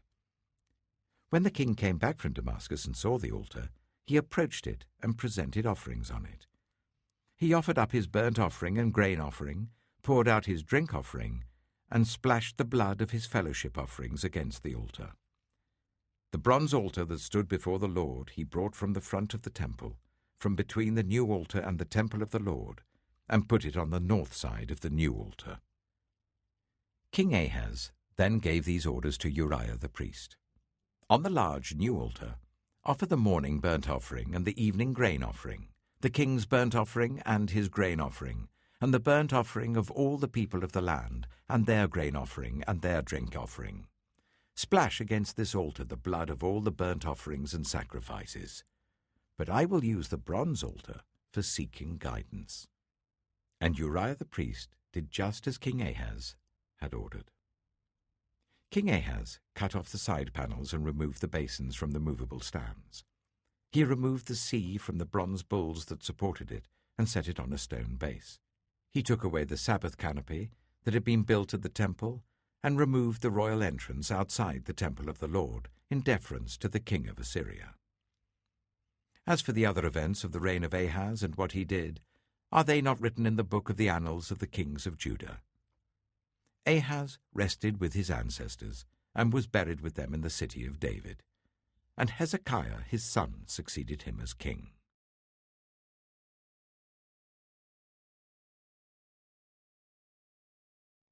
Two Kings, chapter 17. In the 12th year of Ahaz king of Judah, Hoshea son of Elah became king of Israel in Samaria, and he reigned for 9 years.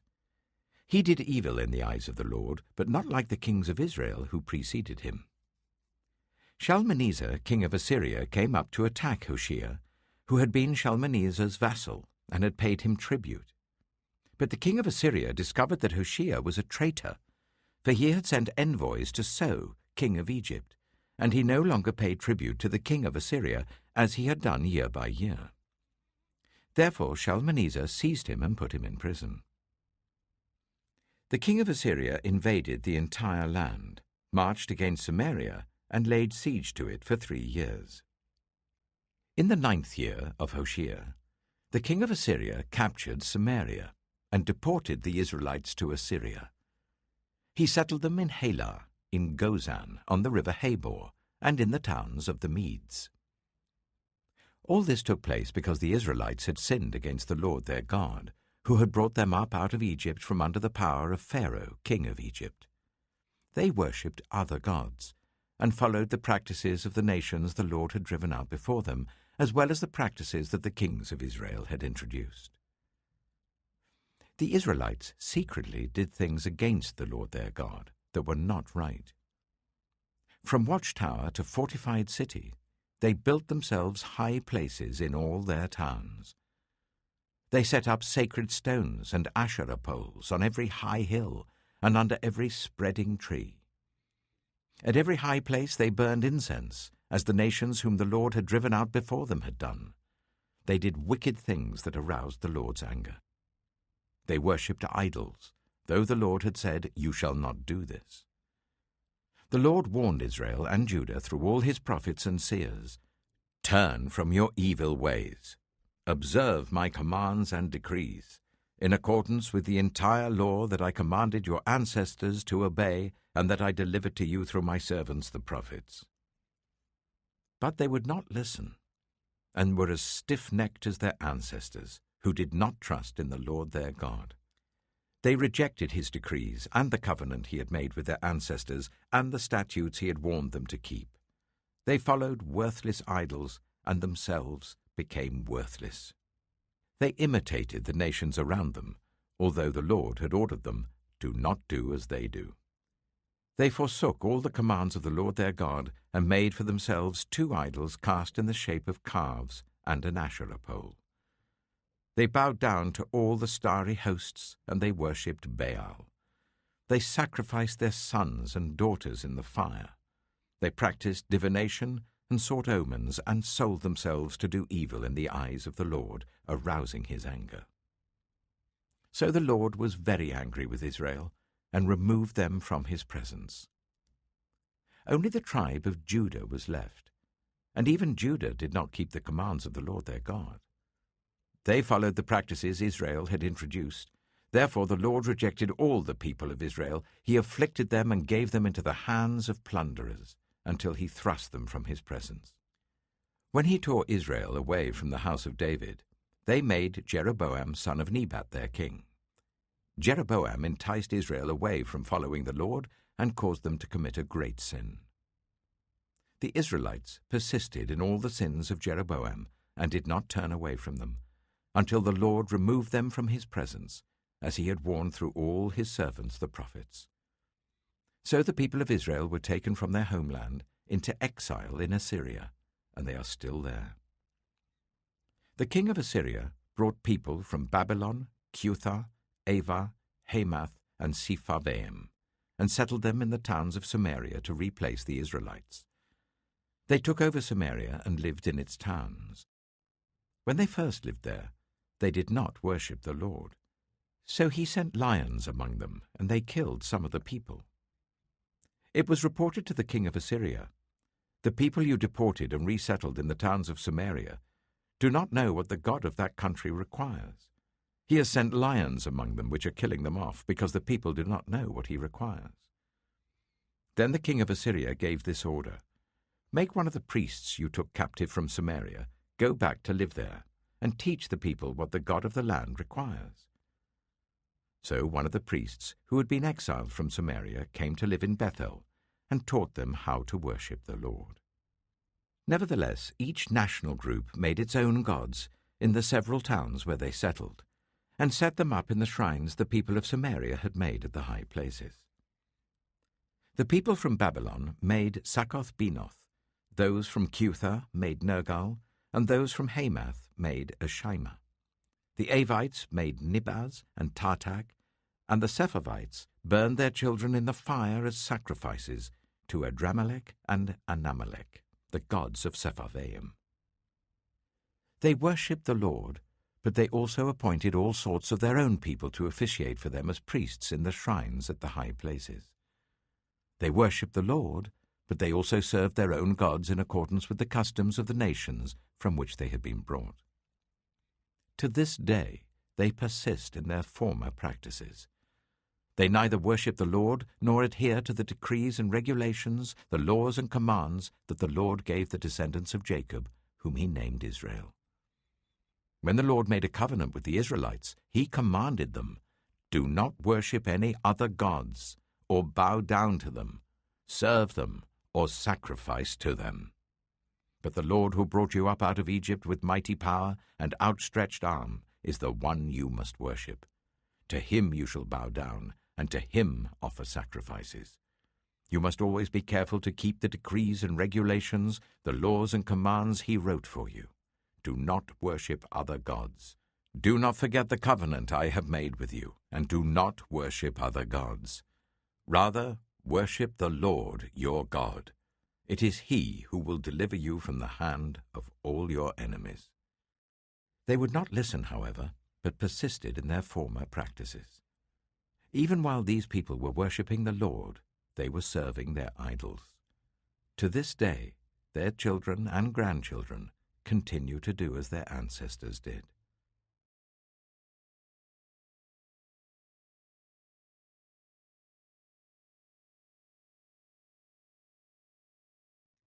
Two Kings, chapter 18. In the 3rd year of Hoshea son of Elah, king of Israel, Hezekiah son of Ahaz, king of Judah, began to reign. He was 25 years old when he became king, and he reigned in Jerusalem for 29 years. His mother's name was Abijah, daughter of Zechariah. He did what was right in the eyes of the Lord, just as his father David had done. He removed the high places, smashed the sacred stones, and cut down the Asherah poles. He broke into pieces the bronze snake Moses had made, for up to that time the Israelites had been burning incense to it. It was called Nehushtan. Hezekiah trusted in the Lord, the God of Israel. There was no one like him among all the kings of Judah, either before him or after him.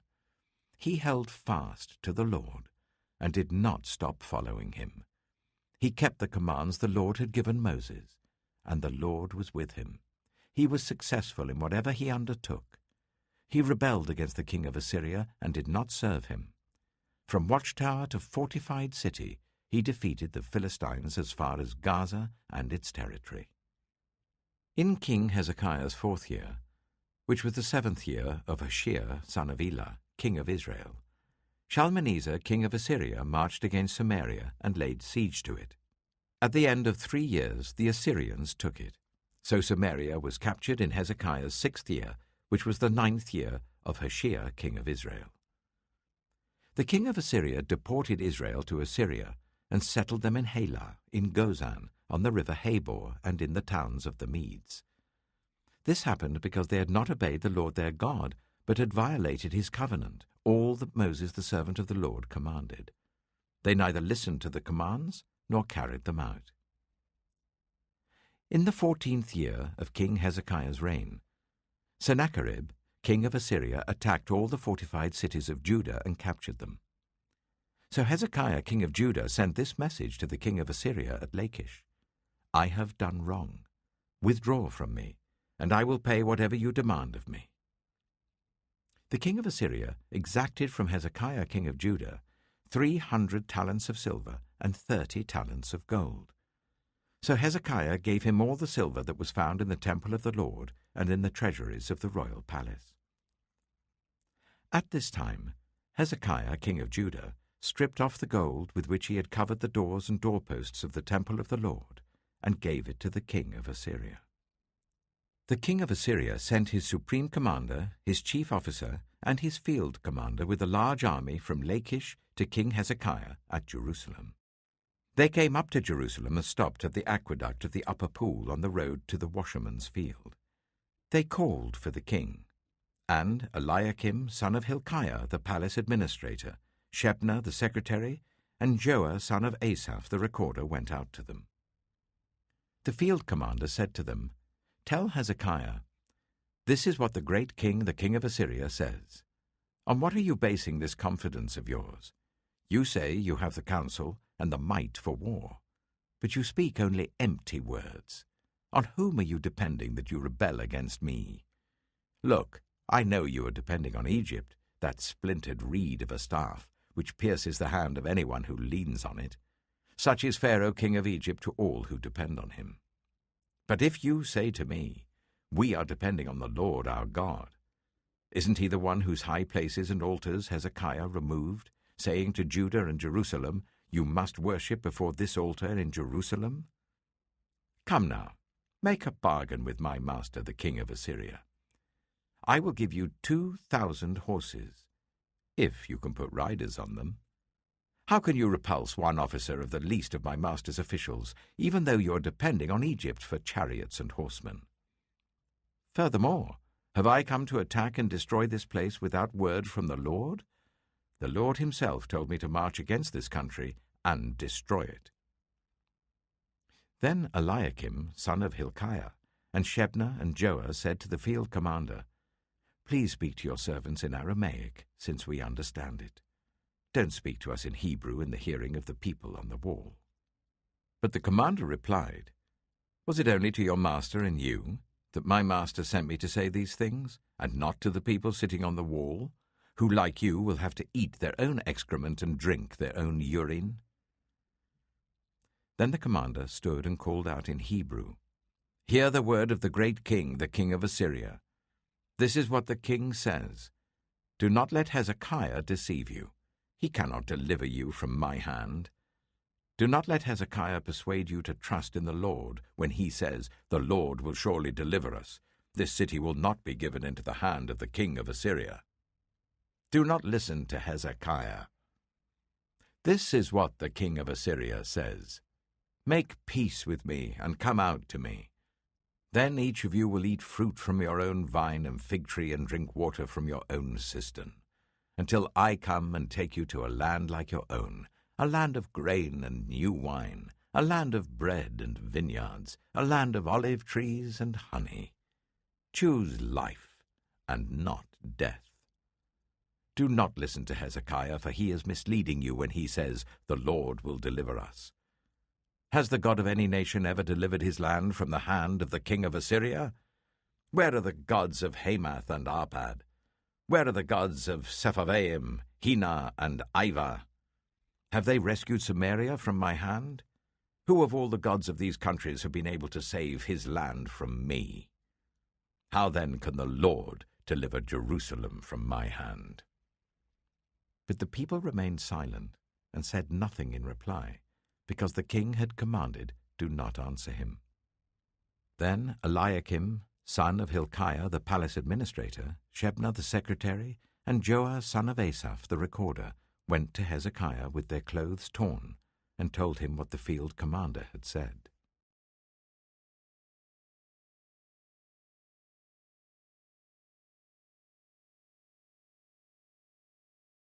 2 Kings chapter 19.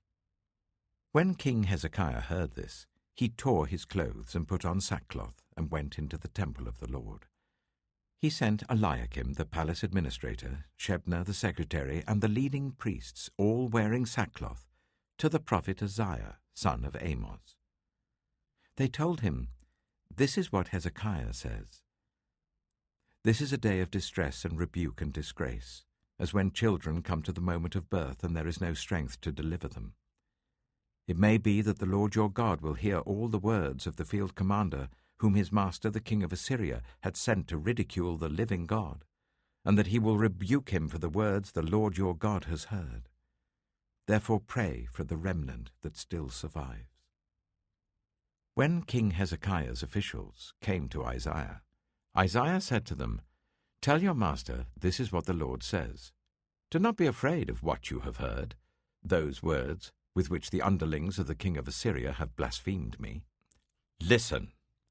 When he hears a certain report, I will make him want to return to his own country, and there I will have him cut down with the sword." When the field commander heard that the king of Assyria had left Lachish, he withdrew and found the king fighting against Libnah. Now Sennacherib received a report that Tirhakah, the king of Cush, was marching out to fight against him. So he again sent messengers to Hezekiah with this word: "Say to Hezekiah, king of Judah, do not let the God you depend on deceive you when he says, 'Jerusalem will not be given into the hands of the king of Assyria.' Surely you have heard what the kings of Assyria have done to all the countries, destroying them completely. And will you be delivered? Did the gods of the nations that were destroyed by my predecessors deliver them?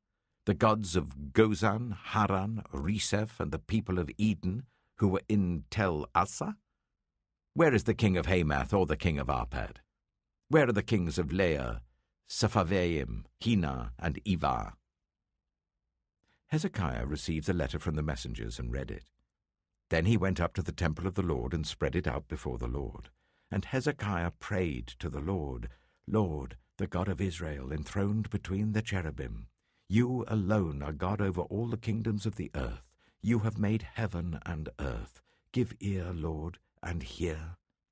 Open your eyes, Lord, and see. Listen to the words Sennacherib has sent to ridicule the living God. It is true, Lord, that the Assyrian kings have laid waste these nations and their lands. They have thrown their gods into the fire and destroyed them, for they were not gods, but only wood and stone fashioned by human hands. Now, Lord, our God, deliver us from his hand, so that all the kingdoms of the earth may know that you alone, Lord, are God." Then Isaiah, son of Amos, sent a message to Hezekiah. "This is what the Lord, the God of Israel, says. I have heard your prayer concerning Sennacherib, king of Assyria. This is the word that the Lord has spoken against him. Virgin daughter Zion despises you and mocks you. Daughter Jerusalem tosses her head as you flee. Who is it you have ridiculed and blasphemed? Against whom have you raised your voice and lifted your eyes in pride? Against the Holy One of Israel. By your messengers you have ridiculed the Lord, and you have said, 'With my many chariots I have ascended the heights of the mountains, the utmost heights of Lebanon. I have cut down its tallest cedars, the choicest of its junipers. I have reached its remotest parts, the finest of its forests. I have dug wells in foreign lands and drunk the water there. With the soles of my feet I have dried up all the streams of Egypt. Have you not heard? Long ago I ordained it. In the days of old I planned it. Now I have brought it to pass, that you have turned fortified cities into piles of stone.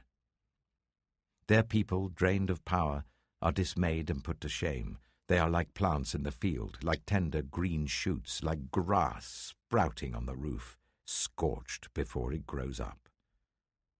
But I know where you are, and when you come and go, and how you rage against me. Because you rage against me, and because your insolence has reached my ears, I will put my hook in your nose and my bit in your mouth, and I will make you return by the way you came. This will be the sign for you, Hezekiah. This year you will eat what grows by itself, and the second year what springs from that. But in the third year sow and reap, plant vineyards and eat their fruit. Once more a remnant of the kingdom of Judah will take root below and bear fruit above. For out of Jerusalem will come a remnant, and out of Mount Zion a band of survivors. The zeal of the Lord Almighty will accomplish this. Therefore this is what the Lord says concerning the king of Assyria. He will not enter this city, or shoot an arrow here. He will not come before it with shield, or build a siege ramp against it. By the way that he came, he will return. He will not enter this city, declares the Lord. I will defend this city and save it, for my sake, and for the sake of David my servant. That night the angel of the Lord went out and put to death 185,000 in the Assyrian camp. When the people got up the next morning, there were all the dead bodies. So Sennacherib, king of Assyria, broke camp and withdrew. He returned to Nineveh and stayed there. One day, while he was worshipping in the temple of his god Nisroch, his sons Adramelech and Sharezer killed him with the sword, and they escaped to the land of Ararat. And Esarhaddon, his son, succeeded him as king.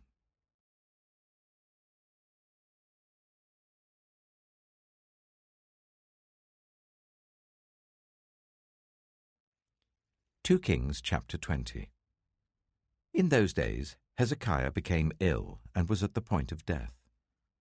The prophet Isaiah son of Amoz went to him and said, "This is what the Lord says, Put your house in order, because you are going to die. You will not recover." Hezekiah turned his face to the wall and prayed to the Lord. "Remember, Lord, how I have walked before you faithfully and with wholehearted devotion, and have done what is good in your eyes." And Hezekiah wept bitterly. Before Isaiah had left the middle court, the word of the Lord came to him. "Go back and tell Hezekiah, the ruler of my people, this is what the Lord, the God of your father David, says. I have heard your prayer and seen your tears. I will heal you. On the 3rd day from now, you will go up to the temple of the Lord. I will add 15 years to your life, and I will deliver you and this city from the hand of the king of Assyria. I will defend this city for my sake and for the sake of my servant David." Then Isaiah said, "Prepare a poultice of figs." They did so and applied it to the boil, and he recovered. Hezekiah had asked Isaiah, "What will be the sign that the Lord will heal me, and that I will go up to the temple of the Lord on the 3rd day from now?" Isaiah answered, "This is the Lord's sign to you that the Lord will do what he has promised. Shall the shadow go forward 10 steps, or shall it go back 10 steps?" "It is a simple matter for the shadow to go forward 10 steps, said Hezekiah. "Rather, let it go back 10 steps. Then the prophet Isaiah called on the Lord, and the Lord made the shadow go back the 10 steps it had gone down on the stairway of Ahaz. At that time Marduk-Baladan, son of Baladan king of Babylon, sent Hezekiah letters and a gift, because he had heard of Hezekiah's illness. Hezekiah received the envoys and showed them all that was in his storehouses, the silver, the gold, the spices, and the fine oil, his armory, and everything found among his treasures. There was nothing in his palace or in all his kingdom that Hezekiah did not show them. Then Isaiah the prophet went to King Hezekiah and asked, "What did those men say, and where did they come from?" "From a distant land," Hezekiah replied. "They came from Babylon." The prophet asked, "What did they see in your palace?" "They saw everything in my palace," Hezekiah said. "There is nothing among my treasures that I did not show them." Then Isaiah said to Hezekiah, "Hear the word of the Lord. The time will surely come when everything in your palace, and all that your predecessors have stored up until this day, will be carried off to Babylon. Nothing will be left, says the Lord. And some of your descendants, your own flesh and blood, who will be born to you, will be taken away, and they will become eunuchs in the palace of the king of Babylon." "The word of the Lord you have spoken is good," Hezekiah replied, for he thought, "Will there not be peace and security in my lifetime?" As for the other events of Hezekiah's reign, all his achievements and how he made the pool and the tunnel by which he brought water into the city? Are they not written in the book of the annals of the kings of Judah? Hezekiah rested with his ancestors, and Manasseh his son succeeded him as king.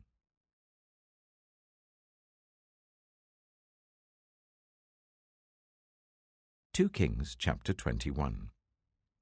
Manasseh was 12 years old when he became king, and he reigned in Jerusalem for 55 years.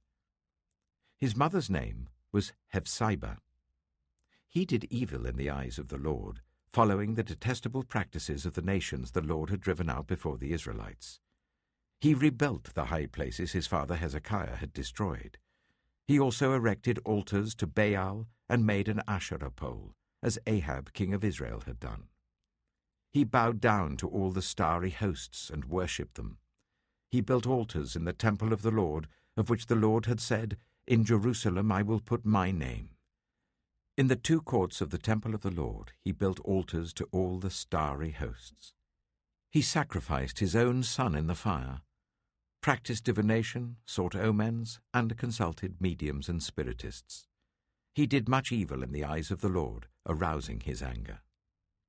He took the carved Asherah pole he had made and put it in the temple, of which the Lord had said to David and to his son Solomon, "In this temple and in Jerusalem, which I have chosen out of all the tribes of Israel, I will put my name forever. I will not again make the feet of the Israelites wander from the land I gave their ancestors, if only they will be careful to do everything I commanded them, and will keep the whole law that my servant Moses gave them." But the people did not listen. Manasseh led them astray, so that they did more evil than the nations the Lord had destroyed before the Israelites. The Lord said through his servants the prophets, "Manasseh, king of Judah, has committed these detestable sins. He has done more evil than the Amorites who preceded him, and has led Judah into sin with his idols. Therefore this is what the Lord, the God of Israel, says. I'm going to bring such disaster on Jerusalem and Judah that the ears of everyone who hears of it will tingle. I will stretch out over Jerusalem the measuring line used against Samaria and the plumb line used against the house of Ahab. I will wipe out Jerusalem as one wipes out a dish, wiping it and turning it upside down. I will forsake the remnant of my inheritance and give them into the hands of enemies. They will be looted and plundered by all their enemies. They have done evil in my eyes, and have aroused my anger, from the day their ancestors came out of Egypt until this day. Moreover, Manasseh also shed so much innocent blood that he filled Jerusalem from end to end, besides the sin that he had caused Judah to commit, so that they did evil in the eyes of the Lord. As for the other events of Manasseh's reign and all he did, including the sin he committed, are they not written in the book of the annals of the kings of Judah? Manasseh rested with his ancestors and was buried in his palace garden, the garden of Uzzah. And Amon, his son, succeeded him as king. Amon was 22 years old when he became king, and he reigned in Jerusalem for 2 years. His mother's name was Meshullemeth, daughter of Haruz. She was from Jotbah. He did evil in the eyes of the Lord, as his father Manasseh had done. He followed completely the ways of his father, worshipped the idols his father had worshipped, and bowing down to them. He forsook the Lord, the God of his ancestors, and did not walk in obedience to him. Amon's officials conspired against him and assassinated the king in his palace. Then the people of the land killed all who had plotted against King Amon, and they made Josiah his son king in his place. As for the other events of Amon's reign and what he did, are they not written in the book of the annals of the kings of Judah? He was buried in his tomb in the garden of Uzzah, and Josiah his son succeeded him as king.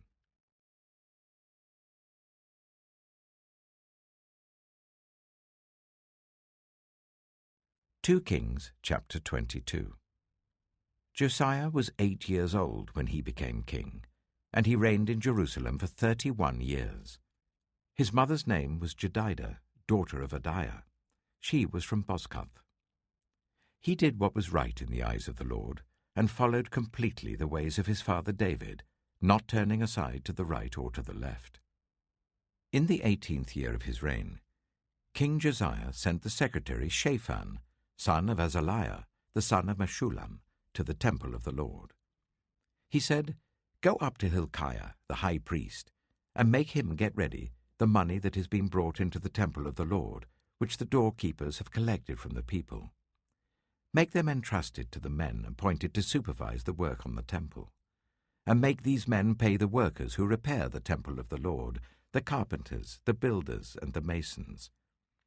Also make them purchase timber and dressed stone to repair the temple. But they need not account for the money entrusted to them, because they are honest in their dealings." Hilkiah the high priest said to Shaphan the secretary, "I have found the book of the law in the temple of the Lord." He gave it to Shaphan, who read it. Then Shaphan the secretary went to the king and reported to him, "Your officials have paid out the money that was in the temple of the Lord, and have entrusted it to the workers and supervisors at the temple." Then Shaphan the secretary informed the king, "Hilkiah the priest has given me a book," and Shaphan read from it in the presence of the king. When the king heard the words of the book of the law, he tore his robes. He gave these orders to Hilkiah the priest, Ahikam son of Shaphan, Achbor son of Micaiah, Shaphan the secretary, and Asaiah the king's attendant. "Go and inquire of the Lord for me, and for the people, and for all Judah, about what is written in this book that has been found. Great is the Lord's anger that burns against us, because those who have gone before us have not obeyed the words of this book. They have not acted in accordance with all that is written there concerning us." Hilkiah the priest, Ahikam, Achbor, Shaphan, and Asaiah went to speak to the prophet Huldah, who was the wife of Shallum, son of Tikvah, the son of Harhas, keeper of the wardrobe. She lived in Jerusalem, in the new quarter. She said to them, "This is what the Lord, the God of Israel, says. Tell the man who sent you to me, this is what the Lord says. I am going to bring disaster on this place and its people, according to everything written in the book the king of Judah has read. Because they have forsaken me and burned incense to other gods, and aroused my anger by all the idols their hands have made, my anger will burn against this place and will not be quenched. Tell the king of Judah who sent you to inquire of the Lord, this is what the Lord, the God of Israel, says concerning the words you have heard. Because your heart was responsive and you humbled yourself before the Lord when you heard what I have spoken against this place and its people, that they would become a curse and be laid waste, and because you tore your robes and wept in my presence, I also have heard you, declares the Lord.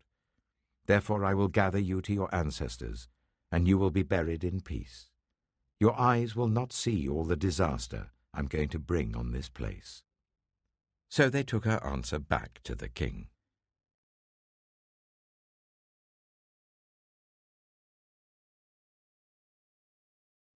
2 Kings chapter 23. Then the king called together all the elders of Judah and Jerusalem.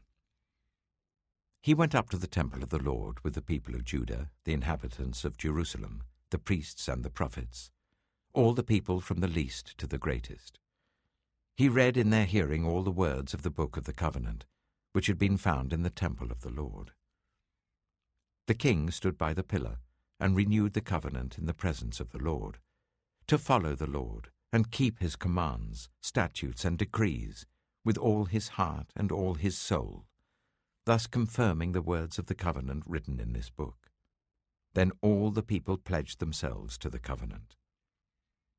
The king ordered Hilkiah the high priest, the priests next in rank, and the doorkeepers to remove from the temple of the Lord all the articles made for Baal and Asherah, and all the starry hosts. He burned them outside Jerusalem in the fields of the Kidron Valley, and took the ashes to Bethel.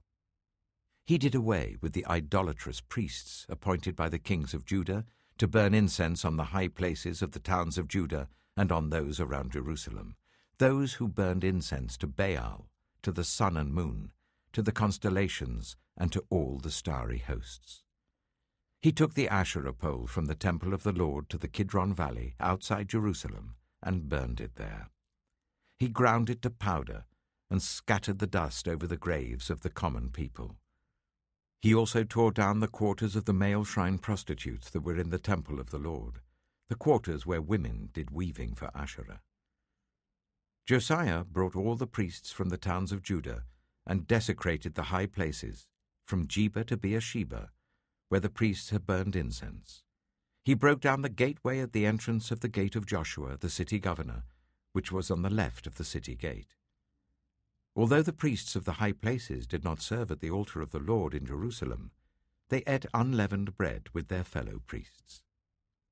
He desecrated Topheth, which was in the valley of Ben Hinnom, so no one could use it to sacrifice their son or daughter in the fire to Molech.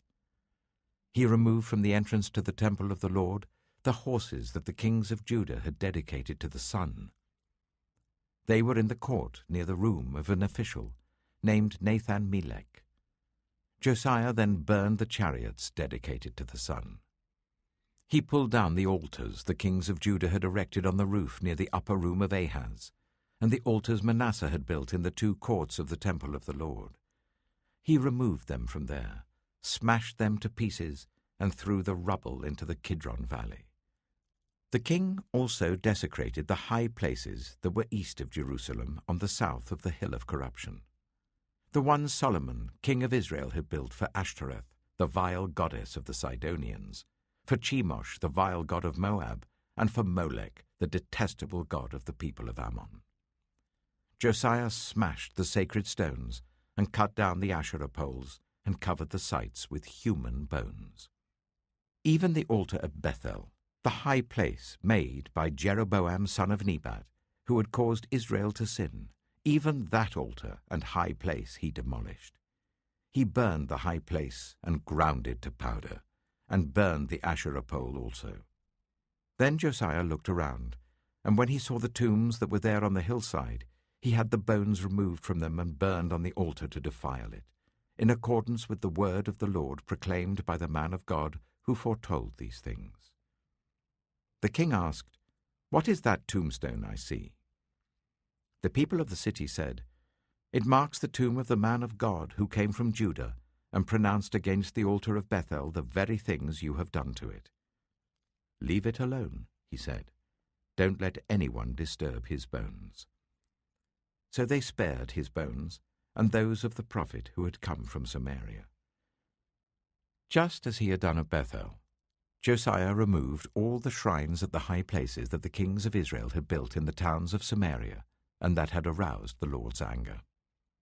Josiah slaughtered all the priests of those high places on the altars and burned human bones on them. Then he went back to Jerusalem. The king gave this order to all the people: "Celebrate the Passover to the Lord your God, as it is written in this book of the covenant." Neither in the days of the judges who led Israel, nor in the days of the kings of Israel and the kings of Judah, had any such Passover been observed. But in the 18th year of King Josiah, this Passover was celebrated to the Lord in Jerusalem. Furthermore, Josiah got rid of the mediums and spiritists, the household gods, the idols, and all the other detestable things seen in Judah and Jerusalem. This he did to fulfill the requirements of the law written in the book that Hilkiah the priest had discovered in the temple of the Lord.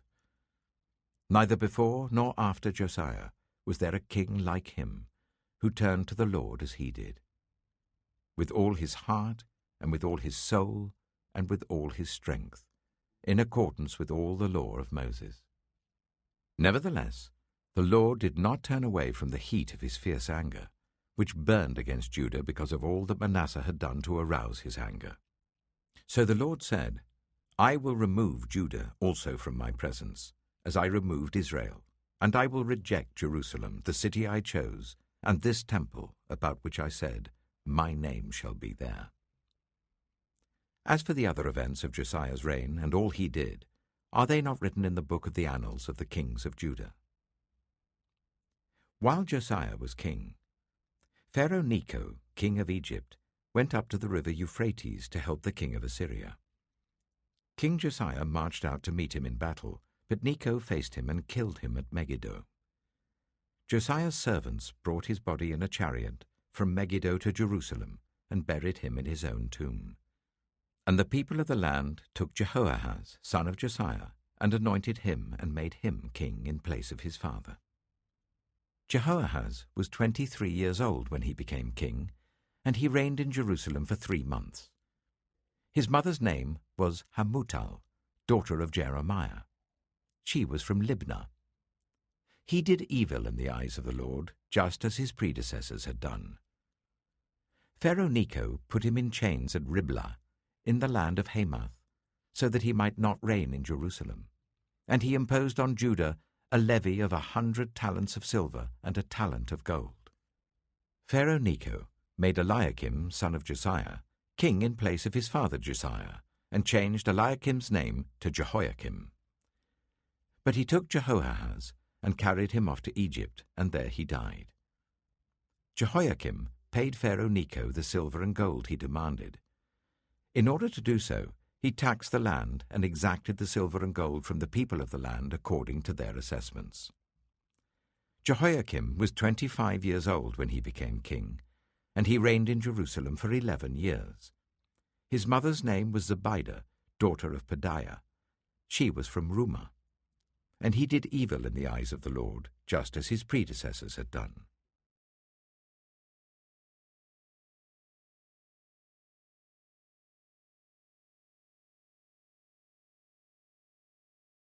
Two Kings, chapter 24.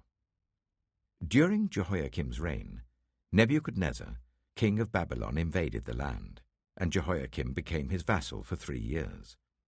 But then he turned against Nebuchadnezzar and rebelled. The Lord sent Babylonian, Aramean, Moabite, and Ammonite raiders against him to destroy Judah, in accordance with the word of the Lord proclaimed by his servants the prophets. Surely these things happened to Judah according to the Lord's command, in order to remove them from his presence, because of the sins of Manasseh and all he had done, including the shedding of innocent blood. For he had filled Jerusalem with innocent blood, and the Lord was not willing to forgive. As for the other events of Jehoiakim's reign, and all he did, are they not written in the book of the annals of the kings of Judah? Jehoiakim rested with his ancestors, and Jehoiakim, his son, succeeded him as king. The king of Egypt did not march out from his own country again, because the king of Babylon had taken all his territory, from the Wadi of Egypt to the river Euphrates.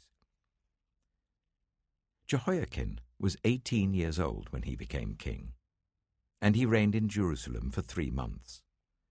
His mother's name was Nehushta, daughter of Elnathan. She was from Jerusalem. He did evil in the eyes of the Lord, just as his father had done. At that time, the officers of Nebuchadnezzar, king of Babylon, advanced on Jerusalem and laid siege to it, and Nebuchadnezzar himself came up to the city while his officers were besieging it. Jehoiakim, king of Judah, his mother, his attendants, his nobles, and his officials all surrendered to him. In the 8th year of the reign of the king of Babylon, he took Jehoiakim prisoner. As the Lord had declared, Nebuchadnezzar removed the treasures from the temple of the Lord and from the royal palace, and cut up the gold articles that Solomon, king of Israel, had made for the temple of the Lord. He carried all Jerusalem into exile, all the officers and fighting men, and all the skilled workers and artisans, a total of 10,000. Only the poorest people of the land were left. Nebuchadnezzar took Jehoiakim captive to Babylon.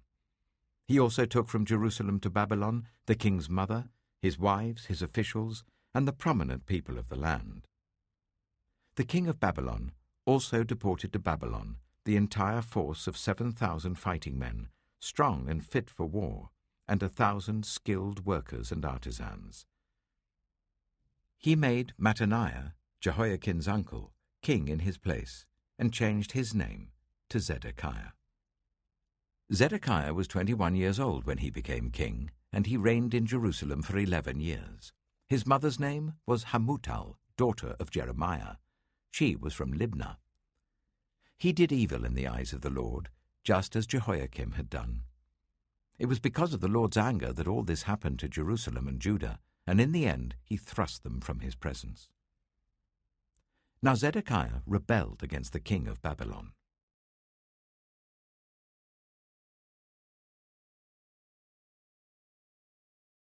2 Kings chapter 25.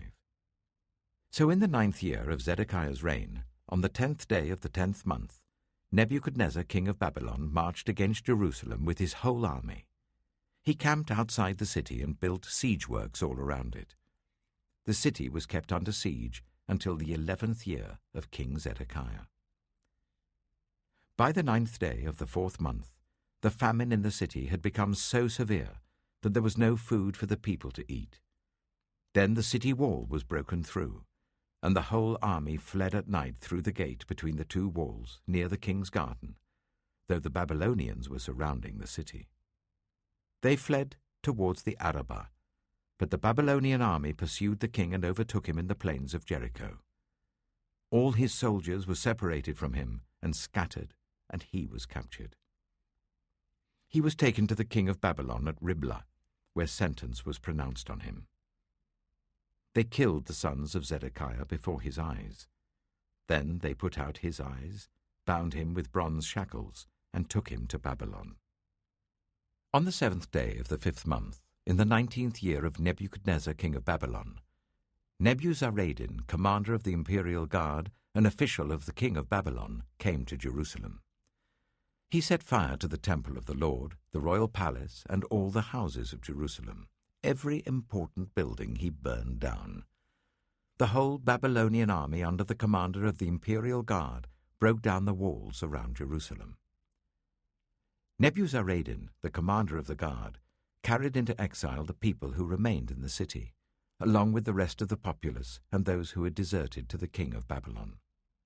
But the commander left behind some of the poorest people of the land to work the vineyards and fields. The Babylonians broke up the bronze pillars, the movable stands, and the bronze sea that were at the temple of the Lord, and they carried the bronze to Babylon.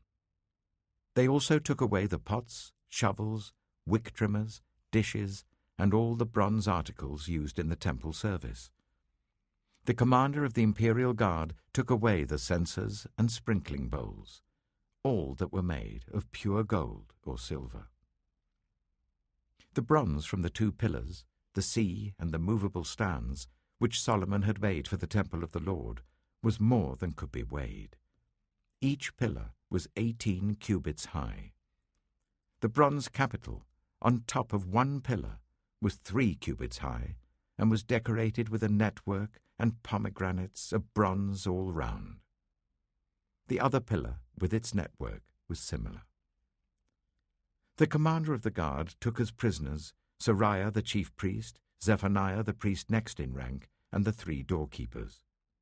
Of those still in the city, he took the officer in charge of the fighting men and 5 royal advisers. He also took the secretary, who was chief officer in charge of conscripting the people of the land, and 60 of the conscripts who were found in the city. Nebuzaradan, the commander, took them all and brought them to the king of Babylon at Riblah. There at Riblah, in the land of Hamath, the king had them executed.